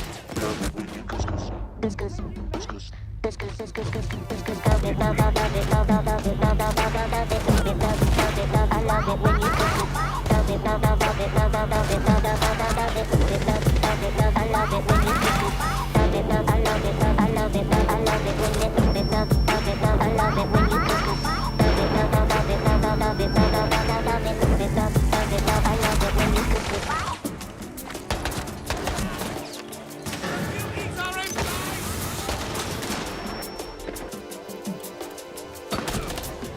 Aiding friendly!